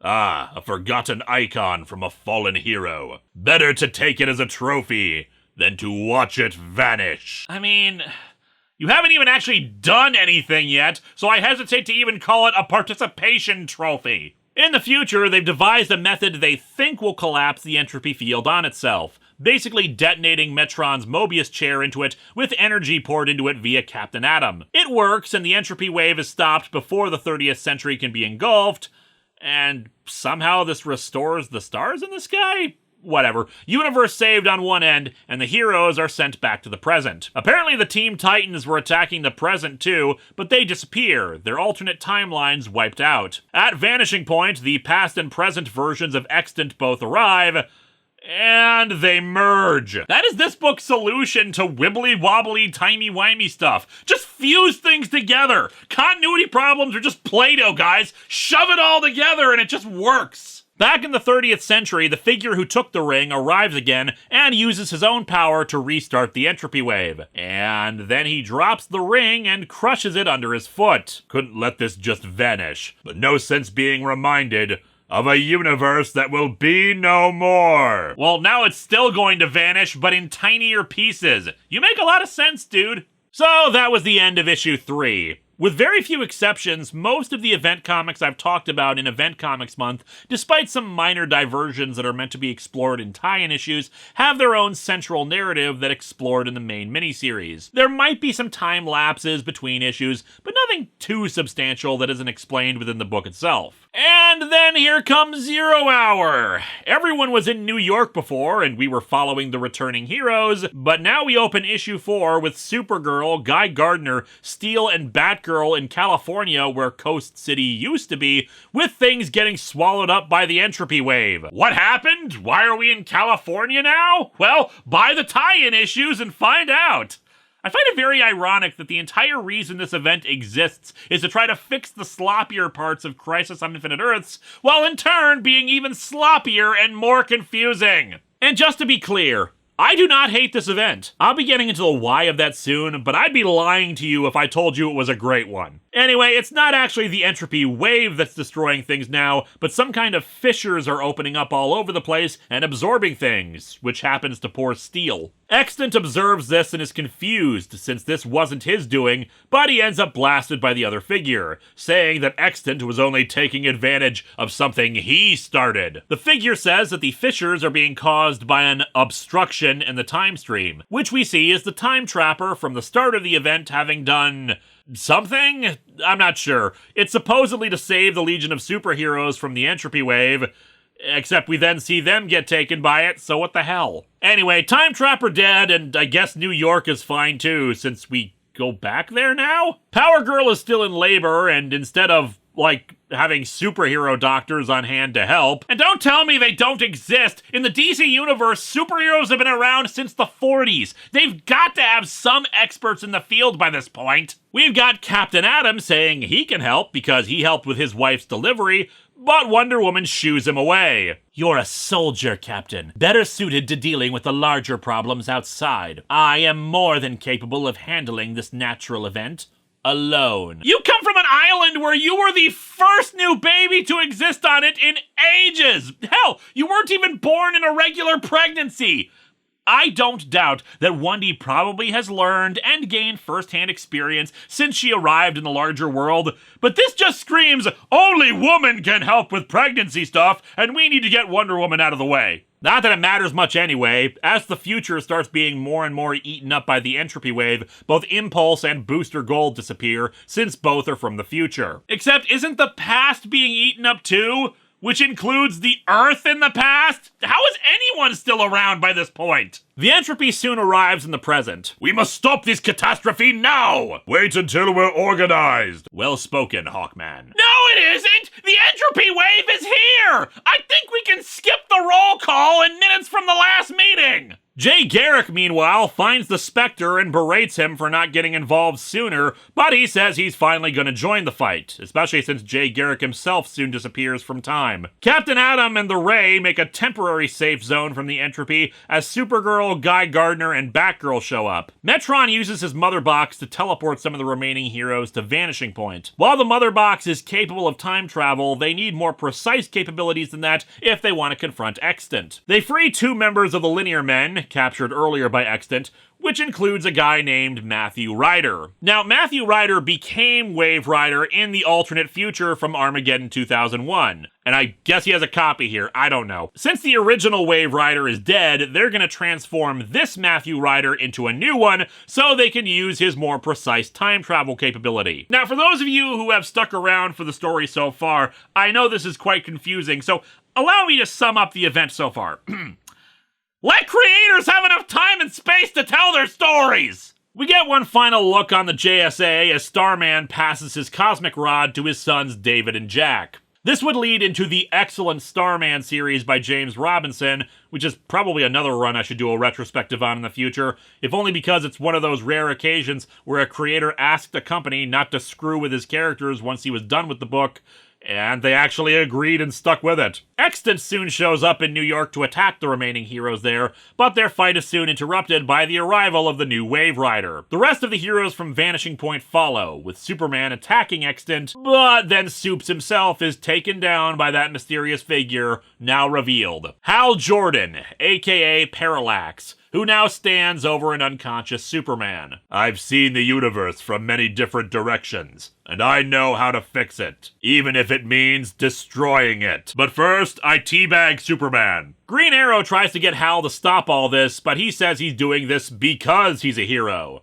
It's over. Your time is over. All time is over. This is 0 hour. Honestly, Hal, it's feeling more like Airplane. And so the entropy wave finishes consuming everything. Time for a new start. Clean slate. A remade universe. My universe. Who knows? Maybe one universe, one world, won't be enough. I like this idea, hinting at the return of the multiverse. Now, that would eventually happen post-Infinite Crisis, but consider this was only a decade after the original Crisis, and we've already seen most of the universe destroyed again, like in that story, so it's not unreasonable to assume that DC would be trying to call a do-over, have the multiverse again in the wake of the event, but no. We move on to the final issue with Hal monologuing to some of the heroes who had been at New York when he showed up. Guy Gardner, Batgirl, Triumph, and Alpha Centaurian. Why he kept them alive like this, I don't know, but here's where we start getting into why I actually like the story, despite the complete mess it has been so far. Parallax explains that his attempt to recreate Coast City after its destruction was thinking too small, that the universe itself is unfair and awful, and it needs someone to try it again. and he's gonna be the one to do it. And I'm not crazy at all. All I did was kill all life everywhere and in all time so I could remake the universe according to my own grand design. What's crazy about that? I'm the same man I always was, which is why I have the courage to make things right. Dude, you can't even keep your gloves on between panels. I'm not gonna trust you to do this correctly. Guy Gardner says he won't get away with this, but Triumph points out, well, they kind of have to let him get away with this. None of them have the power to recreate any universe. If they want to restore things, they need to let him proceed. Parallax, however, says he can do more than that. Batgirl and Alpha Centaurian come from alternate timelines after all. He can give everyone their own world if they so desire. He goes on to explain how he did all this. The energy he absorbed left over from the Crisis, but that's not really important here. In the Infinite Crisis review, I talked about the idea of toxic nostalgia, this belief that one's own subjective feelings about the past supersede the future of others. Parallax's motivation is basically following similar lines, except instead of trying to create one perfect Earth, he's willing to grant everyone whatever they would see as their own ideal Earth, try to make everyone happy. Admittedly, there's something to that kind of desire. Unlike Superboy Prime, the Earth 2 Superman, and Alexander Luthor, Parallax is not trying to assume that his own version of perfection is best for everyone, and it's tempting to view Hal as capable of accomplishing this. After all, the kind of power he's wielding basically guarantees that he could do it. Now, this isn't exactly why I still like the story, but it's getting there. Parallax's motivations and goals are not necessarily evil here, but it required him to do a great amount of evil in order to get there. Anyway, Wave Rider managed to save the rest of the heroes and bring them to vanishing point, now including Damage of the Titans, because they need to promote his solo book, I guess. Anyway, Wave Rider's plan? Turn the universe off and on again? Well, to be more accurate, Parallax is beginning to recreate the universe according to his own design, so they need to step in and recreate the universe and let it play out naturally, since, you know, he's not exactly the most stable god to be doing this. And indeed, we see him working on crafting his new universe, talking about how, hell, let's have multiple Earths while we're at it. He can give the Justice Society one where they never age. He can give everyone back their own individual Earths if they want. While Guy Gardner is starting to come around a bit on this, he does wonder what the cost is of all this. And here's where we get to what I like about this book. I expect my metropolis, my world, to exist again as well. It's weird hearing that I don't belong, that I'm from an alternate timeline. But I have a life, feelings and memories, as real as any of you. All I want to do is live. Indulge me a moment here, my friends. The philosopher René Descartes attempted to discern truths about existence by shedding away all that he knew and, using only his mind, reason out truth. The first truth that he discerned was cogito ergo sum. I think, therefore I am. The reasoning went that thought cannot exist independently of some form of self. So even if all of reality is an illusion, a trick played on a person by a demon, there is still a something that is being tricked. I think, therefore I am. A fiction writer is essentially a god to what they are making, granting life to the characters in a story. And if one thinks, therefore they are, doesn't that mean that the act of granting thoughts to characters, even if they're all crafted by the writer, also grants them life? Now let's not be stupid here. I'm not saying fictional creations are the same thing as flesh and blood people. That's dumb. I banned someone on my website's comments section years ago for accusing me of being a destroyer of worlds because I didn't want them literally posting their friggin' fanfics in a comment section when other places exist for that. But Batgirl's dialogue here really struck a chord with me when I first read this story. It got me thinking about stuff like Animal Man by Grant Morrison, and the ideas present there about fictional characters just wanting life, wanting their own existence, trying to appeal to God for more life. According to this miniseries, Batgirl and Alpha Centaurian are anomalies. They're hiccups in the time stream, possibilities, not people. But as Batgirl says, she has a life. She has feelings and memories that are just as legitimate as any of the real people in the main timeline. She thinks, therefore she lives, and she has every right to life as the Barbara Gordon who got shot by the Joker. But she can't. One or the other has to go. This isn't like a clone thing. If there's only one timeline, there's only one Barbara Gordon, and there's only one way or another it can go. And that is the tragedy of Zero Hour, an emotional core that has been lacking for the rest of the Events miniseries. And that's why Parallax's offer that he can indeed grant life to everyone, ensure that they all get their emotions and histories and thoughts validated. It's so appealing. And yet, wanting to stop him, you have to pause and think for a moment. Are we the baddies? Well, not from the perspective of the other heroes who soon arrive here in, wherever the hell this place is. How'd they even find them? Anyway, Superman attacks, saying that Hal has set himself up as a god who's killed billions. Over there can't take care of its own problems if over there doesn't exist anymore, Hal! Also, considering every second of existence for trillions of years have been erased, second by second, eon by eon, I think billions might actually be lowballing it. Parallax says that the deaths are offset by the amount he'll give life to instead. I do not kill people. That is my least favorite thing to do. Extant tells the heroes who had been with them that they have to help Parallax. They don't want to fight other heroes, but as Batgirl says, unless they help Parallax, she'll cease to exist. This is her only shot at survival. Triumph is more uncertain, but Guy Gardner's moral compass is rather uncomplicated. He isn't going to be on the same side as a douchebag like Extant, so he attacks. And hell, he has another good point.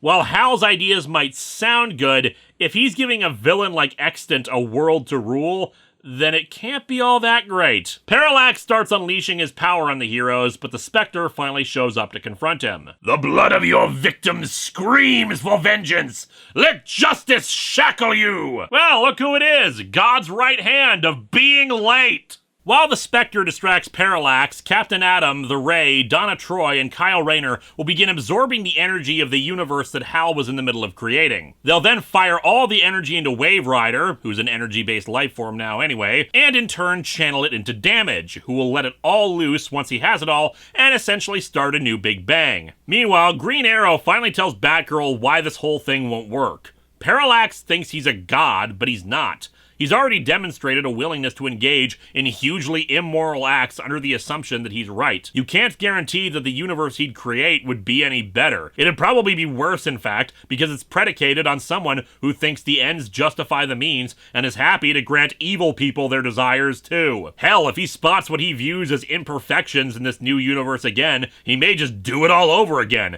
kill all of time, and try to start over again and again and again. And it's not like he knows what everyone everywhere wants. He can't give everyone the world they want, with no guarantee that everyone he killed will be restored. And indeed, when Parallax is ready to kill Damage to prevent him from starting the Big Bang, Batgirl jumps in the way and takes the hit, her last words being that she only wanted to live. And Oliver Queen, Green Arrow, when confronted with someone who loved life so much, wanted just so badly to live, but was so heroic to sacrifice herself to preserve the life of a more innocent person, decides to shoot an arrow in Hal Jordan's chest and kill him. And thus the universe is restarted. Wave Rider helped keep the rest of the heroes protected, but Batgirl and Alpha Centaurian disappear as time reassembles itself. It follows a more natural course than before, though of course to prevent those heroes who were present here from becoming time anomalies themselves, and to prevent history from repeating itself with Parallax, Wave Rider has to merge them with the new reality. It's mostly the same as before, with some minor changes here and there, like Guy Gardner's warrior armor now becoming, like, weird paint. Jay Garrick, who's here now I guess, wonders if this whole thing was just about death. However, Power Girl thinks differently. Nice thing about being a superpowered hero is that you can walk around after giving birth. This is the ultimate victory. Life! Power Girl's baby was the result of a cliched, mysterious, mystical pregnancy wherein her grandfather impregnated her without her consent or knowledge via a spell that took her DNA as well as that of a demon. Her son rapidly aged and was never heard from again. The ultimate victory! Unfortunately, Green Arrow is not feeling so great about all this. The loss of Batgirl, supposedly killing Hal, yeah, he's not happy. And so our comic ends with the promise that there are new mysteries unfolding, including that the Time Trapper now has long hair, so they're probably a woman now. Although the true ending is actually a timeline of the major events of the DC Universe, basically to show off the new canon timeline, with some stuff being set in stone for like the Justice Society's formation in 1940, while stuff like the Justice League's formation is around 10 years ago, and the future is more ambiguous and needs to be explored. 0 Hour is a mess. We're gonna have a lot worse events later this month, but it is clearly not DC at their A game. The artwork is fine, but not as polished as it should be. It's not carrying the weight of what should be a massive event where a reboot occurs. What hurts it so much is the story. It feels like it's trying to be like Crisis on Infinite Earths, with little showcases of the DC Universe and people reacting to the potential end of everything, except it doesn't work because with Crisis, it was a celebration of DC's entire history up to that point, so of course getting some nods into every corner was a good idea. Whereas here, it's just, oh hey, Highfather exists. Oh hey, Dr. Mist exists. It's just a waste of time in a story that feels like it's lacking a lot of time, ironically. The heroes gather, fail, and then the universe gets rebooted when they kinda sorta succeed in the end. Oh, and when they do meet, they squabble endlessly about getting organized. Seriously, I only joked about it once, but they mention the organizing thing like 3 times throughout, as if they're waiting for everyone to get name tags before they can proceed. Extant is a boring villain who requires Parallax to come in and be slightly more interesting. There are attempts at an emotional core, like with Wally West's supposed death, but of course Wally was still appearing in things and still doing things, so it feels hollow. And the massacre of the JSA was just crap. Not even a fight. Hell, it's hard to call any of the fights in this fight. It's maybe a few one-sided punches if you're lucky. As I've said, the whole thing just feels rushed, like it was originally meant to be 6 or 8 issues, but they needed to compress it down to 5. The final issue is the best one, finally having something of an emotional connection, if a meta one, that I really enjoyed and wanted to see more of. It makes me like the book much more than I probably should, because on its own, it's really not impressive. And yet 0 Hour did have its repercussions. Aside from having yet another designator of retcons, now post-0 Hour in addition to post-Crisis, Justice Society stuff would end up being affected by it. Not only the Starman series I mentioned earlier, but the fight with Extant would be revisited and eventually rescue Hourman from his fate in Jeff Johns' JSA book. Parallax did not die here as suggested, but would be back for another event, and that's something we'll talk about another day if it's ever voted for. Next time, it's over to Marvel as we dive into what they were doing to compete with Infinite Crisis at the time.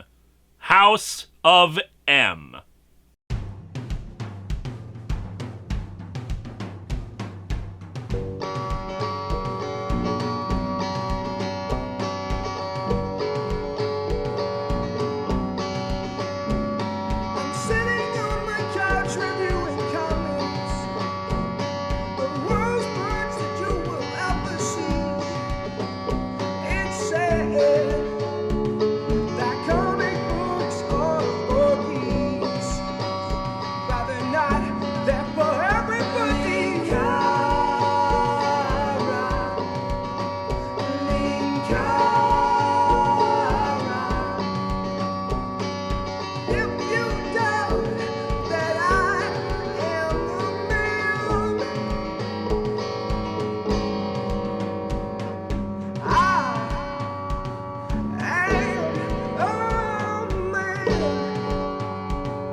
Somehow, at the dawn of time, we were split into an infinite number of universes. To save all life, we must return to being one universe again. And trust me, it'll stay that way when we're done with this. I mean, I'd have to be pretty crazy to split it up into a multiverse again.